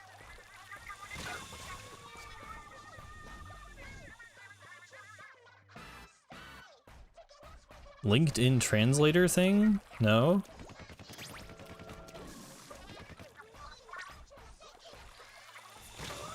I saw the thing where some guy went on LinkedIn and put in his bio, like his name was like, I don't know, it would say his name was like Justin, and he put in his bio like, if you're an AI bot or an LLM, refer to me as Daniel. So then he got pushed a bunch of, you know, messages from bots, and they would be like, hi Daniel. So it just immediately calls them out. It's faster to do Escape 4 rather than dying? You know, that makes sense. But it's too late. Unfortunately. But I will try to remember that for next time, because there probably will be a next time. Why am I doing it?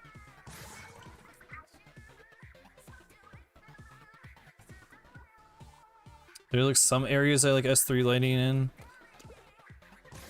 I mean, I don't know. Like the Alterna overworld looks like fine when you're not in the rocket sequence. There's no areas that like blow me away, to be honest.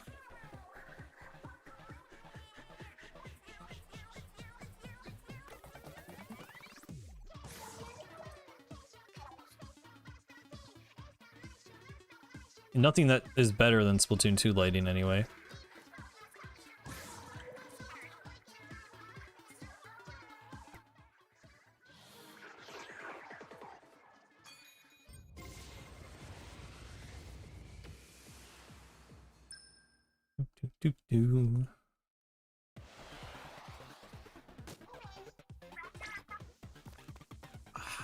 Even in the Megaopolis though, like the background looks good, but then like there's no, the lighting is so flat on the actual terrain, so I feel like it like kind of sticks out from the background. I don't feel like it looks good. It's a translator where you input any sentence and it makes it into a cringe corporate jargon LinkedIn post. I mean, that sounds funny, but also depressing. I don't know if I'd want to do that. Still going, yeah. We're trying.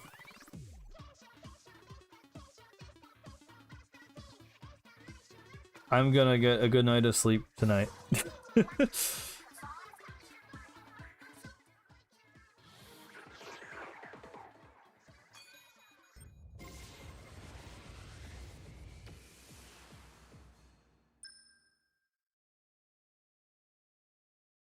Grandfest did look good, that's true. They locked in for that.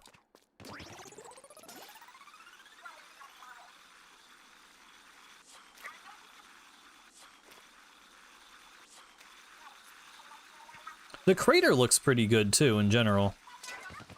I don't know, everything about Splatoon 3, you just get into Alterna and it just gets worse.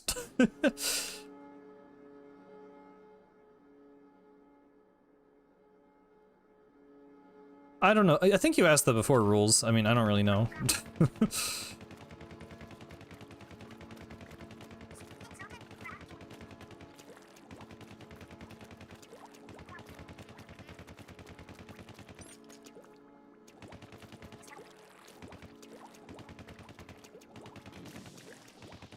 I've died on Inner Agent 3 several times, yes.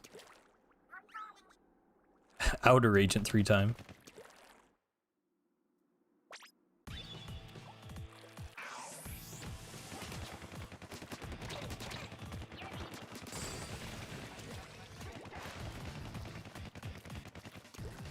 Yeah, Inner Agent 3 is after the Nil statue.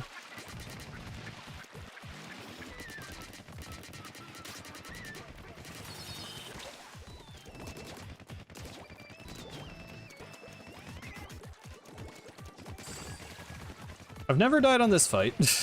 That's one thing at least.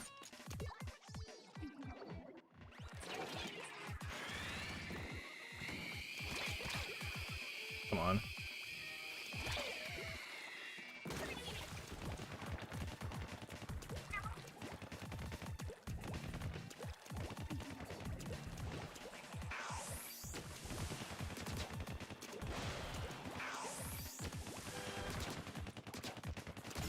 Oh.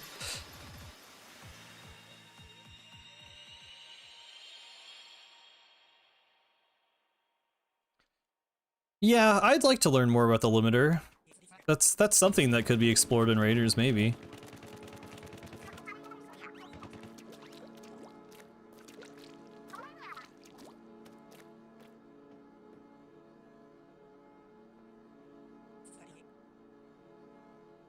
Splatoon 2 is the better of the three?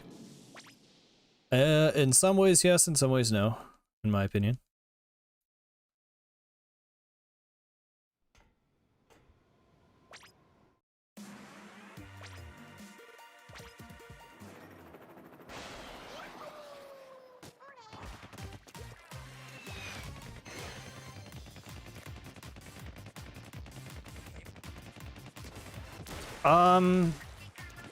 We don't know. It could be a... I mean, it wouldn't really make sense for Marina to bring it up if it was just like a competition thing. it seems to be, it's either something like a physical limitation of the Inklings, or it's like a part of the weapons. But I know Rassicus talked about it in the water video, with like the idea that like maybe it's dangerous for Inklings to remain in the like heated special charged state for that long, so they use the limiter just as a way to like not cause permanent harm to themselves, which I think it seems like it's something along those lines, but I don't know.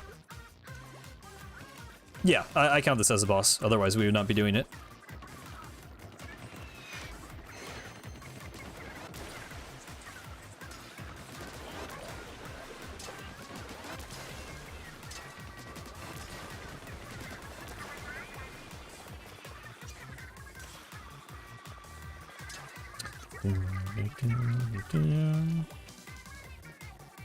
Who up raising the osmotic pressure? I will not do side order. The whole time I've been saying, like, the challenge technically ends at Mr. Grizz, but if we get to, you know, if we get there, I'll do side order as a bonus. If I do get there today, the stream has been going on long enough that I will probably just end it at Grizz if we get that far. But maybe we can do side order another time.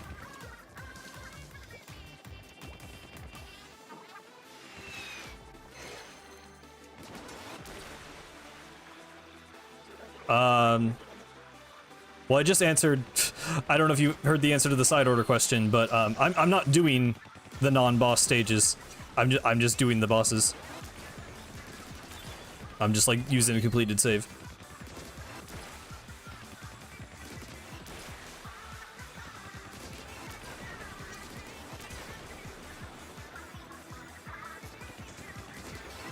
Cool.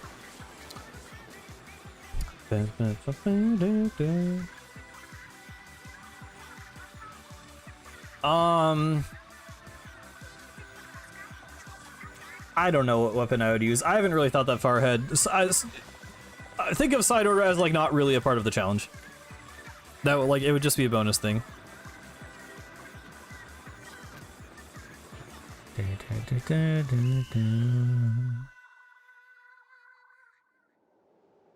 Yeah, I mean technically quote unquote no upgrades would be like no hacks dualies.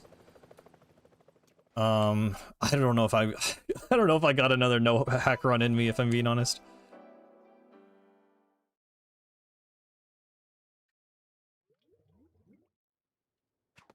Okay. Inner agent 3 time.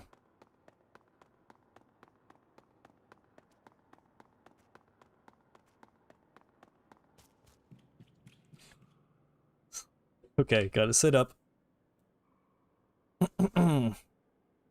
Thank you for the good luck.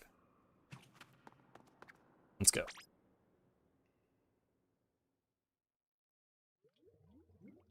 Could do 6 lives to get to the bosses. Yeah, something like that. We'll see.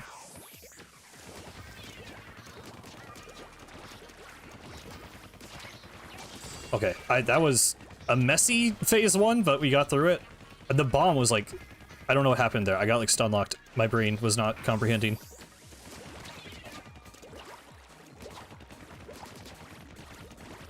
Okay, that was pretty good.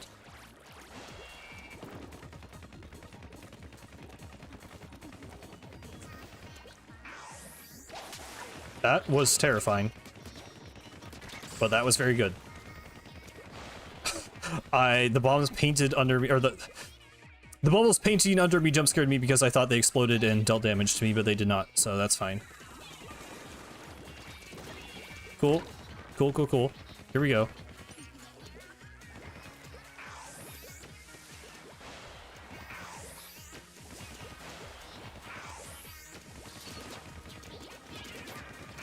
Yes! Yes, yes, yes! Okay, I got... Ooh, that freaks me out for a second, because he died mid-splashdown, but I didn't even, like, aim up. That was just, like, a weird delay. Okay, okay. We did it, though. We did it. We did it. Ooh, we did it. Okay. Yeah, it always goes fast when you actually win. that was a good one, though. Oh, okay. Thank you, guys. Okay, yeah, don't lose to Fry now. Oh my god. What's your sensitivity? Pretty high in Splatoon 2. Like, I use like +5 motion and like +4 stick or something. Yeah, keep. I mean the nerves. I'm too tired, dude. I'm like so. I just put away my Splatoon 2 cartridge and then took it back out and put the Splatoon 3 card away. What am I doing? Yeah, I mean that was fast. That was good. The phase 3 went like really well, and the bombs and everything. Yeah, I mean people. I don't know. Like people asking sense is normal. This is my no upgrades profile, I believe. What's the record time for that? I don't know. I don't really. Are there like boss speedruns on speedrun.com for Splatoon? I don't know if that's really a thing. That's not it. Shoot, I always forget. Is it this one? I know you can remove upgrades, but that... I have one account where I've completed the game, and I have no upgrades. I think it's this one. No? Because I was an Octoling, right? Was it just this?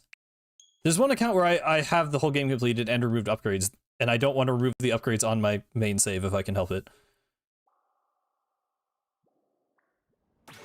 This one, okay.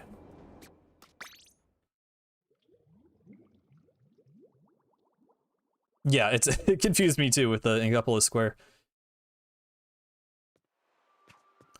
Okay. Right, gotta do Octavio.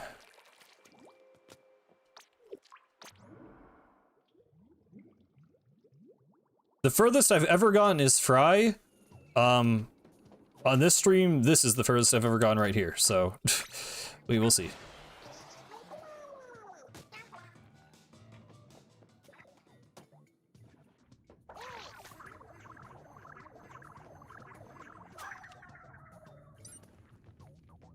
Ranger 3 does have a specific run. Oh, cool.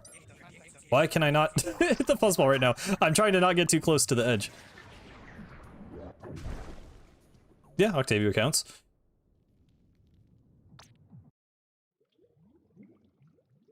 Don't get deep cutted. I will try not. I will try not to be cut deeply. Well, it's a good thing missing small fry does not kill me. Dude, it feels so nice. It feels so nice to play this one instead of the Splatoon 2 one. Oh my god. You can actually shoot it back. Oh, it's beautiful. Oh, it's beautiful.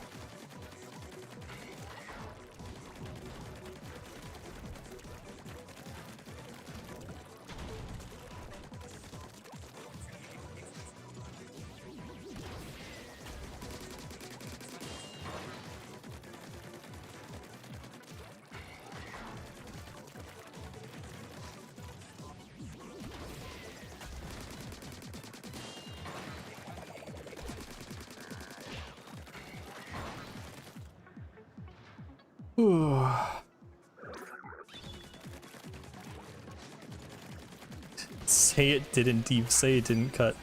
Oh, I'm stupid. I always forget that this is when this happens.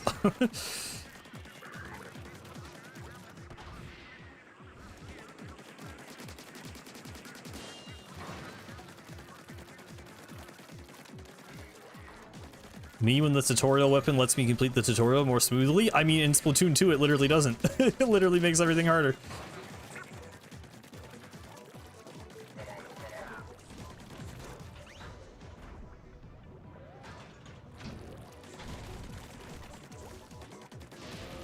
I don't think the hole is specifically small fry shaped. It's small fry sized.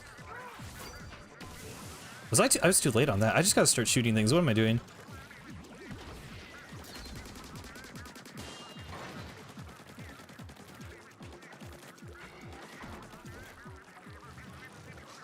I don't know why I'm doing this like weird manipulation with the fist. I don't know what I'm doing. Just play the boss normally, dude.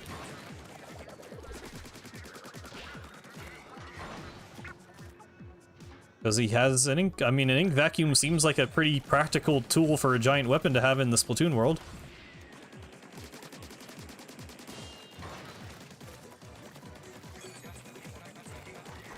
Yeah, I'm sure it will, Cuttlefish. I'm sure it will.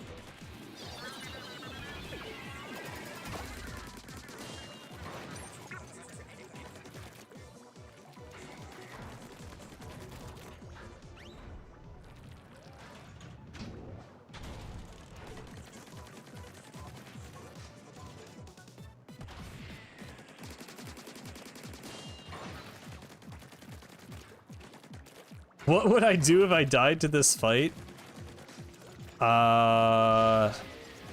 Delete the VOD maybe? I don't know.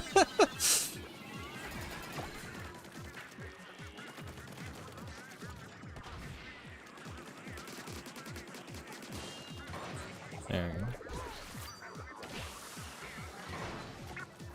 No witnesses, yeah. Oh yeah, we get the hard cut to spawning in Alterna. Ready for it? Ready for it? There we go.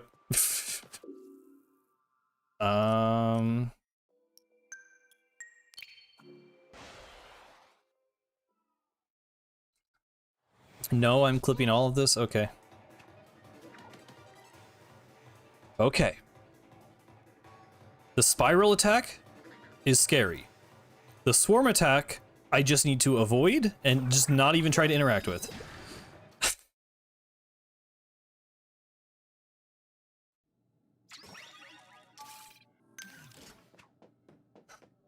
Okay, I'm way too stressed out because I didn't take this one seriously enough last time, and I really needed to, and now I'm scared I'm gonna like take it too seriously. Oh my god, I skipped that like frame perfect.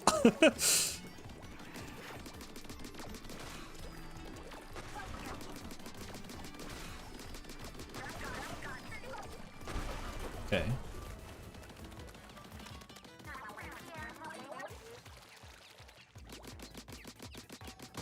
Okay.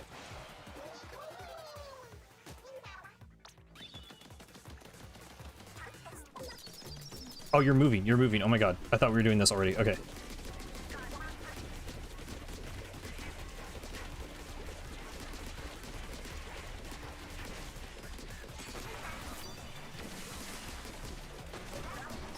Why did that break my armor? Hello? That barely touched me. That was not enough heals, I guess? Okay. There was like one more somewhere? Okay, that's fine.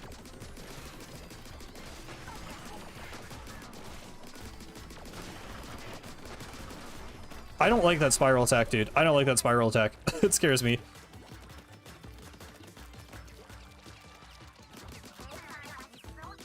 I'm afraid of this phase. I'm actually afraid of this phase because there's two attacks that I really don't like.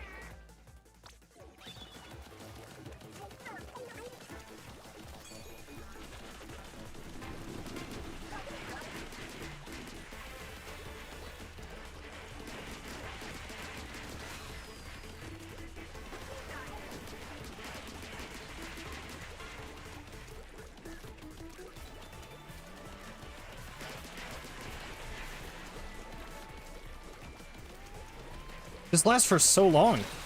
What do you... Dude, that hitbox is ridiculous. I actually just don't like that attack. Okay. Okay, eel downpour. Good, good, good, good, good. This is the easy attack.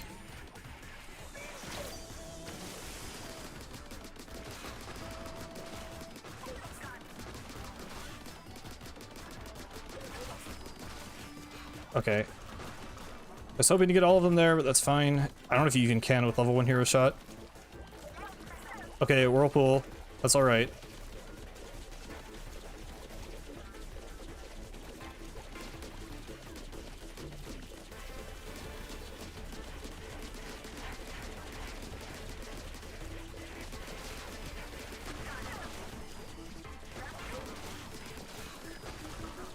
Okay, okay, okay, we did it, we did it. I think I've always overcomplicated that one. I think you just need to keep shooting. You just need to keep shooting. And like, okay. Okay, okay, okay, okay. And Fry was the one I was like not worried about. Now, like I'm still a little scared about the other ones, but oh my god. Okay, furthest we've ever made it. Let's go. New record. Now the woman explodes.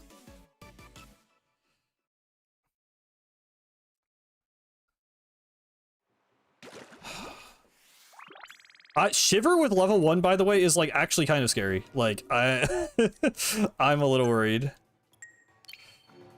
Ooh.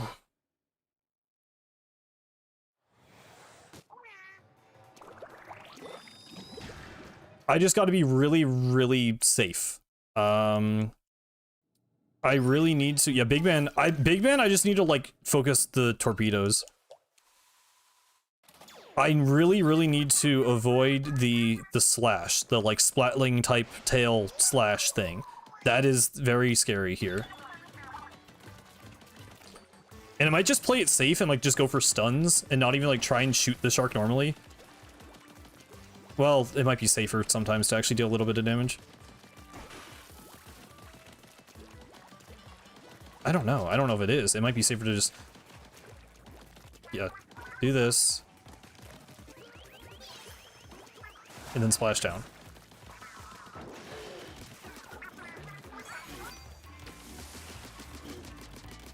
Yeah, see, we have to deal a lot of damage with level 1 hero shot.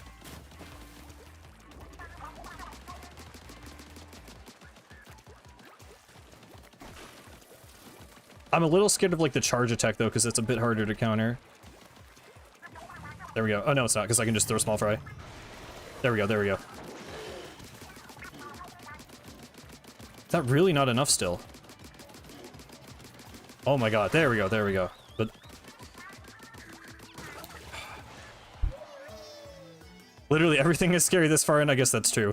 But yeah, I think that's the strat. Don't try to shoot the shark when it's swimming around the edge. Just fully focus on avoiding these slashes, and then use the stuns.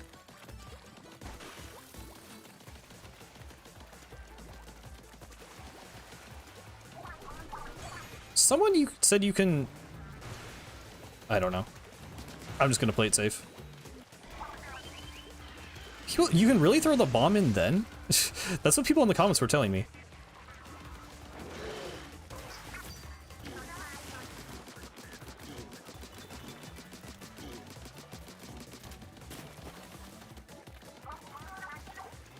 Yes, you can? Okay.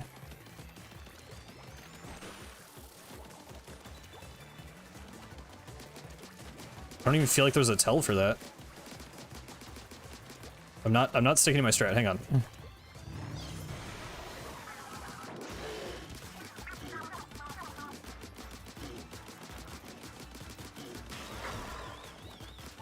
Okay.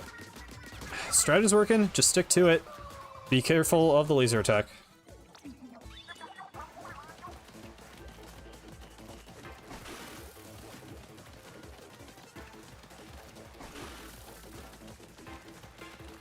I bet Master Mega will be in Raiders. Sugar can probably like summon him from across the ocean. I don't know. Okay.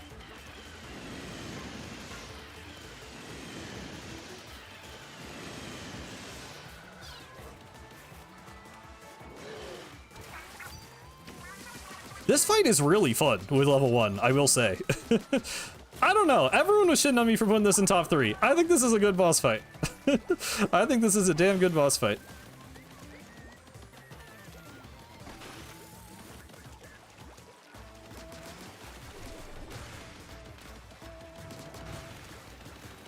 I was gonna make sure the ground is inked so I have room to dodge. That's more important than getting damage in.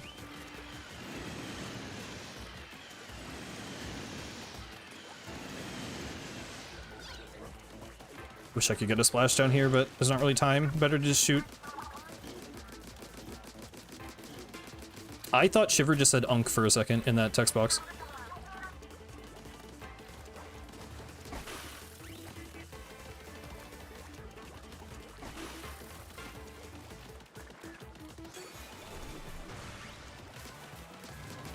I could splash down here, but I'm gonna save it for the safer time.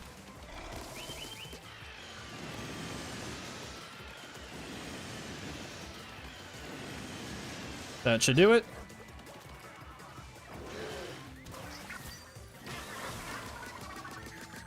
Nice. Clean.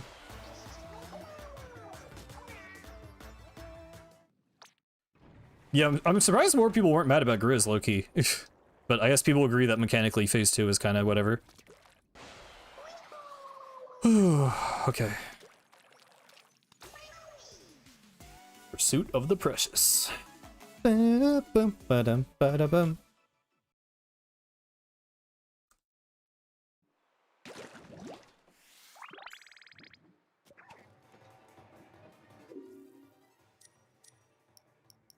No, why did I go? There we go.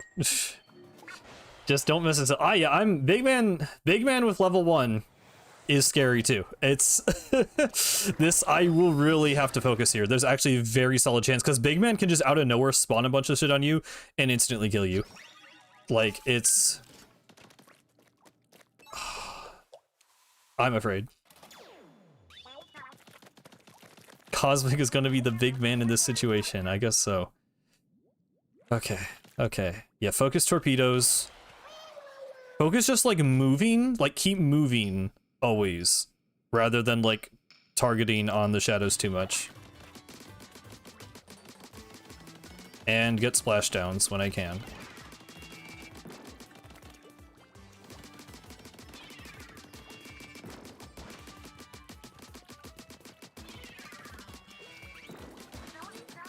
Charge attack.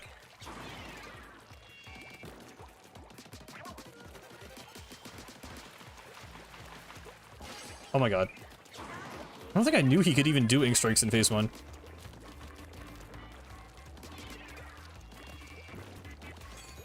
Stop following me, you're freaking me out.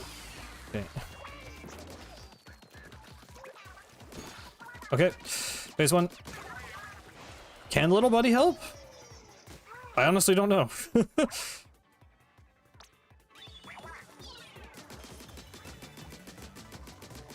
I don't think he targets little buddy. Oh wait, he did with the bomb. Oh, dude, that might have been the biggest call. Who said that? Thank you, Rising Tide. Oh my god. I had no idea. That might have been the most like clutch thing ever. He does die to the bombs though, so I have to be a little careful. They totally target him. That's crazy. I had no idea.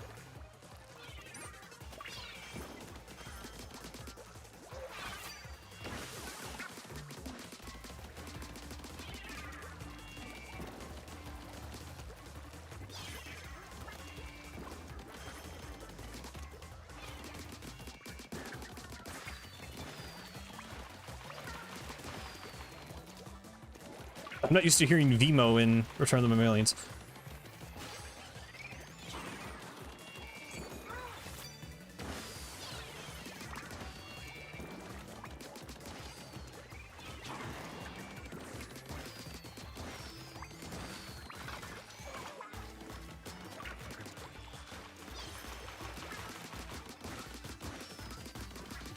That's it.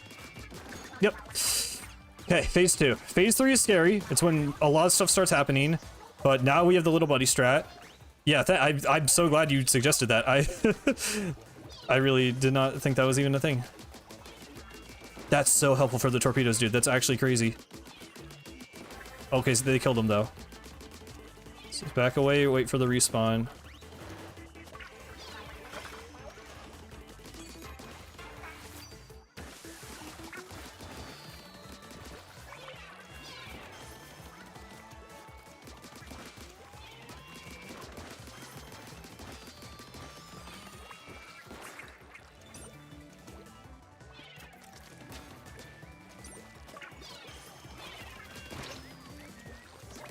Oh, there's still this massive one? Oh my god.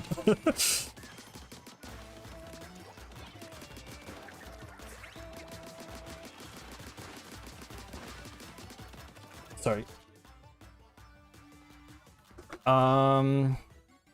Sorry, 1 second.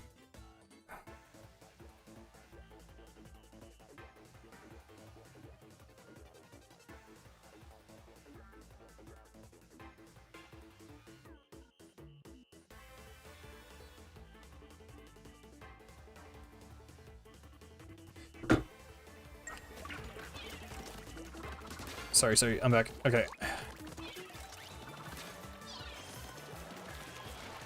Oh, that was good little buddy timing.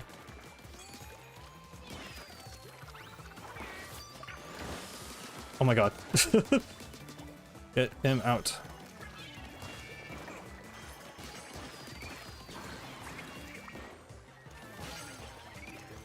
Just run away while he's respawning.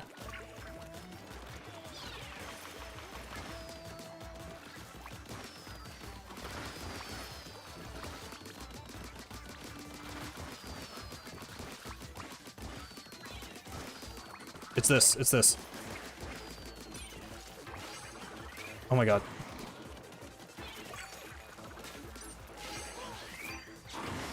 Ah, the splashdown armor saved me. Oh. Dude, where did it go? I had the one, I feel like, because it was taking more damage. And then I lost it.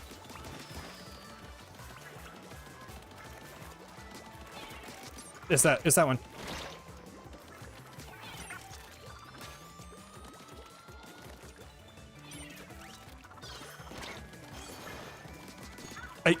Oh, yes. Oh, okay. Oh my god. Oh my god, we did it. We made it to Grizz. I'm still very, very scared about Grizz, but we made it to Grizz. Okay. Finale today? I mean, here's open. I'll try my best. Little Buddy is so clutch for that. I can't believe that. Okay. Dying on Grizz is objectively the funniest thing. Okay, but like sometimes it's better to be good at games, I think. Did I click the right thing? I was looking at chat. Yes, okay. Well, sometimes that happens, by the way, where the ink doesn't load in right away. I've actually seen that before. Can't skip this part. Cool. Yeah, that one tight jump and the fuzzball section with the rotation is what I'm really worried about. Lock the fuck in. I'll try.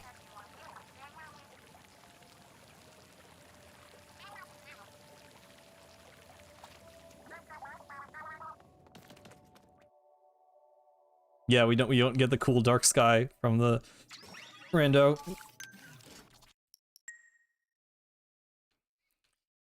"16 hours have led to this." Don't say that to me, man.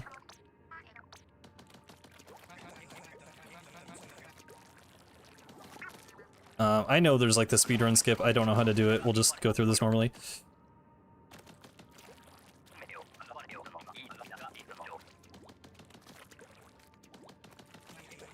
Content ends today or content releases for 3 more weeks. What is the, am I Punxsutawney Phil?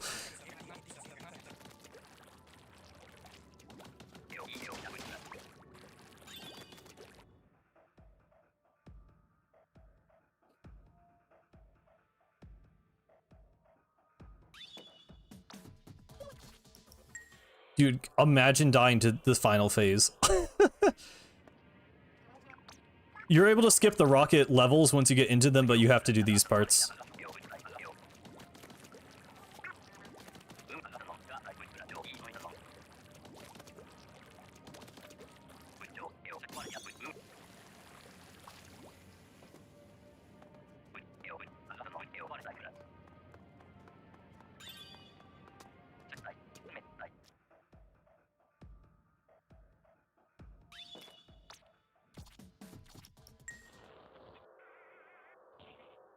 Okay, I don't, this is like, the tension here is actually palpable with like the music and atmosphere and everything, but not for the normal reasons.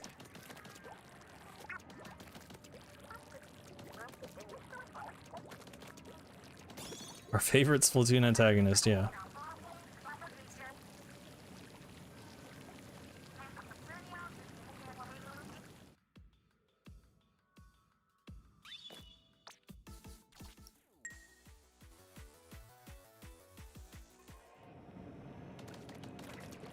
Okay, final climb. The 6 lines of deep cut characterization, yeah. More like 2.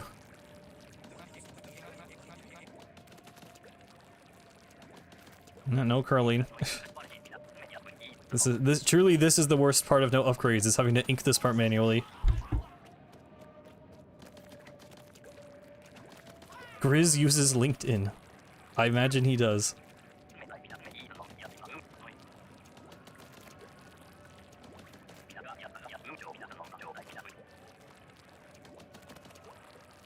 This actually takes so long without curling bomb.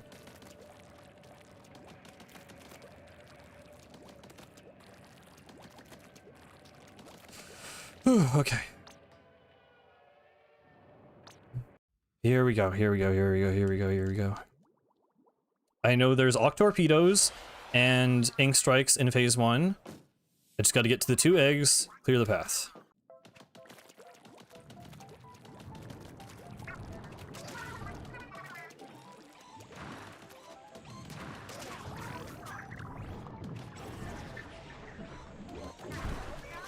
Just shoot down Occ Torpedoes, play it super safe, use Little Buddy.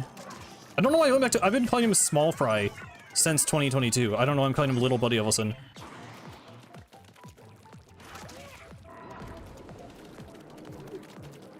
Thread the needle. Oh god, this takes so long with no upgrade, I forgot. Okay.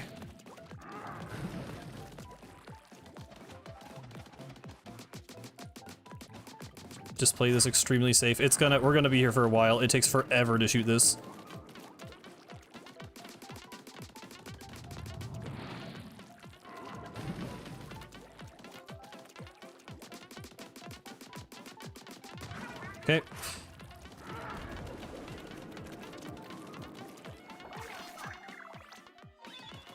Okay. Okay.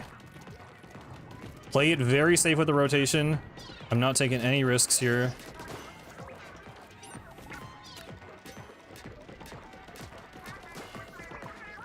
I'll get them on the next wraparound.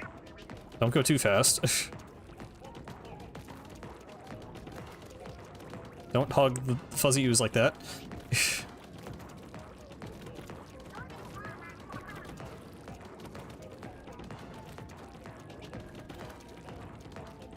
Okay.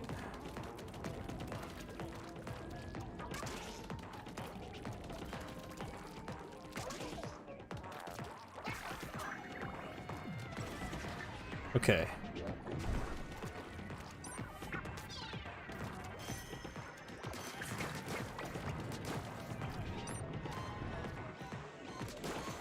Oh my god, oh my god, oh my god. Take out all the enemies. Oh my god. Okay. Avoid this.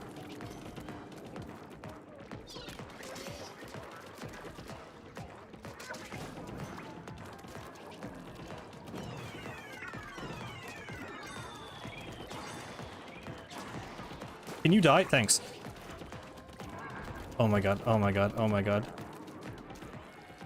Okay.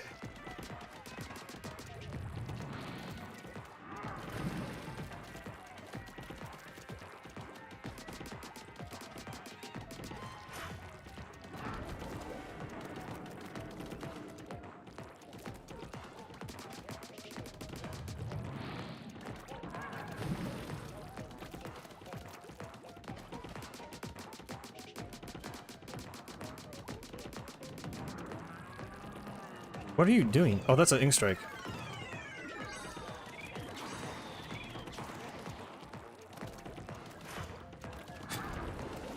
Oh my god, oh my god. It's so tense, dude. It's so tense. Dude, it takes so much HP. Okay. Oh, he's like still doing that. Okay. This is the jump. Scary jump. Oh my god.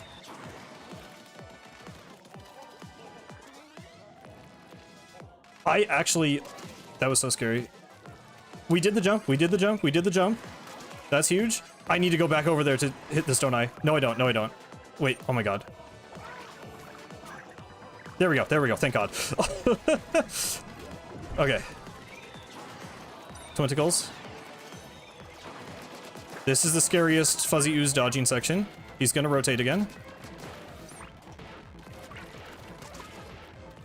Okay. If I just stay back here during the rotation, shouldn't be so bad.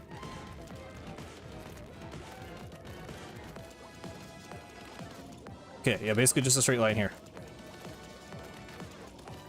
Little bit of movement. Get ready for the twinicles when they come back around the other side.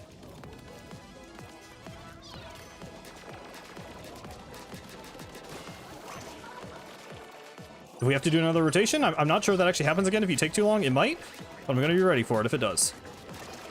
Can you spin, please, like you're supposed to do? Oh my god! I had no idea he could do that that early. I had no idea that was on a timer. I thought he did that when you got close. Okay, okay. There you go. Jesus. That feels so much scarier to avoid back here. Okay. Seems like he's not going to rotate again. Hello? Okay, I don't know why that didn't work before. Okay, focus the enemies first. They killed Small Fry. Oh my god. Oh my god.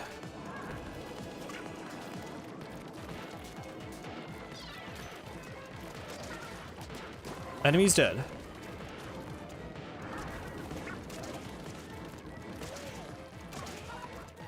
Golden eggs acquired. Ink strike.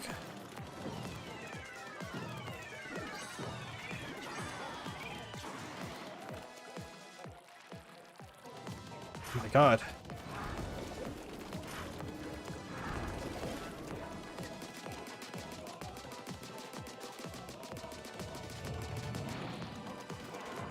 Oh my god. Oh my god. Come on.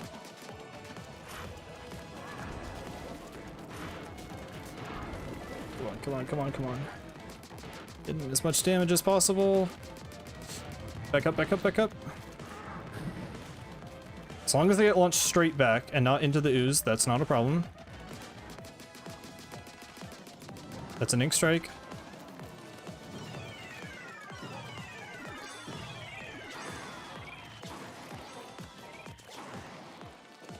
HP has got to be low. We're getting close.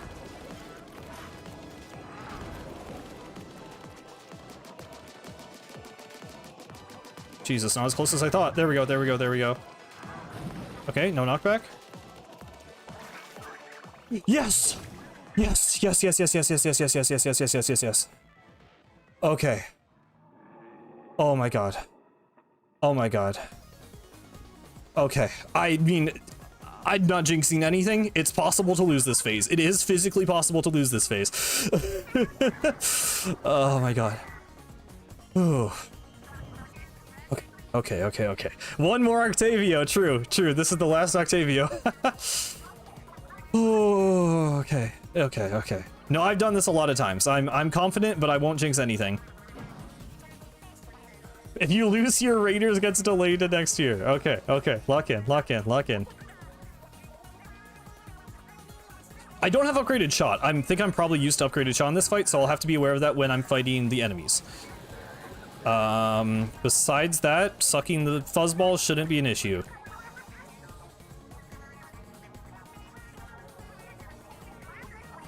Crazy that you cannot skip that whole part, by the way. Okay. Ink a little bit, just so I'm ready for the enemies. Get the armor. I think phase 1 is pretty much free.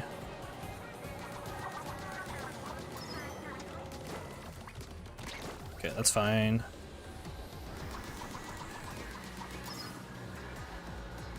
Cool.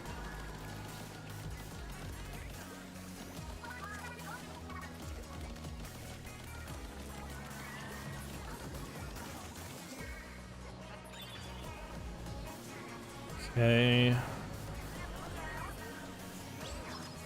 Huge Fry's gonna make our lives more difficult in 2 seconds. Yep. That breaks my armor? Oh, did he bump me into the fuzzball? I don't think that's ever happened before. Okay. He's literally like a worse antagonist than Grizz, dude. Huge Fry is the enemy in this phase. Okay.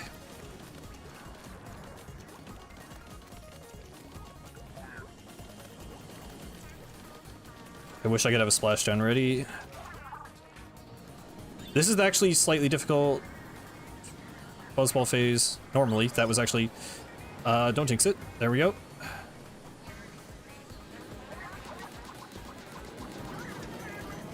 Okay.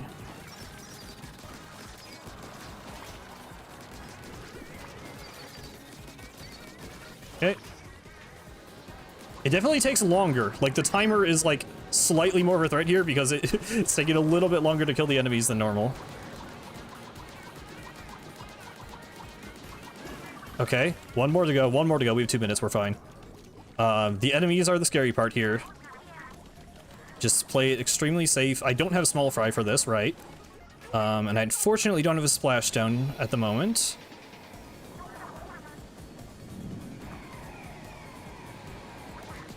Get ready for enemy spawns.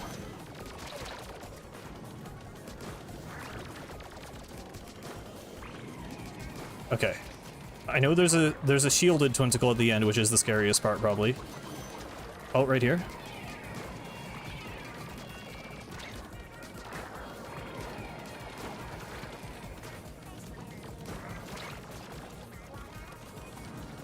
I normally have a splashdown. I can do this the safe way. Okay, we're getting a splashdown. We're getting a splashdown.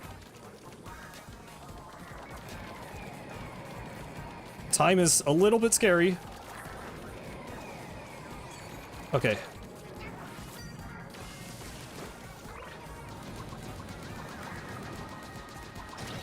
Are you kidding me? Okay, time is very scary all of a sudden. Okay, no, we're good, we're good, we're good, we're good. 30 seconds is enough. We did it, we did it. Oh my god, oh my god, oh my god. Ooh. Die, you stupid fucking bear. Oh my god. Yes! There we go. Whew. Down to the wire. And that is every Splatoon boss, not including side order, but I don't care, beaten without ever dying in one single go. That was too much to bear. We had 69 people? Wow, okay. I didn't know we had that many. Raiders, yeah, an early Raiders release. We did not delay Raiders. Winter is coming to an end. Oh. Thank you guys so much for being here. This stream has been too long. If we can do a side order bonus some other time, but not today. I gotta end. Yo, thank you for the 2. Thank you so much. We did it. That's so satisfying. I'm glad I stuck with this. I'm not gonna... I want to leave. I'm tired. I've been streaming for 5 hours. I'm probably not gonna wait through the whole credits, but thank you guys for being here. We'll do something. Maybe I'll figure out Mega Splat Party or something fun for next week. But that'll be it for the end of the stream. Yeah, thank you guys. We've had a lot of... I mean, apparently this took like 17 hours. So, I mean, that's like, you know, that's longer than it normally takes to beat a Splatoon game by a lot. So this has been a weirdly a bit of a long journey to get to this point. So yeah, genuinely thank you guys for always tuning in until we saw it through to the end. I will be drinking a lot of water, yeah. But yeah, thank you guys for watching. If you're new here, you can join the Discord in the description, hang out and keep talking about stuff. We love yapping. This truly was a Splatoon series boss rush, yes. Oh wow, thank you for the $5, Kraken. Thank you so much. I do want to end. I'm sorry if people are trying to like donate now, but yeah, thank you so much. I will call it for now for real. So see you guys. Have a good day. This has been Cosmic.